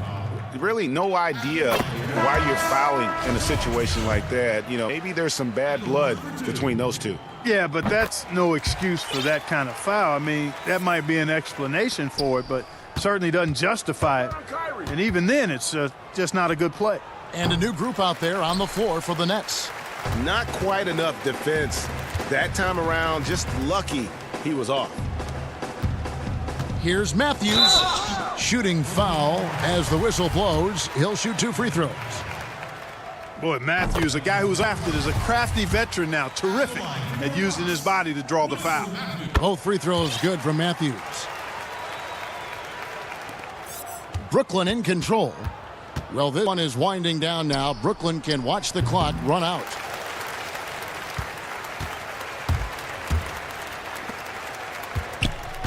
Lopez dishes to Williams.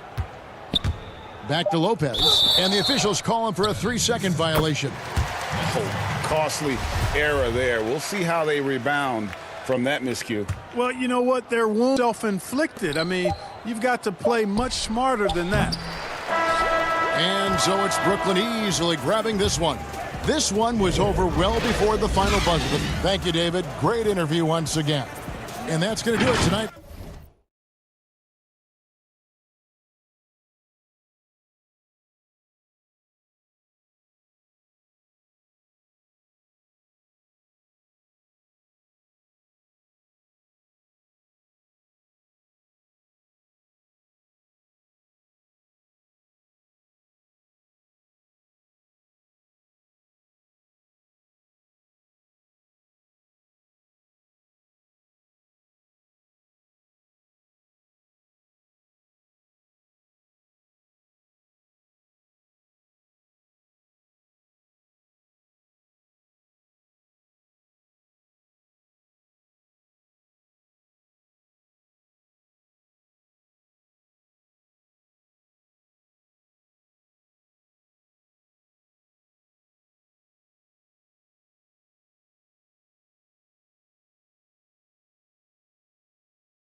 are the 5 for the Clippers.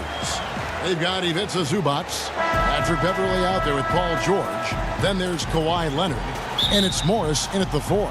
And for Milwaukee, Giannis is the 4 with Lopez the 5. Matthews and Middleton, the 2 wings. And it's Bledsoe in at the point guard. And Giannis, he'll bring it up for the Milwaukee Bucks. Giannis Antetokounmpo has said he doesn't want people calling him the MVP because he doesn't want to relax. He said he fears failure, so he has got to get better. Nice effort taking the early lead. Here we go. Take a nice deep breath. You score on that first possession. Gets the game started the right way. Uncovered at the rim, finding cracks in the defense here early on. Just really smart basketball and exploiting whatever holes that he's seeing right now in the defensive squad. He just powered that one down. One of the game's top dunkers. Well, Greg, there's been some debate. You think, is Giannis the best player right now in the world? I tell you what, if there's a conversation, he has to be in it. You know, some people might go with Kawhi, Kevin Durant. He's coming back. LeBron James is there as well. But Giannis is probably the guy to lead that conversation.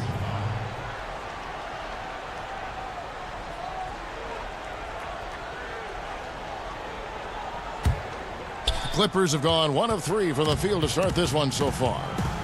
Guys, they're looking for a spark here. Yeah, a cold stretch offensively for sure. Leonard kicks to Beverley. Over Bledsoe. Here's Leonard. Just 5 on the clock. Breen hits it from 3-point range. Just feel like Patrick Beverley has incredible awareness for every second that he plays on the floor. Spots the wide open man, gets it to him. And the jam by Antetokounmpo. I think Giannis loves that kind of stuff right there. His dunks sometimes get vicious. George with the ball. Matthews kicks it out to Leonard. Back to Zubac. Some nice ball movement. Leonard attacking, and Kawhi Leonard with the slam. Really, with that level of speed and power, it is so difficult to keep Leonard from scoring on the drive. So dishes to Lopez. Good, and Bledsoe gets the assist. Bledsoe's got 3 assists in the game. Los Angeles has gone 1 of 2 from long range in the first quarter. George. Milwaukee with the rebound. For him, it's harder to miss that shot than it is to make that shot. I think he was anticipating a bit of a bump there. Lopez passes to Middleton.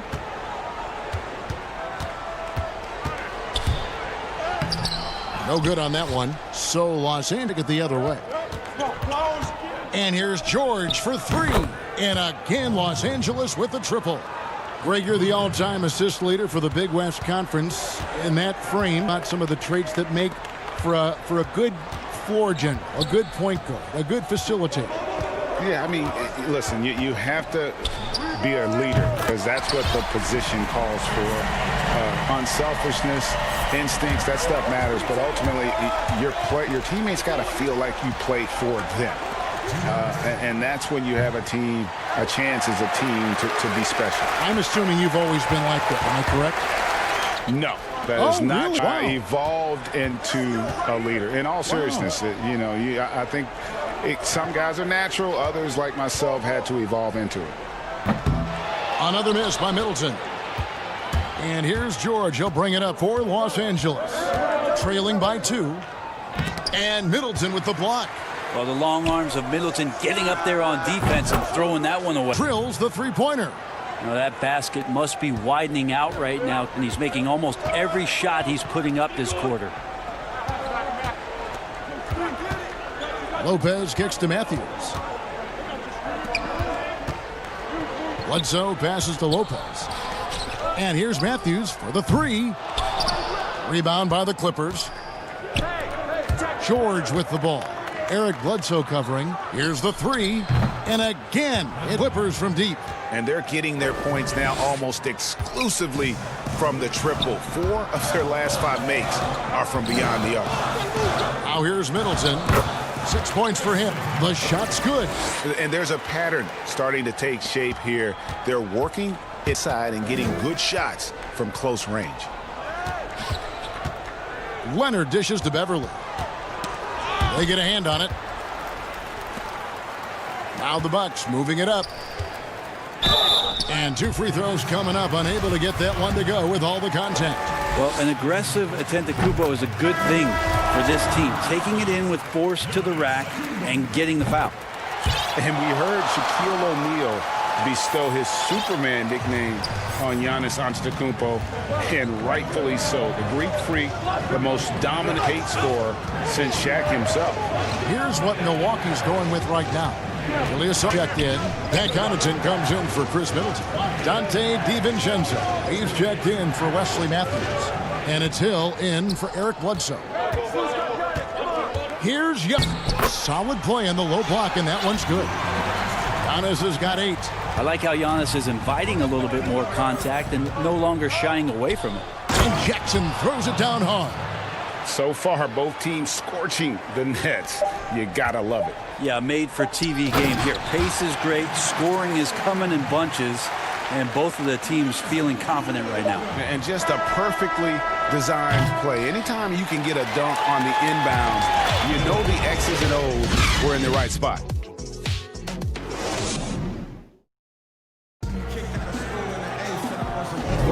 And it's been a pretty even game here after 1 quarter of play.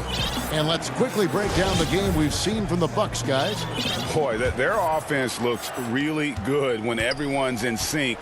Terrific first quarter. They couldn't ask for a better one right now. Just a complete rhythm by all the guys who got some minutes. Wonderful start. The backcourt comprised of Bledsoe and Matthews. Robin Lopez out there with Antetokounmpo, and it's Korver in at the 3 slot. That's the group for Milwaukee right now.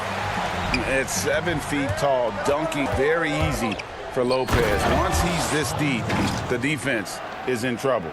Oh, and he went for the 2-hander on the slam, using some muscle. Some urgency from him there, sure. And that one goes out of bounds. Last touch by Zubac. And some changes here for the Bucks. Ilyasova's checked in, and it's Dante DiVincenzo in for Wesley Hughes. Now here's DiVincenzo. Korver, and there are the Bucks with another bucket. And of the last 6 baskets, 5 have come on the interior. This is just smash mouth physical basketball, guys. DiVincenzo against George. Outside Korver. On the wing, DiVincenzo. One-on-one here. They foul intentionally. Really no idea why you're fouling in a situation like that. You know, maybe there's some bad blood between those two. A platoon swap here for the Clippers. Harrell, and Harrell slams it in. Harrell did everything he could there to try to get the and one opportunity. Let's see if he can knock down some free throws. First trip to the free throw line for him tonight. Boy, your alma mater, UV, Greg, has produced some great NBA players over the years. I mean, so many great names. No doubt about it. Listen, I got a special place in my heart for my former teammates Larry Johnson and Stacey Augmon. Right. But also guys like Sean Marion. You go back to Reggie, who was a tremendous player. And right now in the league, you got Kim Birch, dunk champ Derek Jones, and up-and-comer in Christian Wood. Good mention. Ilyasova gets the bucket. We'll see if they can finally hold on to a lead. It's been back and forth all night. Well, you can tell they really want to increase this lead. They can't keep letting them take it from them. Here's DiVincenzo. A beautiful reverse layup. Now a 3-point Milwaukee lead. That's the 10th straight point they've given up in the paint. Williams for 3. They get it back. Harrell slams it in. Harrell does. He's in there mixing it up, and he goes right back up for a shot. Williams against Hill. Pass to Korver. It's back to Hill. Down low. And Lopez throws it down. George Hill recognizing when his man was open, an effective pass that time. And Williams, here we go. That's in for the first basket of the game after 3 attempts. I mean, he makes plays like that in his sleep. The game is just far too easy. Left side, Korver. Three-pointer. That's in. He's got 2 made now, and he's shooting 2 for 3. And the pick-and-roll set can be virtually impossible to guard when you have a guy like Korver smack dab in the middle of it. The drive by Lopez. Korver, Ilyasova. To the middle. Lopez finds Korver. 6 on the shot clock. And again, Milwaukee with the triple. It took a little bit of time, but now he's taking off the cap and putting his mark on this game. And the Clippers decide to take their first timeout here. Giving up a run here, can they turn it around? Hard to say right now. At this point, I've seen the coach run through 2 or 3 iterations of defense. Is there a fourth? I'm not sure. A platoon swap here for Milwaukee. Clippers trail by 7. Beverly looking around. On the wing, Morris. Los Angeles with another miss. Well, that's not a shot he's ever going to pass up, and he shouldn't. Despite the miss, no defender anywhere near him. He's got to shoot that one. Now here's Middleton. 7-point game, the biggest lead in the game. From the arc. And again, Milwaukee with the triple. Their third three-pointer in a row. And George, here we go. And the wide-open shot from Morris. Sinks the triple. Morris has got himself going there. His first points of the game on the deep ball. Inside. He's covered by Leonard. Middleton for 3. And a great assist by Antetokounmpo as that one goes in. Middleton's got the lead. Back up to 10 now for the Bucks. Out to Morris. Launches a 3. That one falls. His second basket of the game. He's now 2 for 3. Both teams running perimeter-oriented plays that are working. Well, both of them looking towards the three-point line. And I like to see that, especially when the results are made buckets.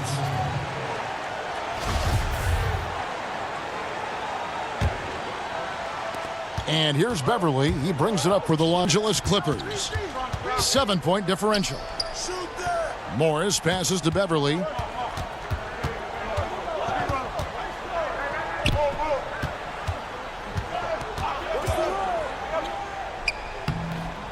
Banked in off the glass. Beverly's got 5 points so far. Yeah, Beverly doing a good job of reading not just his defender, but the secondary defender in that pick and roll. To the inside. Stolen by Zubac. Leonard attacking, and Kawhi Leonard with the slam. That's a stomach punch, guys. Turn it over and give him a free run to the bucket. Oh, you're so right. No question who has the momentum now. Execution. All right, David, thank you, and stay with us, folks. We'll be back just in time to The 2K Sports Halftime Show. Hey, welcome back to 2K. Chris Middleton came out on a mission in the first. He had 14 points and 1 steal. Kenny. And that'll.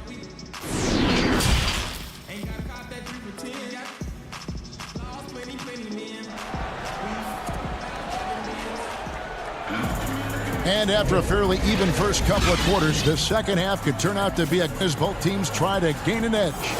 You know, Chris Middleton has really been making it happen, guys. Yeah, it's been a great performance from him. Really staying focused on quality shots. Yeah, this is showing that they're not going to play at anybody else's pace but their own.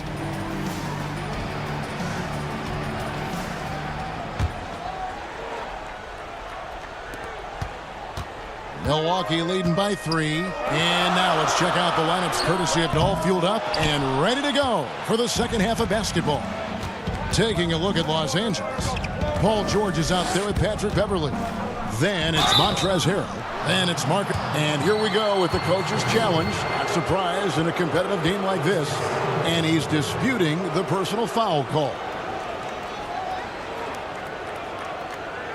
And this time now where the officials can review in closer detail what constituted the original personal foul. Getting a different angle can sometimes make it a lot easier to determine. Greg, indeed, and the one thing with replay review is that when you see the slow motion replays, You really get a new appreciation for just the immense speed at which these players are moving at, and how fast the action really is, and how hard it can be sometimes, Greg, to make the right call. Announcement on the review is that the foul was called in air. So they have determined, Greg, to overrule the original call. And guys, this is what it's all about, getting the call right. And I think in this case, the video review showed that while it was a tough call to make on the floor, they got it right with the review. Middleton on the wing, covered by Morris. Shots good by Middleton. Finally, they get one to drop. That's one of their first 4 here in the third. And G.A. Chris Middleton, over his career, much improved on the defensive end. A true two-way player. And I tell you, that 6'11" wingspan, able to use that length to bother shots and disrupt passes. This offense just looks so different when Kawhi Leonard is on the floor and when he's knocking down shots like this. Middleton against Morris. And it's Chris Middleton with the 3. Middleton's got 19 points. Oh, man, this would be a different ball game if they didn't have this type of scoring to rely on. On the wing, Morris. And it's out of bounds. The Clippers able to retain action here. You love the pressure he's putting on them. Almost had that steal. Yeah, pestering right now, and that's going to pay some dividends. At some point, there's going to be a turnover. A platoon swap here for Milwaukee. Big group substitution here for the Clippers. Patrick Patterson, who's checked in for Marcus Morris. Andrew Shamet comes in for Kawhi Leonard. Lou Williams is checked in for George. And it's Jackson in for Patrick Beverly. Korver dishes to Hill. Launches it. And it's Shamet with the rebound. Clippers have gone 3 of 3 from the field since halftime. Williams kicks to Patterson. Just under 2.5 minutes into the third quarter now. Jackson finds Patterson. It's stolen by Hill. And it's the Bucks on the break.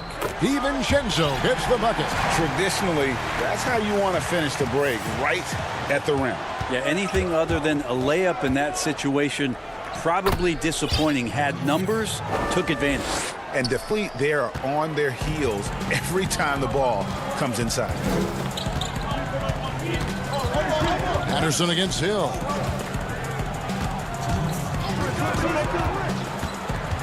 Pass to DiVincenzo. Shot clock at 5. Hill inside. Patterson on him. That shot off the mark. It's Williams with the drive, and he banks in the layup. Williams has got his second bucket tonight. Well, you deserve that kind of treatment if you're going to get up on Lou Williams like that. Terrific at getting to the rack. And so Hill will bring it up for Milwaukee. And we have an intentional foul there, G.A. Wish I could say why. That one's pretty strange. I mean, no idea what got into his head right there. This passes to Bledsoe. Offensive rebound. That's a battle down there. It's one of the reasons Lopez has been in this league for over a decade. Solid effort. And George, here we go. That one is good again. He's 6 for 8 from the floor with the basket. And they're beginning to just flat out fall apart defensively right now, especially on the interior. Paul George with the steal. And here we go. Beverly heading to the hoop. Throws down the breakaway jam. Guy's got some of the best hands in the league. Paul George instincts right there. Pokes that ball away. Nice ball movement by Milwaukee. Middleton on the wing. Defended by Beverly. Middleton against Beverly. Leonard with the steal.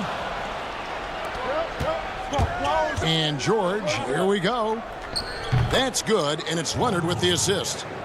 Now it's a 6-point Clipper lead. Well, it's easy to understand why Paul George is one of the top scorers in the league. He can read the defense, he can shoot it, he can get inside, and he's riding a hot streak now.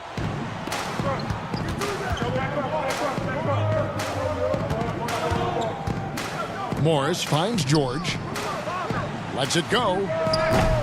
Rebounded by the Bucks. Giannis has got 4 rebounds now tonight. Inside. And And it's in off the backboard. Giannis has got 10 points. That's another area where Antetokounmpo is looking better and better. The catch-and-shoot jump shot. And as we end the third quarter, a great game. Both teams playing well. Clippers lead by 4. And now we have a moment to reveal our State Farm assist of the game. And the definition of teamwork right there, guys. I mean, what communication between them, and what a beautiful feed. The coaches talk about it all the time, but to be able to play with that kind of feel, nice play, collaborating, improvising, and organic. 3/10 quarters behind us. One more to go. Thanks for with us as we begin the fourth. Brook Lopez is out there with Marvin Williams. Then there's Bledsoe. Then it's Chris Middleton. And it's Connaughton in at the shooting guard. That's the group for Milwaukee right now. And too much time in the lane. They get called for the 3-second violation. Clippers leading by 7. Leonard attacking. Score the bucket. He's made 5 so far, shooting a very clean 7. There's no way he even felt that contact. That's what makes Leonard so tough to defend on the dribble drive. And that's a little lack of fight at the defensive end. Absolutely. At least on that slam, you're right. That's one way to let a team back in the game. You have to credit the aggressiveness offensively because that's when you make a play when you really need it. It's deflected, and it's out of bounds. Last touch by Ilyasova. And Los Angeles with some changes. Harrell, he's checked in for Zubac. Landry Shamet comes in for George. Lou Williams is subbed in for Patrick Beverly. Out of bounds, no possession. Man, if you're going to grab it, grab that thing. He just lazily reaches out for that, and the result is it deflected right off of his hand. And here's Hill for 3. Gets it to go from beyond the arc. Hill's got his first 3 points of the game. A pull up off the dribble from George Hill. That looked good. Second, you lay off him. He'll burn you. Williams kicks to Leonard. Harrell dishes to Leonard. And again, it's the Clippers missing. Bucks trail by 4. Coach is liking what he's seeing from his offense. And guys, they put the defense on the defensive. It's back to Hill. The pass to Shenzo. It's Hill on the wing. Just 5 to shoot. Lopez inside, covered by Morris. Hill against Williams. And Shamet with the rebound. And he rushed that one, no doubt about it. The D out of position, you could see the frustration on his face. Leonard with the bucket. How many times have we seen a possession let from them today, ending with a basket coming off a pretty pass?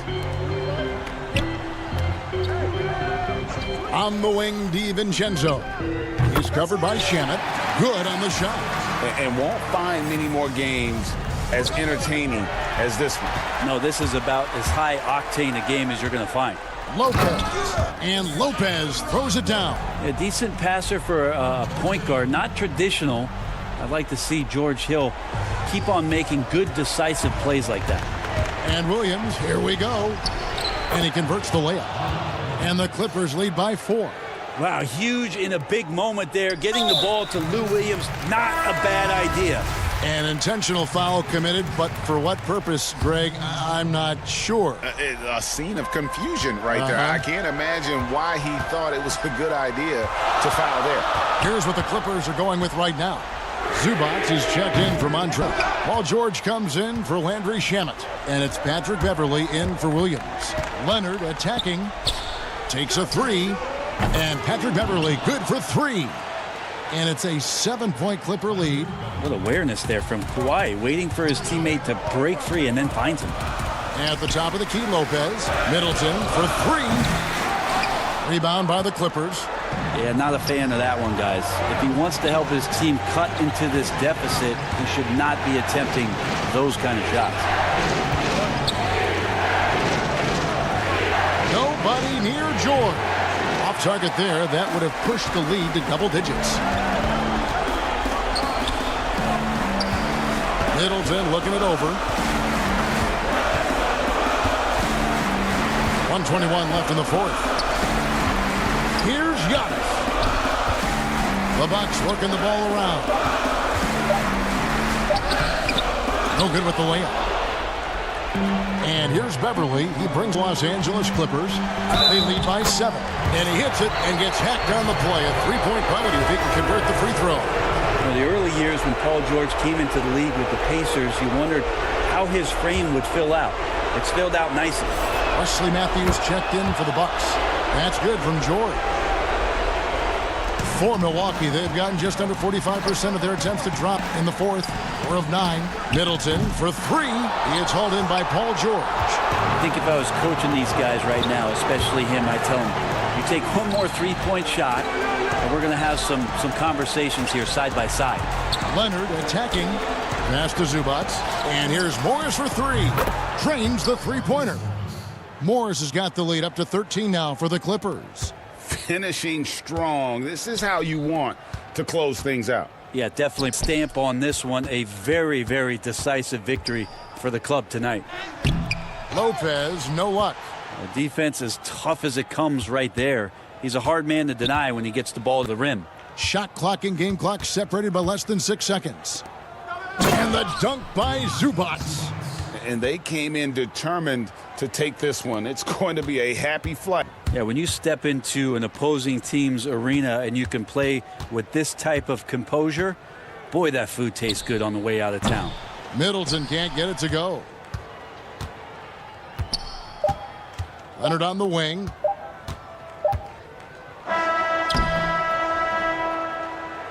So it's Los Angeles winning this one easily.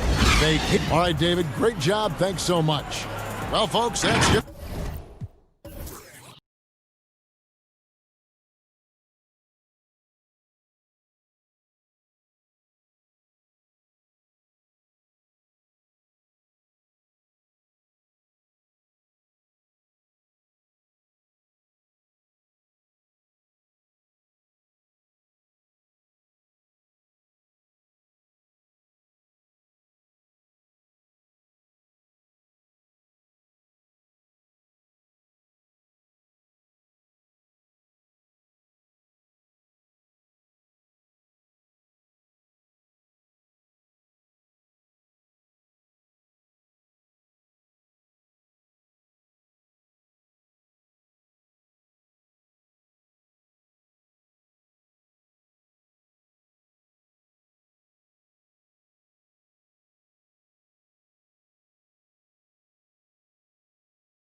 Giannis is the 4 with Lopez the 5. The backcourt comprised of Bledsoe and Matthews. And it's Middleton in at the 3 slot. And for the Nets, Durant plays the 4 with Allen at center. Then there's Karis LeVert. Then there's Irving. And it's Dinwiddie in at the 2. And now we've got the intentional foul. Yeah, not sure what that was about. I mean, talk about a brain cramp.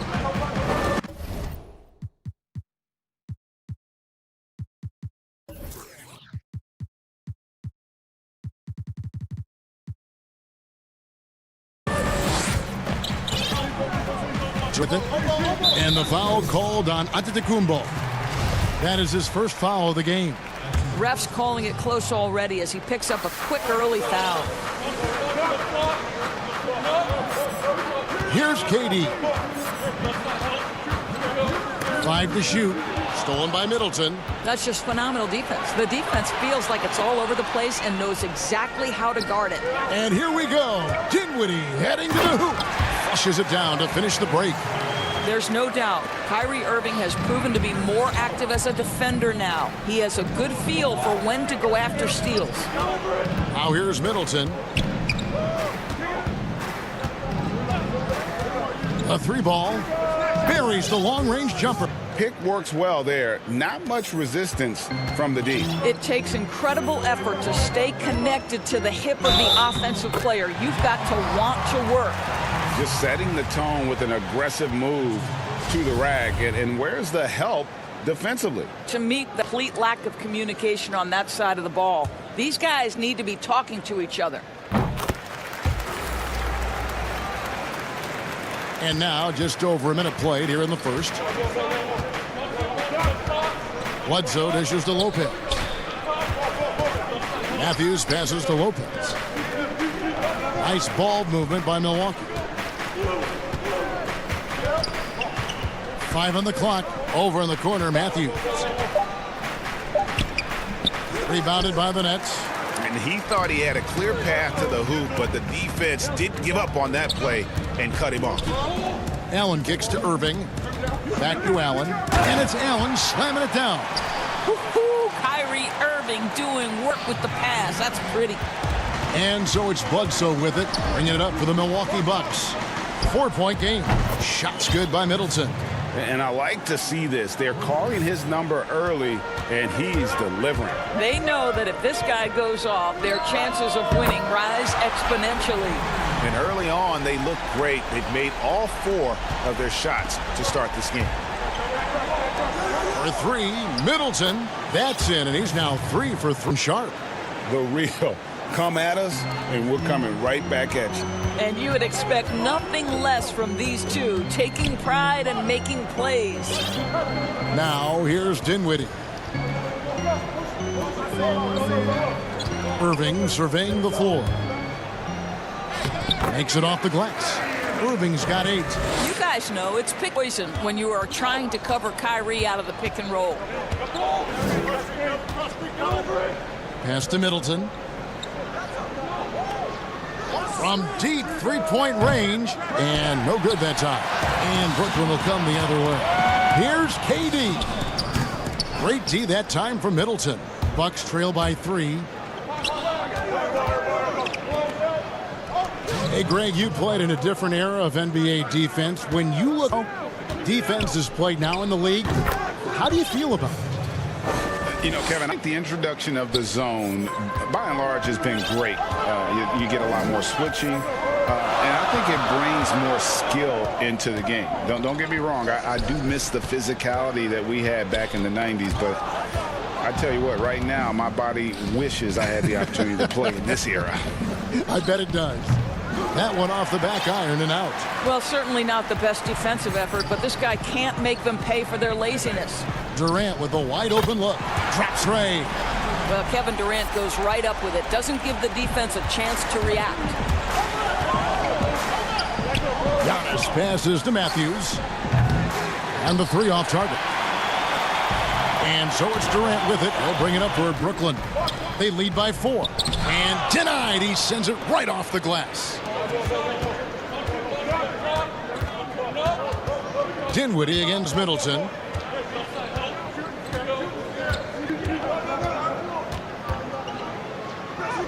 That's another one for him, his 5th in just 7 shots. He is getting it done on the offensive end. 5 buckets through 7 shots. Stolen by Middleton. Outside, out of Antetokounmpo. It's stolen by Allen. Dinwiddie against Matthews. Here's LeVert. That one falls coming off Dinwiddie's feet. Boy, that's just about strength right there. Caris LeVert just simply refuses to be denied. 4 seconds separating the shot and game clocks. Oh, fellas, that was a vicious 2-hand monster slam. Guys, I don't think there was anyone who could have stopped him on that one. The Nets have gone 7 of 9 from the field. A really nice start offensively for them. Middleton against Irving. Lays it up and banks it in. Irving's got 10 points in the game. Oh, Kyrie dazzling on the drive. One in the league at that. And Antetokounmpo gets it to go. This guy reads situations so well, and he knows how to execute.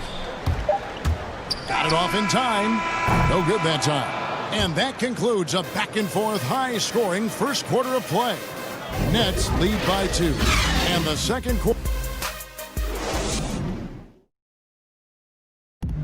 And regarding the mental aspect of the game, Giannis Antetokounmpo. Definitely the game will slow down a lot for me. Well, Greg, that might be why they put up so many points. They all know the roles. They've got the right recipe for everything they want to do on offense.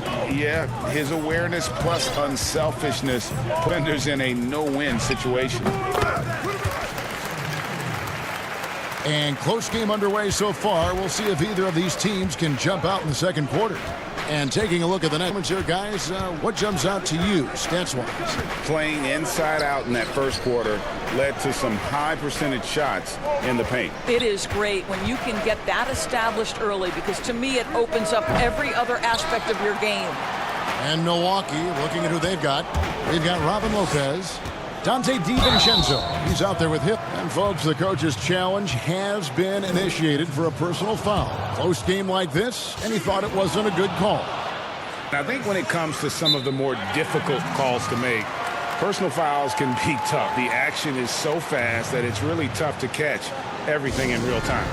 The wonders of technology, Greg. We've seen replay reviews so effectively, and involving the coaches by being able now to challenge like this is something a lot of people have been hoping for. And so the word is in. They've decided that the call stands as it was made on the floor.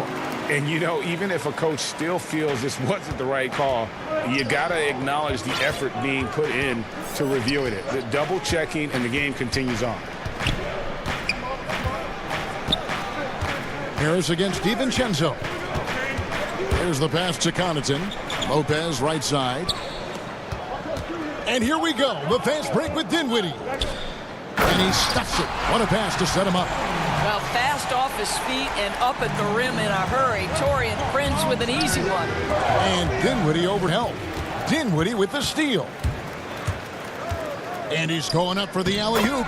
Oh, just a picture-perfect alley-oop. You gotta love that one, Kevin. A little surprised, Greg. He didn't go for the big slam, but it works just the same. Hill kicks to Connaughton. Pass to Lopez. And just miss after miss right now. Nets leading by 10. Dinwiddie finds LeVert. And he goes in for the dunk. Well, Caris LeVert, the vertical is special. That is nicely done. Milwaukee's gone 3 of 5 from beyond the arc so far tonight. Here's Connaughton. That 3 off the mark. No matter what looks they get, they just can't convert to stop this run. And I can start to feel their frustration mounting. With every missed bucket, it becomes more and more desperate. Well, defensively, if you allow him to get this close, you're playing with fire. He just happened to miss that one. Hill passes to Lopez. And contact on the shot, so he'll be shooting free throws here. We hear this a lot. It's almost popular now to say good offense beats good defense. Being a defensive-minded player yourself, do you agree with that statement?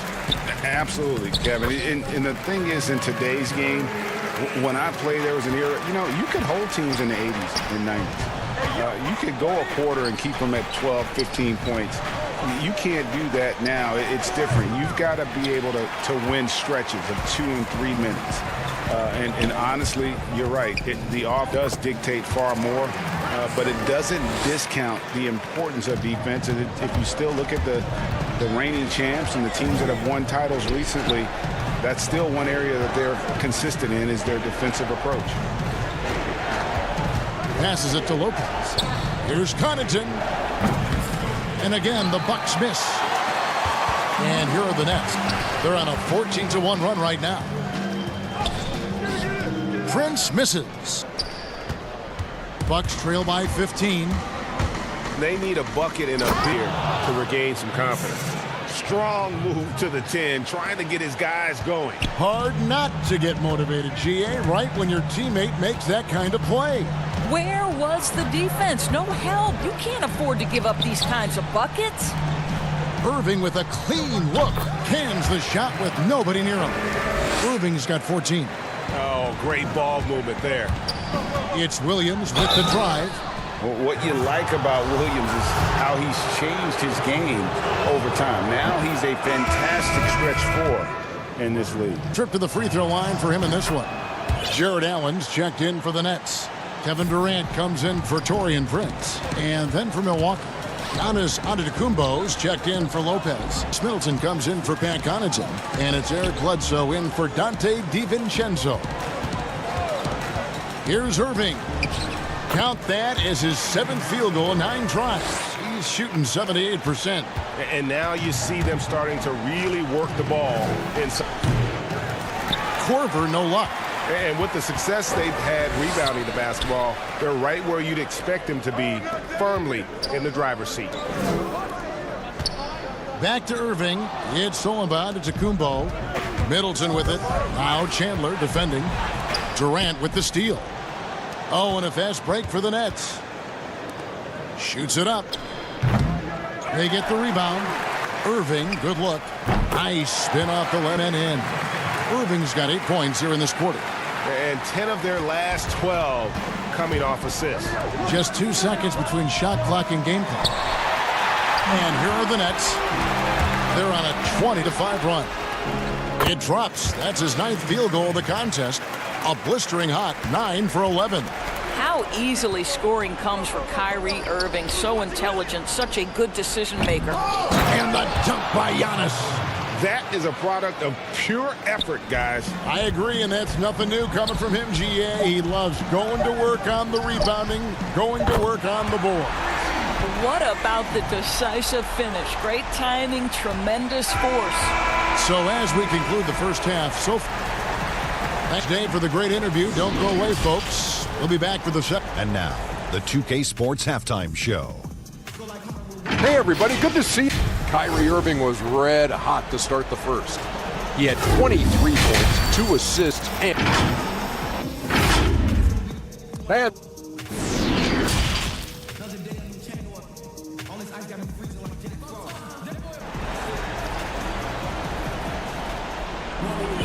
And with a big scoreboard, the second half begins with very different goals for these teams.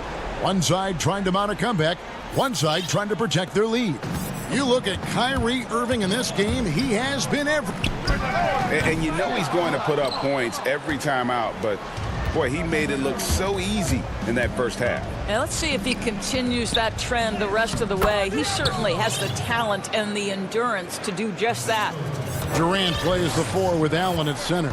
Then there's Irving. Then there's Karis LeVert. And it's Dinwiddie in at the 2 spot. That's the group for Jacques Vaughn getting going here in the second half. And that one's good, Irving.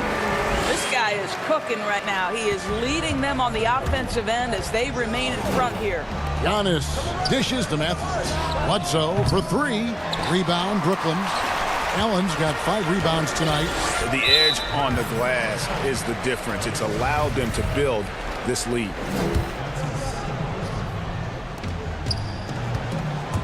Irving attacking. You has to finish the layup. Irving's got 4 points in the quarter. Assists like that have typified their effort today. Terrific ball movement. High post Lopez. Middleton looking it over. And so it's going to be a 3-second violation out there on the defense. Greg, so many people know your story. Born and raised in Las Vegas. It must have been an amazing feeling then to lead UNLV to its only championship. I mean, Kevin, you know, playing in front of so many people, you know, has its pros and cons. Right. But to be a part of that 1990 championship team and the only one we've voiced, and to have my jersey hanging in that rafter, it's humbling, and yes, it brings back a lot of fond memories. Like historically good, right? When you think of that team, what that meant, it has a historic place. It does. We felt like we were able to etch our mark in terms of the game of college basketball. High post, KD. Jacks up a 3. The rebound by the Bucks. Now here's Matthews. No points in the game yet for him. Lets it go from the wing. A putback. It's good on the putback. Well, it's just solid awareness by Brook Lopez, working hard to get his team a second opportunity. Down low, Allen. And it's Allen with the jam. And man slam just looks so pretty when it's in his hand and he's the one doing the slam. Agreed. He is smooth as silk, even on a power finish. Another miss by Middleton. And that's how you have to defend him out there on the three-point line. Played him perfectly. Dinwiddie surveying the floor. And no good. And Milwaukee will come the other way. And Hill has it in the corner. Bucks spin around. Here's Middleton. And good. The friendly bounce off the right side of the rim. Middleton's got 18 points in the game. Nets leading by 19 points. And here's Irving. Lopez with the block. Oh, the long arms of Brook Lopez effortlessly sends that back. Basket counts.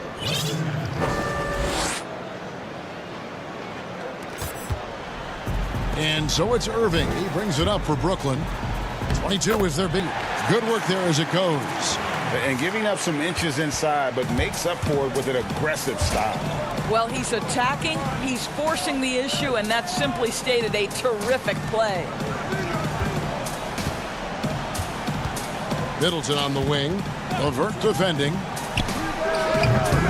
Middleton can't get it to go. Boy, a tough go for him in this quarter. You can see how desperately he wants to get things started. He just can't make a shot. Here's Irving. And he drops in the layup off the glass. Irving's got 6 in the quarter. Boy, it's rare for a point guard to do as much damage on the interior as Kyrie Irving. You've got to guard him in there. For 3, Middleton. Dinwiddie with the rebound. And the great shooters know when they've got enough opening to go for the 3. I didn't think it was a bad choice on that possession. Bucks trail by 21. Ilyasova passes to Middleton against LeVert. On deep. Another miss by Middleton. And he has been ice cold from beyond the arc here since halftime, and he continues yet to fire away. He has got to tone it down if he wants to help his team. And a new group in for the Nets. Jordan, he's checked in for Allen. Chandler comes in for Kevin Durant. Taurean Prince, he's checked in for Karis LeVert. And Joe Harris is subbed in for Irving. Now, when DeAndre Jordan is engaged, this guy is flat out a difference maker. He understands how to play to his strengths. Now a timeout called by Milwaukee. Well, it's been an express lane to the rim. Coach can't be happy about that. Well, poor rotations, poor communication. There's a lot to figure out right now. Some changes for Brooklyn. Kevin Durant, he's checked in for Chandler.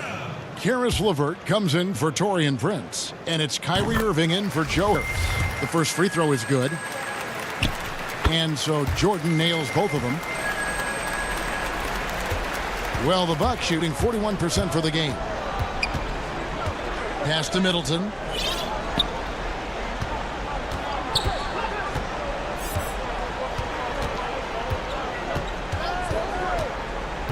This one for 3. Another miss by Middleton.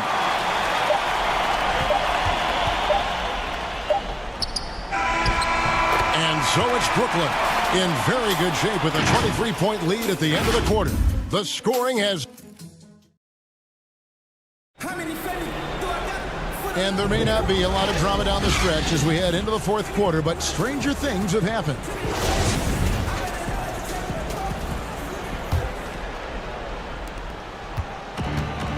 On the floor for Milwaukee starting the fourth quarter, Middleton and Giannis are the forward tandem. Bledsoe is out there with Dante DiVincenzo. And it's Lopez in at the center filling out the middle.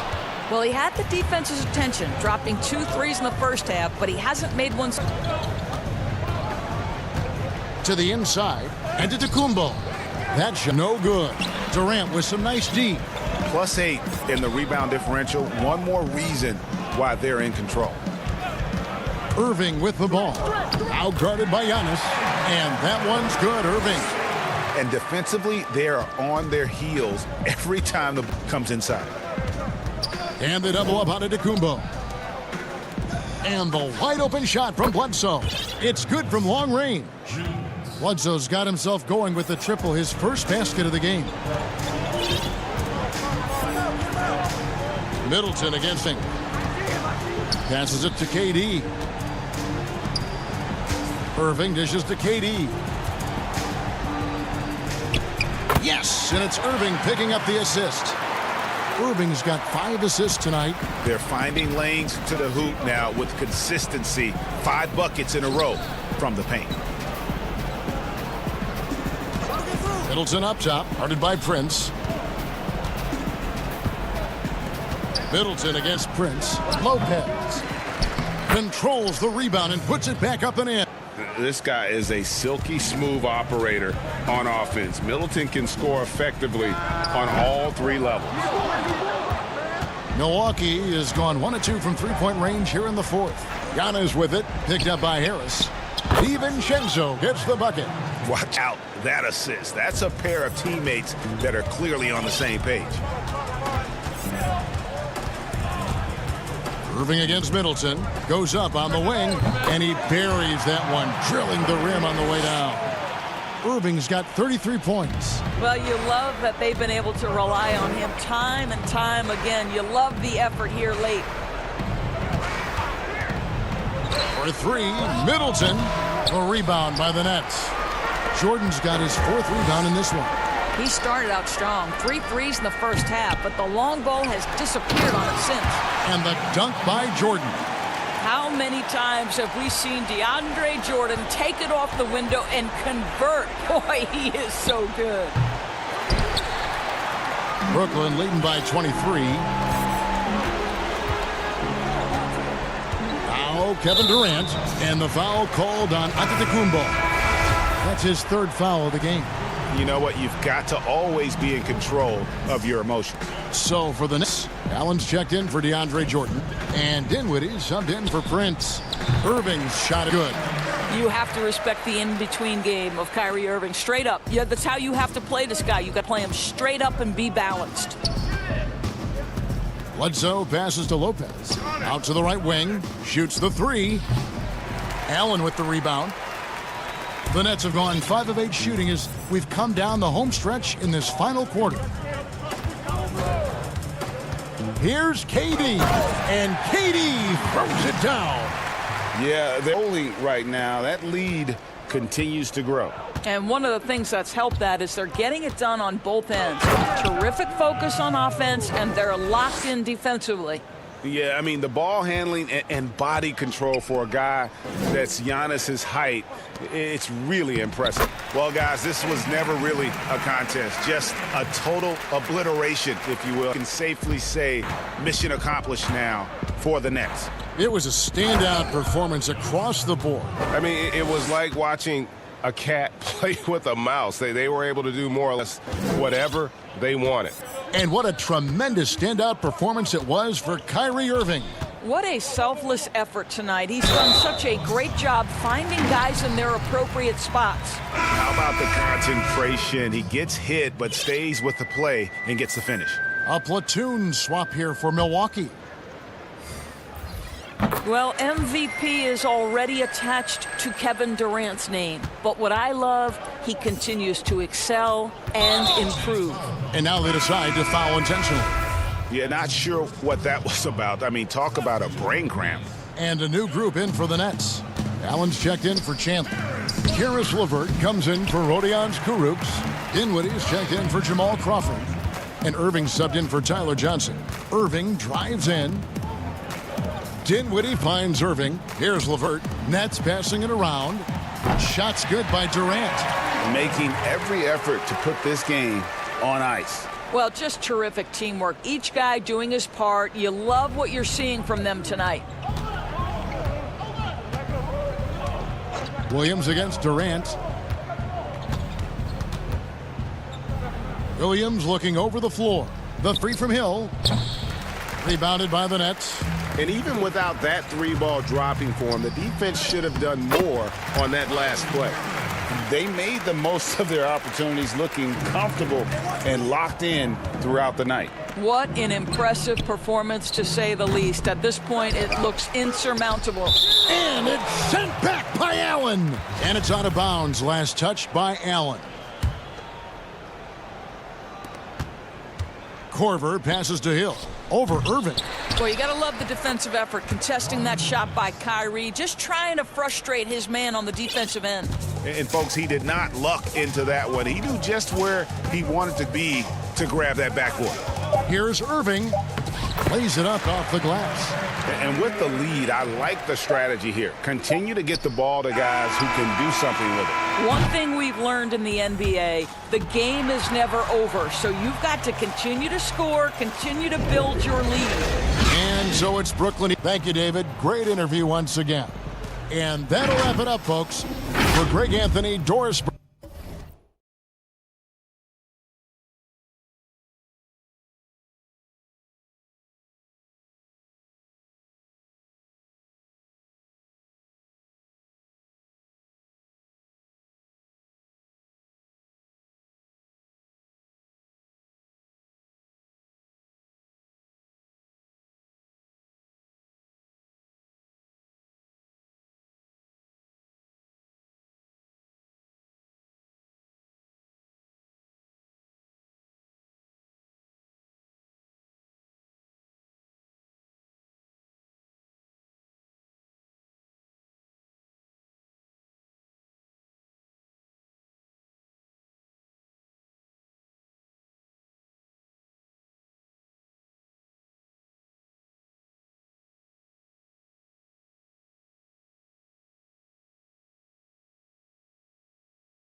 Let's check out Chicago's starting lineup.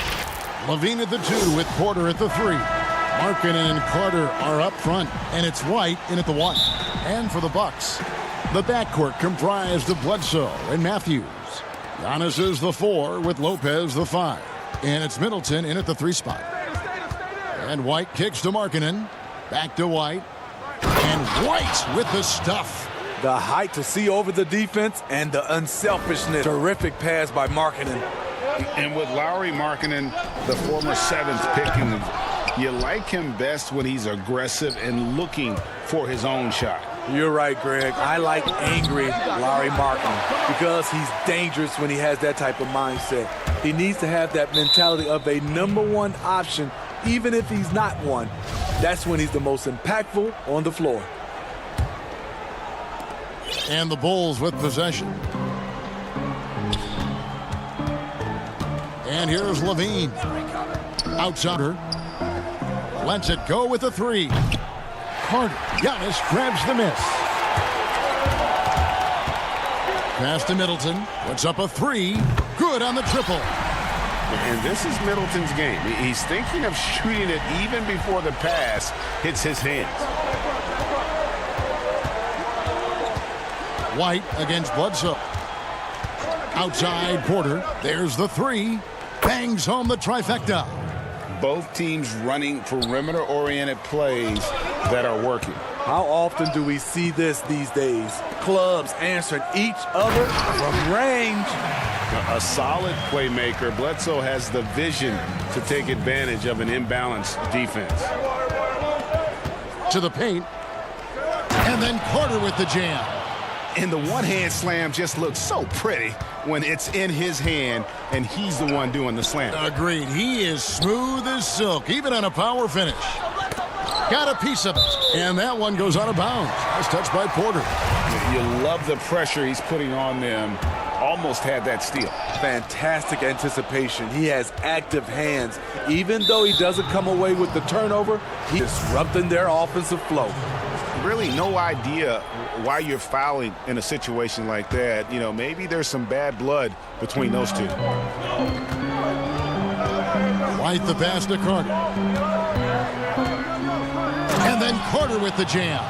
An explosive big man, Wendell Carter Jr., exciting around the rim. Middleton on the wing. A 3-pointer off the mark. And close to making the defense for the lax coverage that time. Now the pass to Markkanen. Dishes it to Porter. Back to Markkanen. Trying to get open is Carter. Offensive rebound. The second effort. Lopez with the block. And it's a bonus whenever Lopez comes up with the swat. Want to see more of this from the big fella. Right, we know there's some power finishers in the NBA like Giannis Antetokounmpo, but he complains a lot that he needs to sell contact rather than muscle through it. How do you evaluate those kind of power finishers in the game?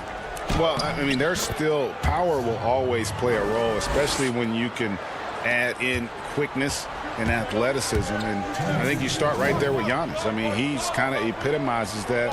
LeBron obviously is still in that category. And a guy like Kawhi Leonard, he can sit to the stanchion when he gets going downhill as well. Now, that's a high percentage look when the D doesn't fight over the screen. Reason why it takes extra energy to do it. You have to trust your defensive rotations, but it's worth it. Matthews into the lane. Near the three-point line, it's Bledsoe. And there are the Bucks with another bucket. And defenders are mindful of Bledsoe's elite ability, which really helps him with pull-up jumpers. And White kicks to Levine. And the three ball is good. Levine's got 5 points so far. And that's exactly what he's looking for, draining the triple. Kicks it down to Middleton. With the shot. Markkanen pulls it in. You expect him to make that, especially from that distance. There's Porter, and he uses the glass on the layup. Porter's got his second basket of the game.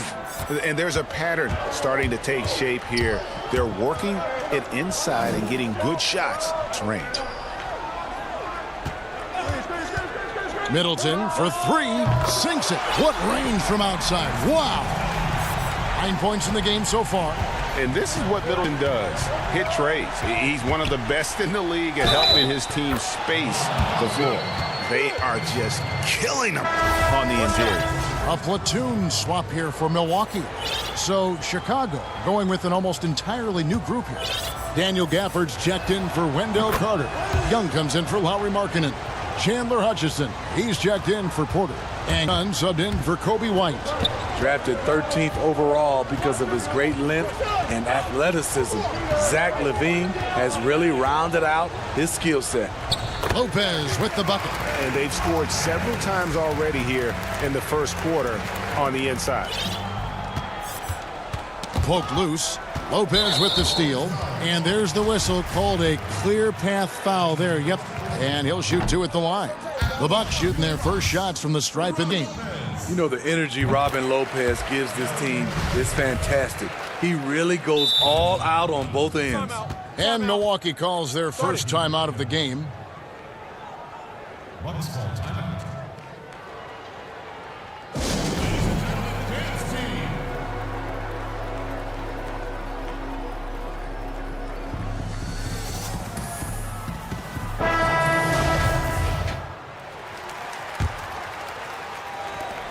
19 seconds left to play here in the first. Outside for Bledsoe. Pass to Antetokounmpo. Feeds to Lopez.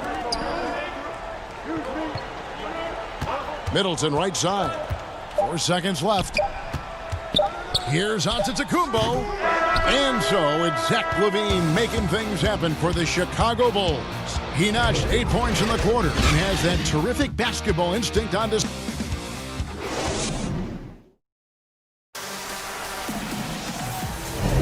And this has been a fairly close game through the first quarter, and we'll see what happens here in the second. Looking at what we've seen from the Bulls, what do you guys think? Way to set the table. Offensively, they dominated on the interior. They came in looking to attack from the get-go, willing to be physical and setting the tone. Williams is out there with Chris Middleton, and then there's Antetokounmpo. Then there's Kyle Korver, and it's Bledsoe in at the point guard position. So that's who Milwaukee starts the second with. And really, the ceiling for Antetokounmpo is limitless. I mean, he has the potential to be a Hall of Famer one day. Dunn. It's Young on the wing. That's in, coming off an assist from Dunn. We'll see if they can finally hold on to a lead. It's been back and forth all night. Both teams putting forth their best efforts right now. This is the kind of game fans pay to see. Nobody near Williams. The rebound by Young. And mark that one down right there. It's going to be a long time until we see him miss another one like that. Pass to Valentine.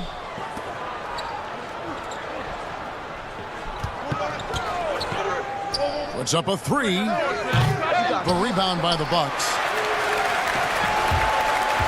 Passes it to Bledsoe. Back to Korver. Bucks passing it around. Giannis kicks to Korver. Here's Middleton. Antetokounmpo trying to break loose. And Middleton, the basket on the assist by Korver. The gravity of Kyle Korver drawing defenders and finding the open man. Young passes to Gafford. And the call. And here we go with the coach's challenge. Not surprised in a competitive game like this. And he's disputing the personal foul call.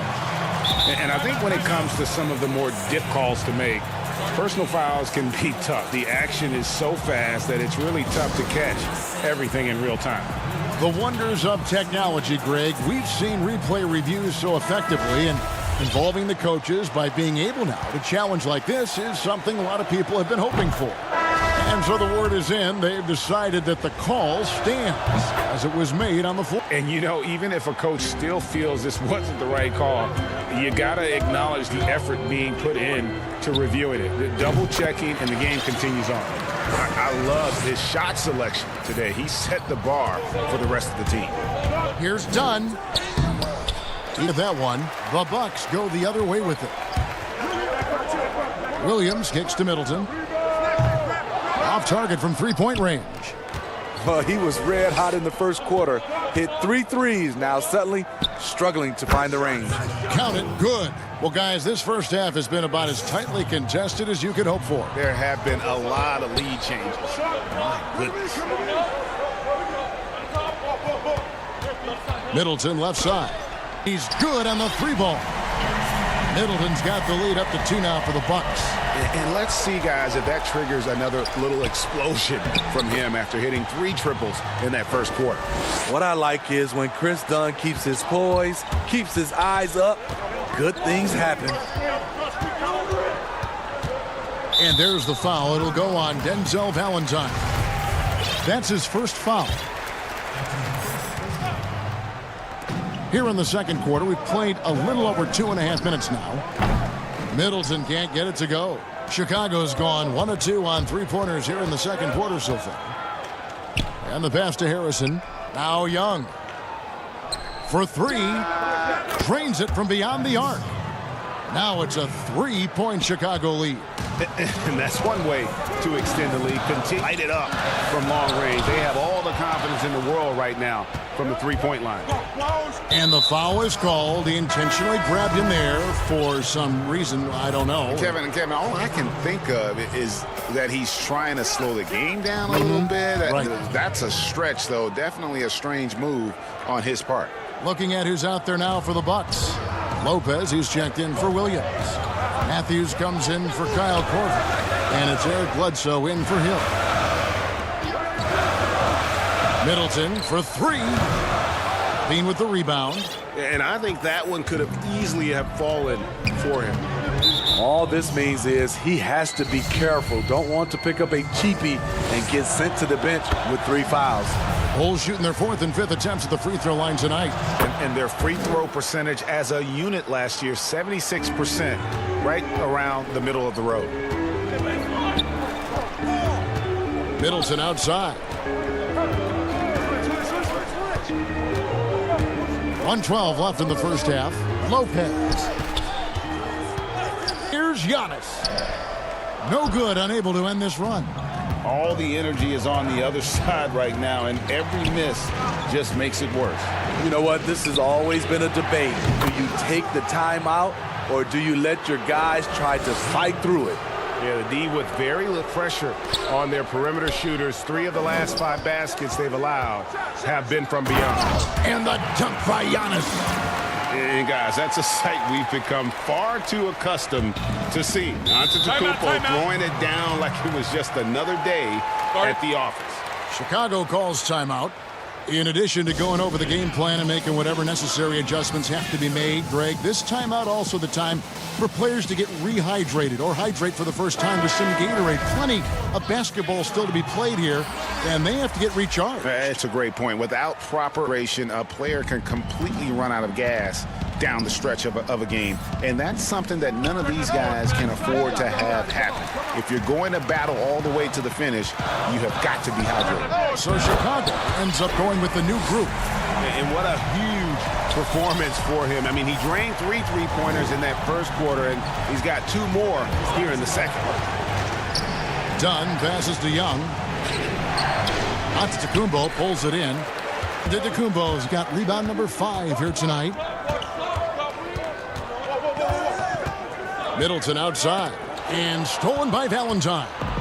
And oh, here we go. Young's got fast break chance. And that's an intentional foul. The Bulls have been good at the line so far, 5 of 5. And he makes the first, but misses the second.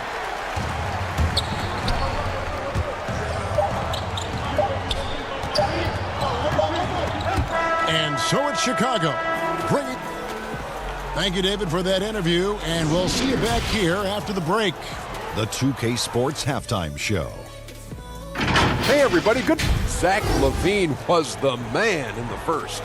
He had 10 points and 1. And that'll do it.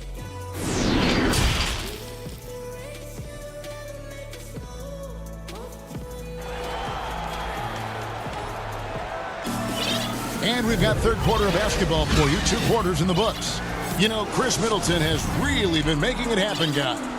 Man, he's been running wild on them through that first half. Absolute dynamite on offense. This is his challenge, to continue to dominate, to help them try to close strong here in the second half. While we've got a moment, let's set the floor. You buy Gatorade all fueled up for the second half. Taking a look at the Bulls. Markkanen and Carter are up front. LaVine at the 2 with Porter at the 3. And it's White in at the point. Greg, did you know when you were playing that you'd eventually want to call games, be in the broadcast table? No idea. I didn't have any clue. And quite honestly, didn't really think that there was a career that one could have in terms of broadcasting. You know, because cable was just kind of coming on as I was retiring. You didn't have your own network and the things that we take for granted now. So looking back on it, no, but boy, am I glad I did. I am glad you did too. I don't remember this. Doc Rivers and I were doing a game. You came over to say hi to the two of us, went back out on the floor. Doc nudges me and said he'll be great in TV someday. We saw it then. He's a good mind. The man knows what he's talking about. I like White's decision-making in the pick and roll. He has a good understanding of the defense. Middleton with it. Now defended by Markkanen. Giannis kicks to Bledsoe. Lopez passes to Middleton. Tried to fight back with the 3 of his own, but it's no good. White looking around. He dishes it to Carter. To White. Puts it up from 7. That one falls, coming off Carter's feet. And now it's a 10-point Bulls lead. 3 straight to begin this half. Couldn't have drawn it up better. For 3, Middleton. The shot missing. And Chicago will go the other way with the ball. LaVine for 3. Milwaukee with the rebound. Giannis has got his 6th rebound on the night. After hitting 3 straight, they finally missed one. But you can see the rhythm of the half. Only 1 for 4 in this half. Sometimes it's execution. Sometimes shots just don't go down. Got it. Nice one there from LaVine. Nice form. The elbow right in line. Zach LaVine has a fantastic looking shot. And Bledsoe has it in the corner. Porter against Middleton. They need this. Porter pulls it in. Very cold start to the second half. 1 for 5. Looking for some continuity. LaVine, good. A little over 2.5 minutes off the clock in this final half of play. And really throughout his entire career, Otto Porter has been a solid shooter from distance. Great option to plant in the corner and really open up a defense. Yes, Otto Porter shoots around 40% from his career, GA, beyond the arc. What I love about him, he has a quick release that he can get off without much room. Also, Porter keeps defenders honest with lead to put the ball on the floor. It's impressive, the level of domination at both ends, and you're seeing the results. Especially considering it's on the road in front of a tough crowd. They've been able to block out the distractions. Man, with that skill set at 6'11", Giannis might be the toughest guard in the league. Big group substitution here for Milwaukee. Robin Lopez is checked in for Lopez. Korver comes in for Chris Middleton. Dante DiVincenzo, he's checked in for Wesley Matthews. And it's Hill in for Eric Bledsoe. So Chicago going with an almost entirely new group here.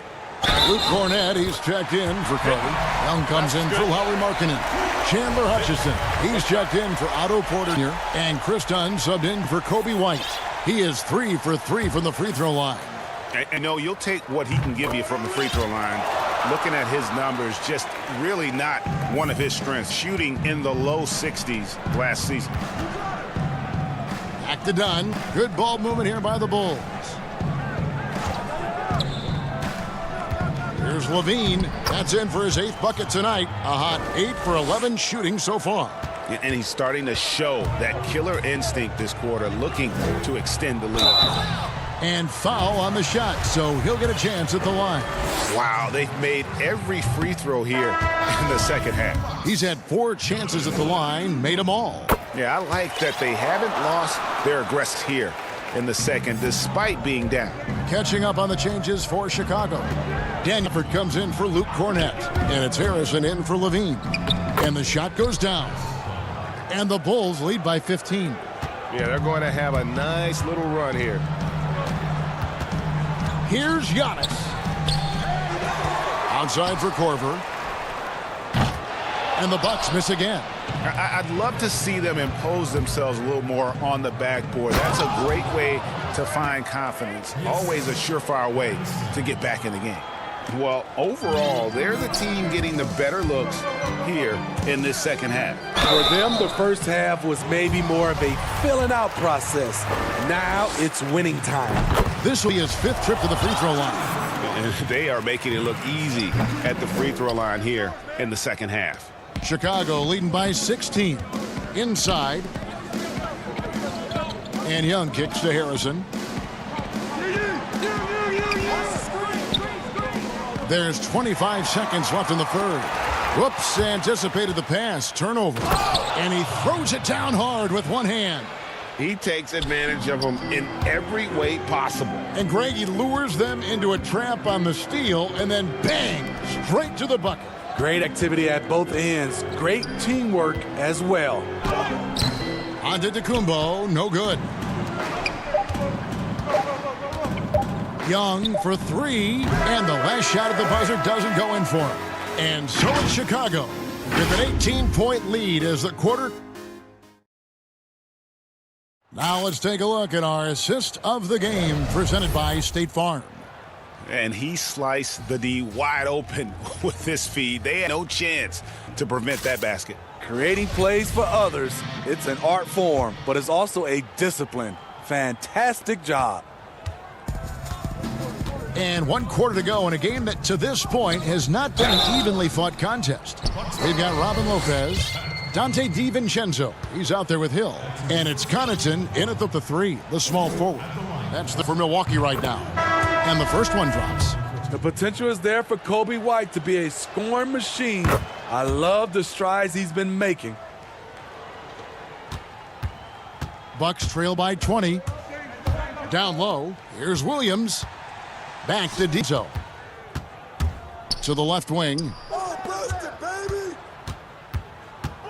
Hill inside. White's there. It's blocked. Williams dishes to Hill. The kick to Ilyasova. 3 on the clock. Over Young. Ilyasova can't hit. It's a +5 advantage for them in rebounding after that one. When the dunk by Young. Playing with high energy, outworking the defense up the floor. And I just love it when the fast break results in a high percentage look. Not always the case these days. Hill, no good. The Bulls leading by 22. Pass to Hutchison. Now Valentine. Not a lot of room. An easy 2 points on the layup. And here's Williams now. He'll bring it up for the Bucks. Hill. Rebound by the Bulls. Young's got 4 rebounds now tonight. Valentine wide open. He fires. Rebound by Williams. The Bucks have gotten off to a rough 4th quarter, going 0 for 4 so far. And stolen by White.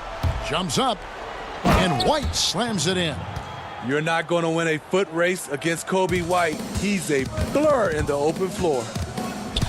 Hill kicks to DiVincenzo. Out left to the wing. Ilyasova finds Williams. Back to Ilyasova. Shot clock at 6. The Bucks need to get a shot off here. And the Bucks miss again. Now the Bulls with it. Good momentum, 8 straight points. White against Hill. White goes in, and White with the stuff. Coby White with the impressive ball handling skills lets him drive it right in there. From deep, Ilyasova. Rebound by the Bulls. Gafford's got 6 rebounds now in the game. To the middle, and stolen by Ilyasova. Right side, Williams makes a 3. Buries it from 3-point range. Earlier in his career, Williams didn't have that shot. Now it's one of his biggest weapons. Out to the right, the 3 from Valentine. Good on the three-point shot. Valentine's got 5-point quarter. Both teams running perimeter-oriented plays that are working. How often do we see this these days? Clubs answering each other from range. To the inside. Out from deep. It's hauled in by Ilyasova. Inside. And the basket by Hutchison. Man, just adding insult to injury. He just waltzes inside and extends this lead. A uncontested shot at the rim, you have to compete at all times. Williams passes to Hill. 6 to shoot.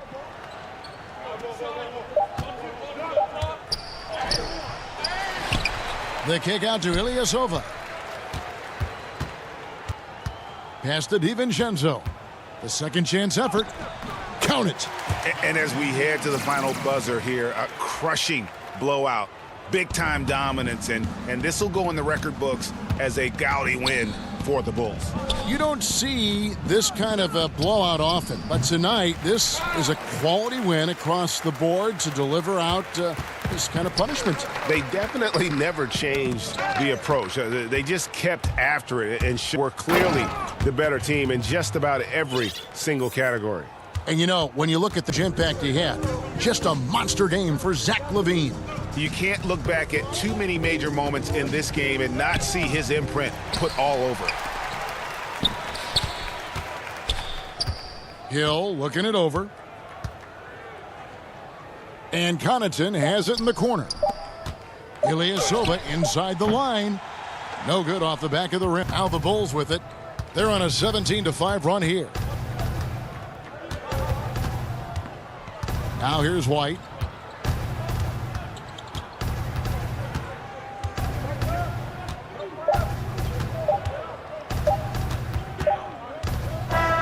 And so Chicago takes this one, and by a big margin.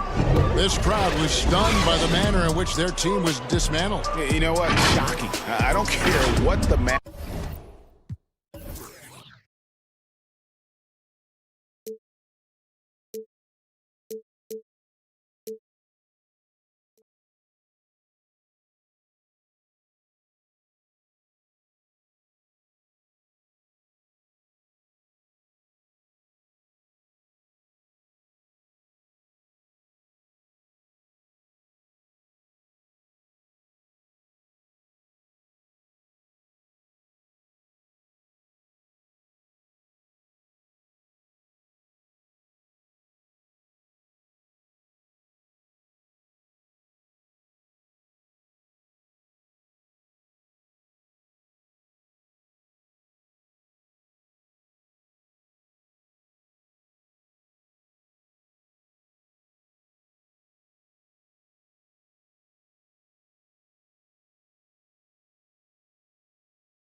Starting five. We've got Leonard, Patrick Beverly out there with Paul George.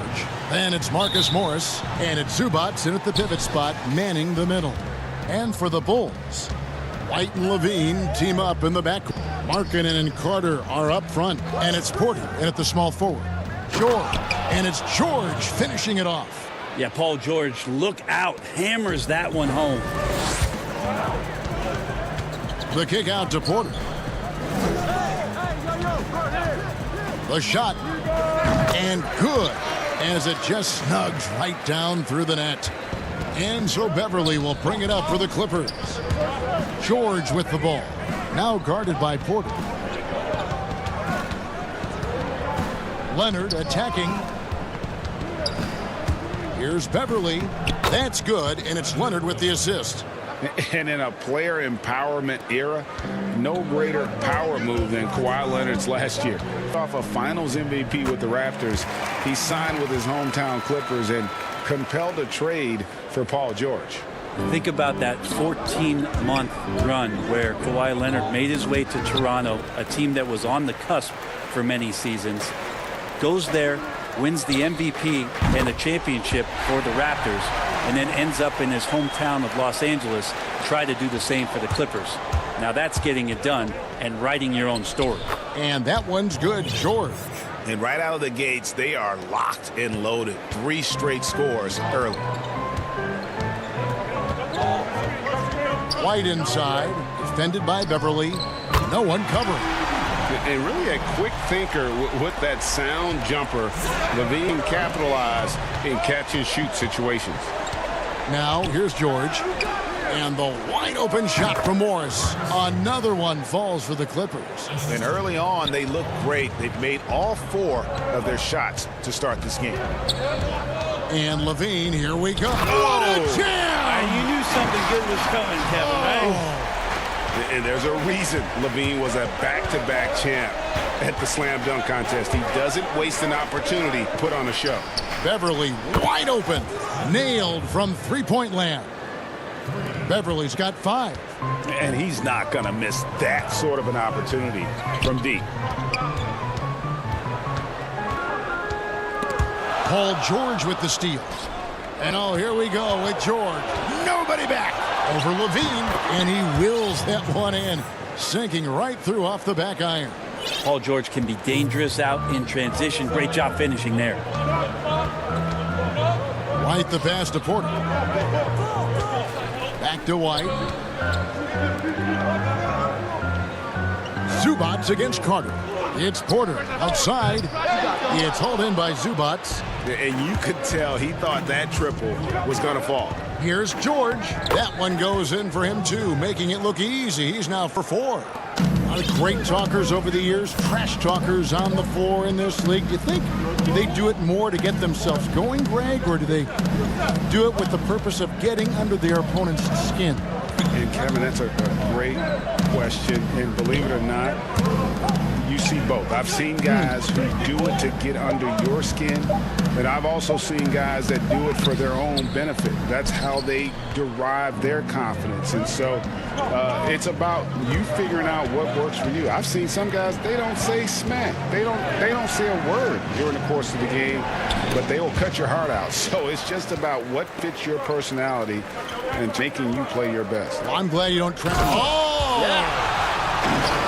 Yeah, and with improving court awareness, LaVine continues to tap into his limitless potential when making plays. I tell you, he's playing the game with pure excitement right now. He capped off that dunk with some serious hang time on the rim. And the first time out of the game called for Chicago. And coaches looking to seize every advantage, maximize every possession. Got to feel good as a coach if you make all those adjustments. Pull the right strings. That's what they do. So Chicago ends up going with the new group. And it's done, penetrating, banked in off the glass. There's just no way you are stopping Dunn when he's that close to the bucket. A skilled finisher and amazing athlete. Outside Jackson. Some nice passing here by Los Angeles. Williams finds Jackson. Here's Shamet, just 5 on the clock. Fires the 3. It's all in by the Bulls. 26 seconds left to play in the first quarter. Williams against Dunn. Down low. And he goes up strong with one hand and flushes it down. And guys, he's not an easy man to stop when he's got the rim in his sights. Never has been, never will be. He is a determined finisher. Stolen. Both teams have it going here early and still close through the first quarter. Bulls lead by 1. And the second quarter about to...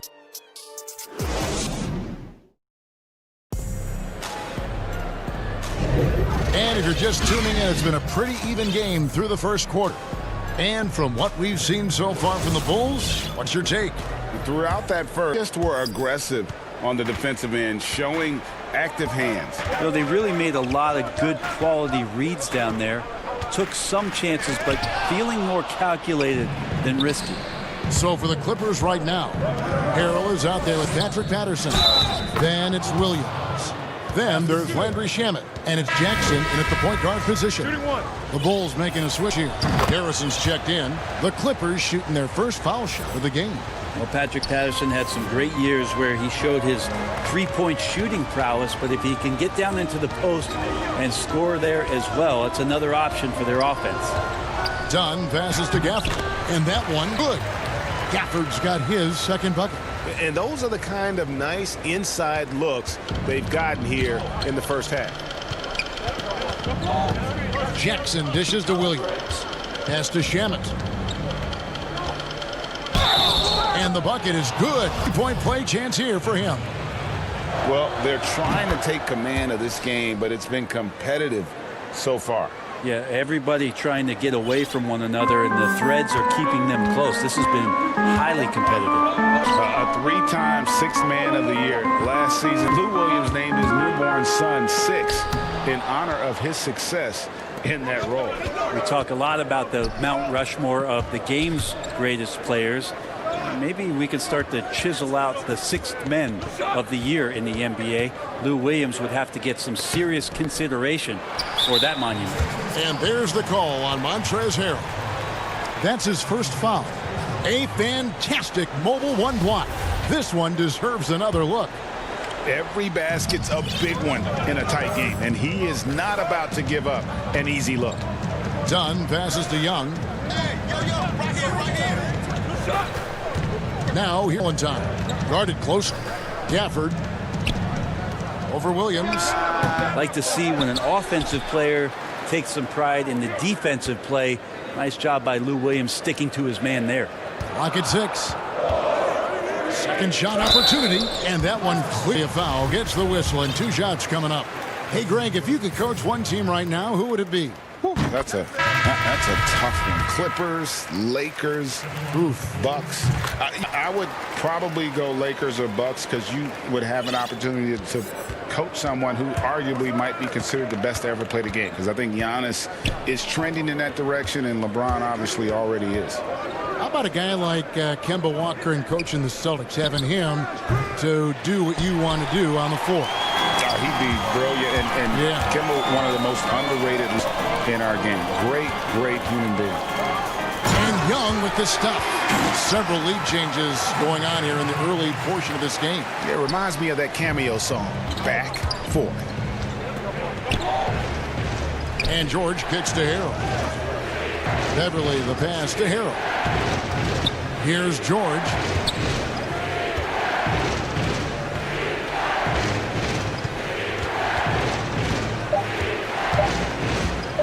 Puts it up there for Harrell. Young with the steal. Pass to Harrison.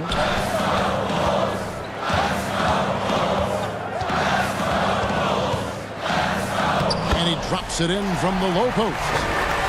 And it's a 3-point Bulls lead. Leonard finds George. The Clippers rebound.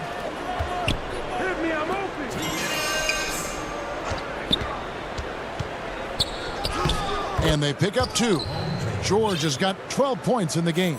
Well, Paul George has definitely garnered some strength through the years now, and he's developed that over time in the offseason, being diligent with his work ethic and gets through contact on that play. Time called here. The Bulls decide to talk it over. So Chicago going with an almost entirely new group here. Carter, he's checked in for Daniel Gafford. Markkanen comes in for Young. Porter's checked in for Denzel Valentine. And Zach LaVine subbed in for Shaquille Harrison. And the Clippers with a change here, too. Zubats is checked in. LaVine can't hit. And the rebound battle split evenly thus far. George. Over in the corner, Beverly. 9 left in the second quarter. And the layup's good off the glass. He has 7. That's a pretty impressive finish for Montrezl Harrell.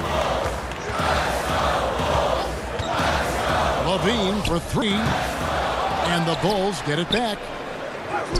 The shot's good from Carter. This tug-of-war game continues.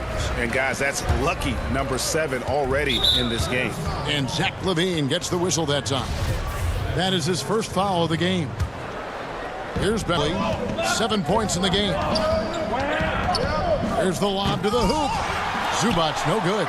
And what should have been a simple pass and finish ends up in a missed opportunity on that alley-oop attempt. Yeah, you'd like to keep things a little more simple, and that was a play that didn't quite develop the way they wanted it. For 3, LaVine with the tip, and Carter's second chance points. Carter's got 4 points in the quarter. As the game has gone along, they've gotten more and more aggressive on the backcourt. To the middle, out to Morris. Some nice ball movement by the Clippers. George, no good. And so it's Porter bringing it up now for the Chicago Bulls. 3-point lead. 5 seconds separating the shot and game clocks. Outside, Markkanen. Just 5 to shoot. No good from outside. The Clippers shooting their 3rd and 4th free throw attempts of the game. Yeah, and 79% from the line as a team a season ago. Pretty reliable in that regard. He hits both from the stripe. 8 seconds left to play here in the half. To the paint. Here's Markkanen. And that's it for the first half of action. What's been a very close game here. It's Chicago. It's the 2K Sports. It was a closely contested first quarter for Chicago. They were able to get the lead above. And that...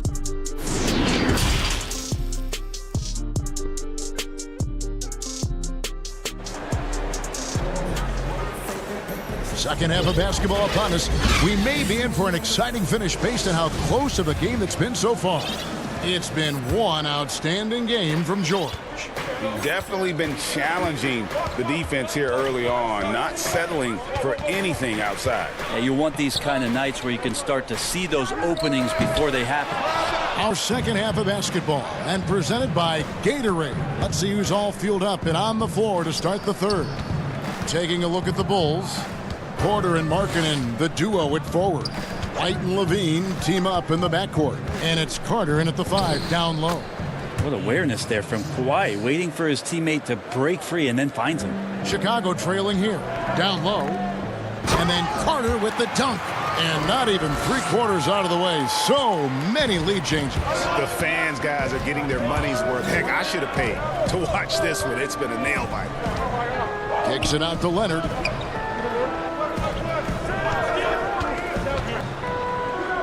Morris, left side, shoots over Markkanen.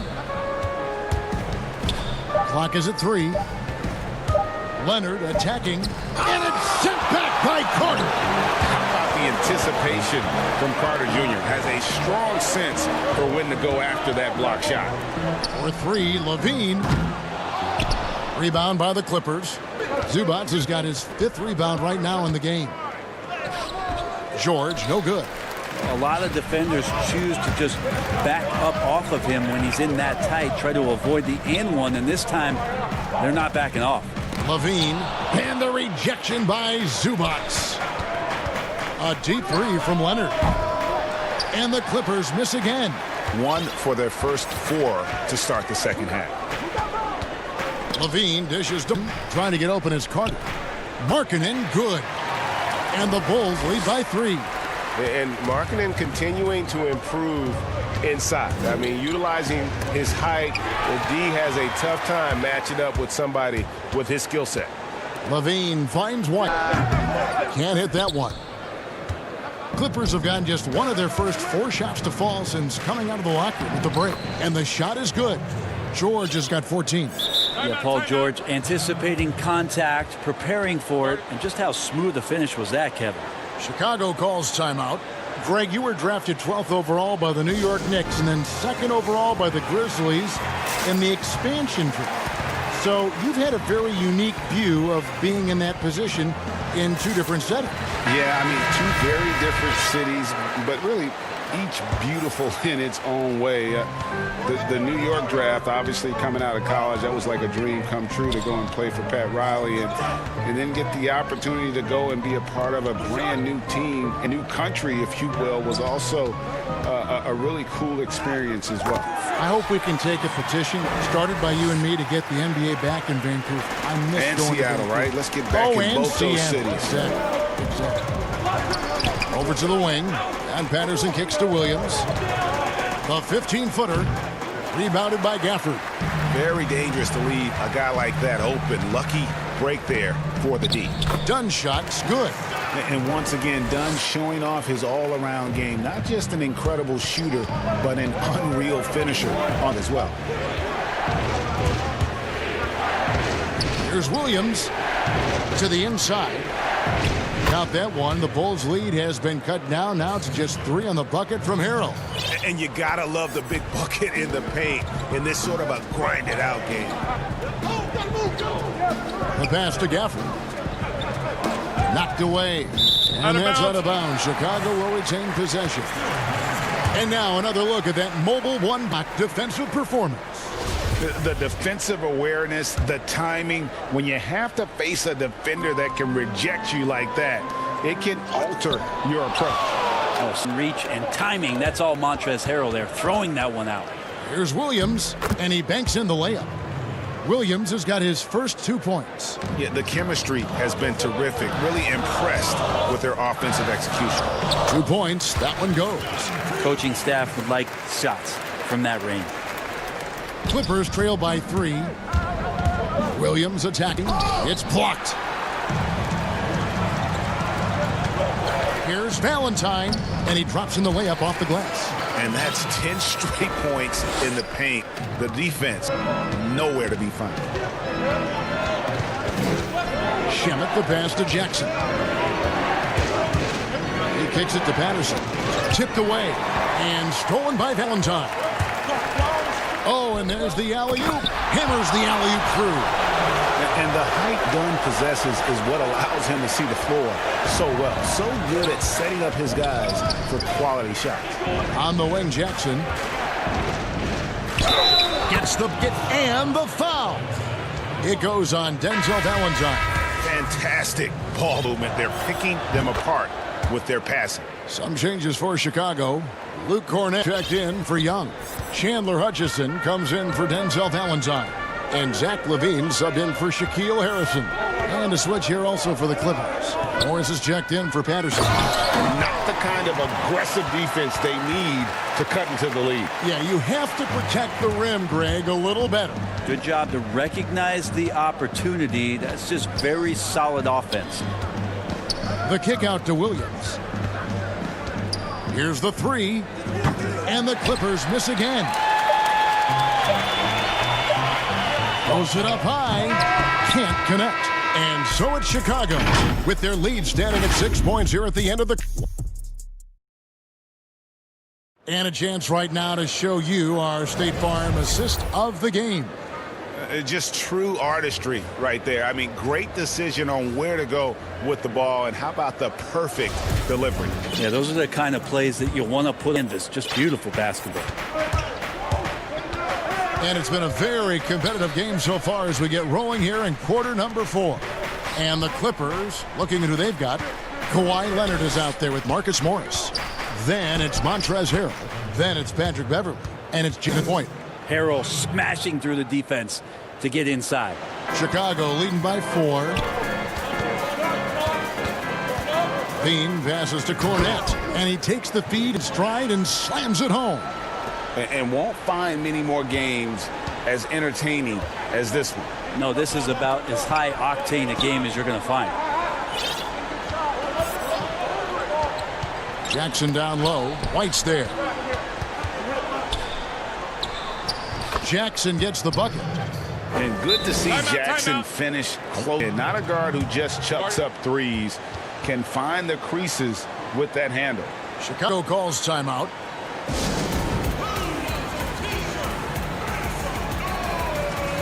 Chicago making some changes. Wendell Carter comes in for Luke Cornett. And it's Otto Porter Jr. in for Chandler Hutchison. And then for Los Angeles, Ivica Zubats has checked in for Harrell. And it's Paul George in for Jackson. And we've got an update here, so let's catch up with David Aldridge. Well, during the timeout, I listened in on Jim Boylan's huddle. He said, guys, we don't want to play hero ball. We don't want to take threes that aren't there. There are better options when you run the offense all the way through. Evan will see if they can make that adjustment. Thank you, David. I'm shocked it didn't turn into 3 points. I mean, he makes you pay on those nearly every time. White against Beverly. Outside, White. He feeds it to Markkanen, and Markkanen throws it down. And a solid playmaker, White has a great sense for when he should look to give it up. He's looking for Levine and finds him. Lets it go with a three. Kept alive. I don't know what's happening defensively, but they're not putting up any resistance. And so it's Morris with it. He'll bring it up for Los Angeles. Trailing here by 8. And George kicks to Zubats. Here's Beverly, and a lot of contact on that one, so he'll shoot 2 here. It's going to be on Wendell Carter. There's something about Beverly. He seems to be one of the point guards who enjoys the physical contact out there, always looking for some. Donnie's checked in for the Bulls. Chicago leading by 6. Passes it to Levine.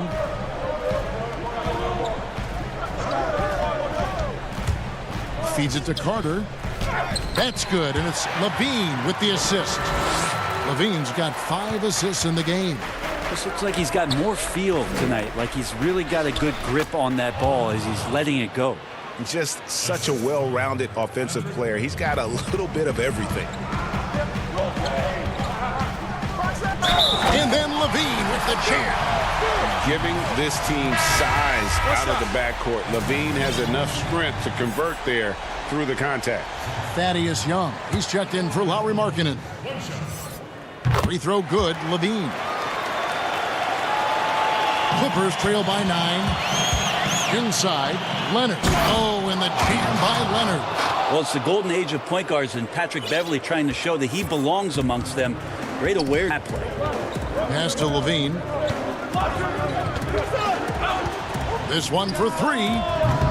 It's rebounded by Leonard. And I thought that was going to drop. It looked good from here. Williams, he's checked in for the Clippers. Clippers have gone an outstanding 4 of 5 from the field in the 4th quarter so far. Pass to George. Some nice passing here by Los Angeles. And George with the stuff. Paul George stepping up big time. The Bulls leading by 5. Done outside. Looking for Carter. He gets it there.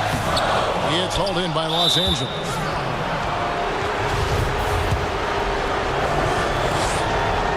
He hits the first one, and that shrinks the margin to just 4. Markkanen, he's checked in for Chicago. Light comes in for Chris Dunn. Clutch. Those free throws turn this into a one-possession ball game. Right the pass to Levine, and there's the feed to Carter, and then Carter with the jam.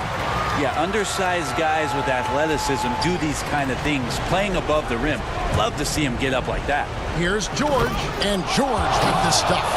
Now, Paul George right now invested fully in this game and on both ends of the floor. Relentless on offense thus far. And that one drops for him. And hey, when you're a big shot maker in college, it carries over to this level. Certainly pass for White. And George, here we go. Out to Morris. There's the triple. Markkanen pulls it in. The Bulls have gone 7 of 11 from the floor in the final quarter so far. And some solid looks for them. And the vertical Levine has really gives him an advantage when he's able to hit that launching pad. Here's George, and it's sent back by Carter. 51 seconds left in the 4th quarter. Levine, and he lays it straight in. Levine's got the lead up to 9 now for the Bulls. Making every effort to put this game on ice. Love that the guys are staying aggressive late in this ball game, just not wanting to let go of the rope.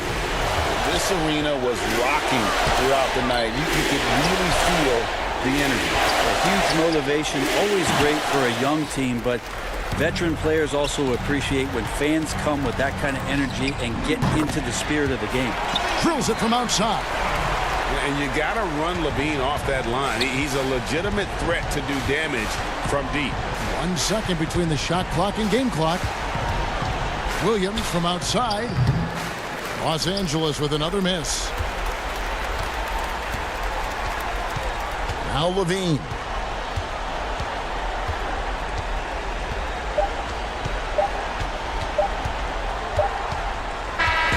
And so Chicago takes this one, and by a big margin.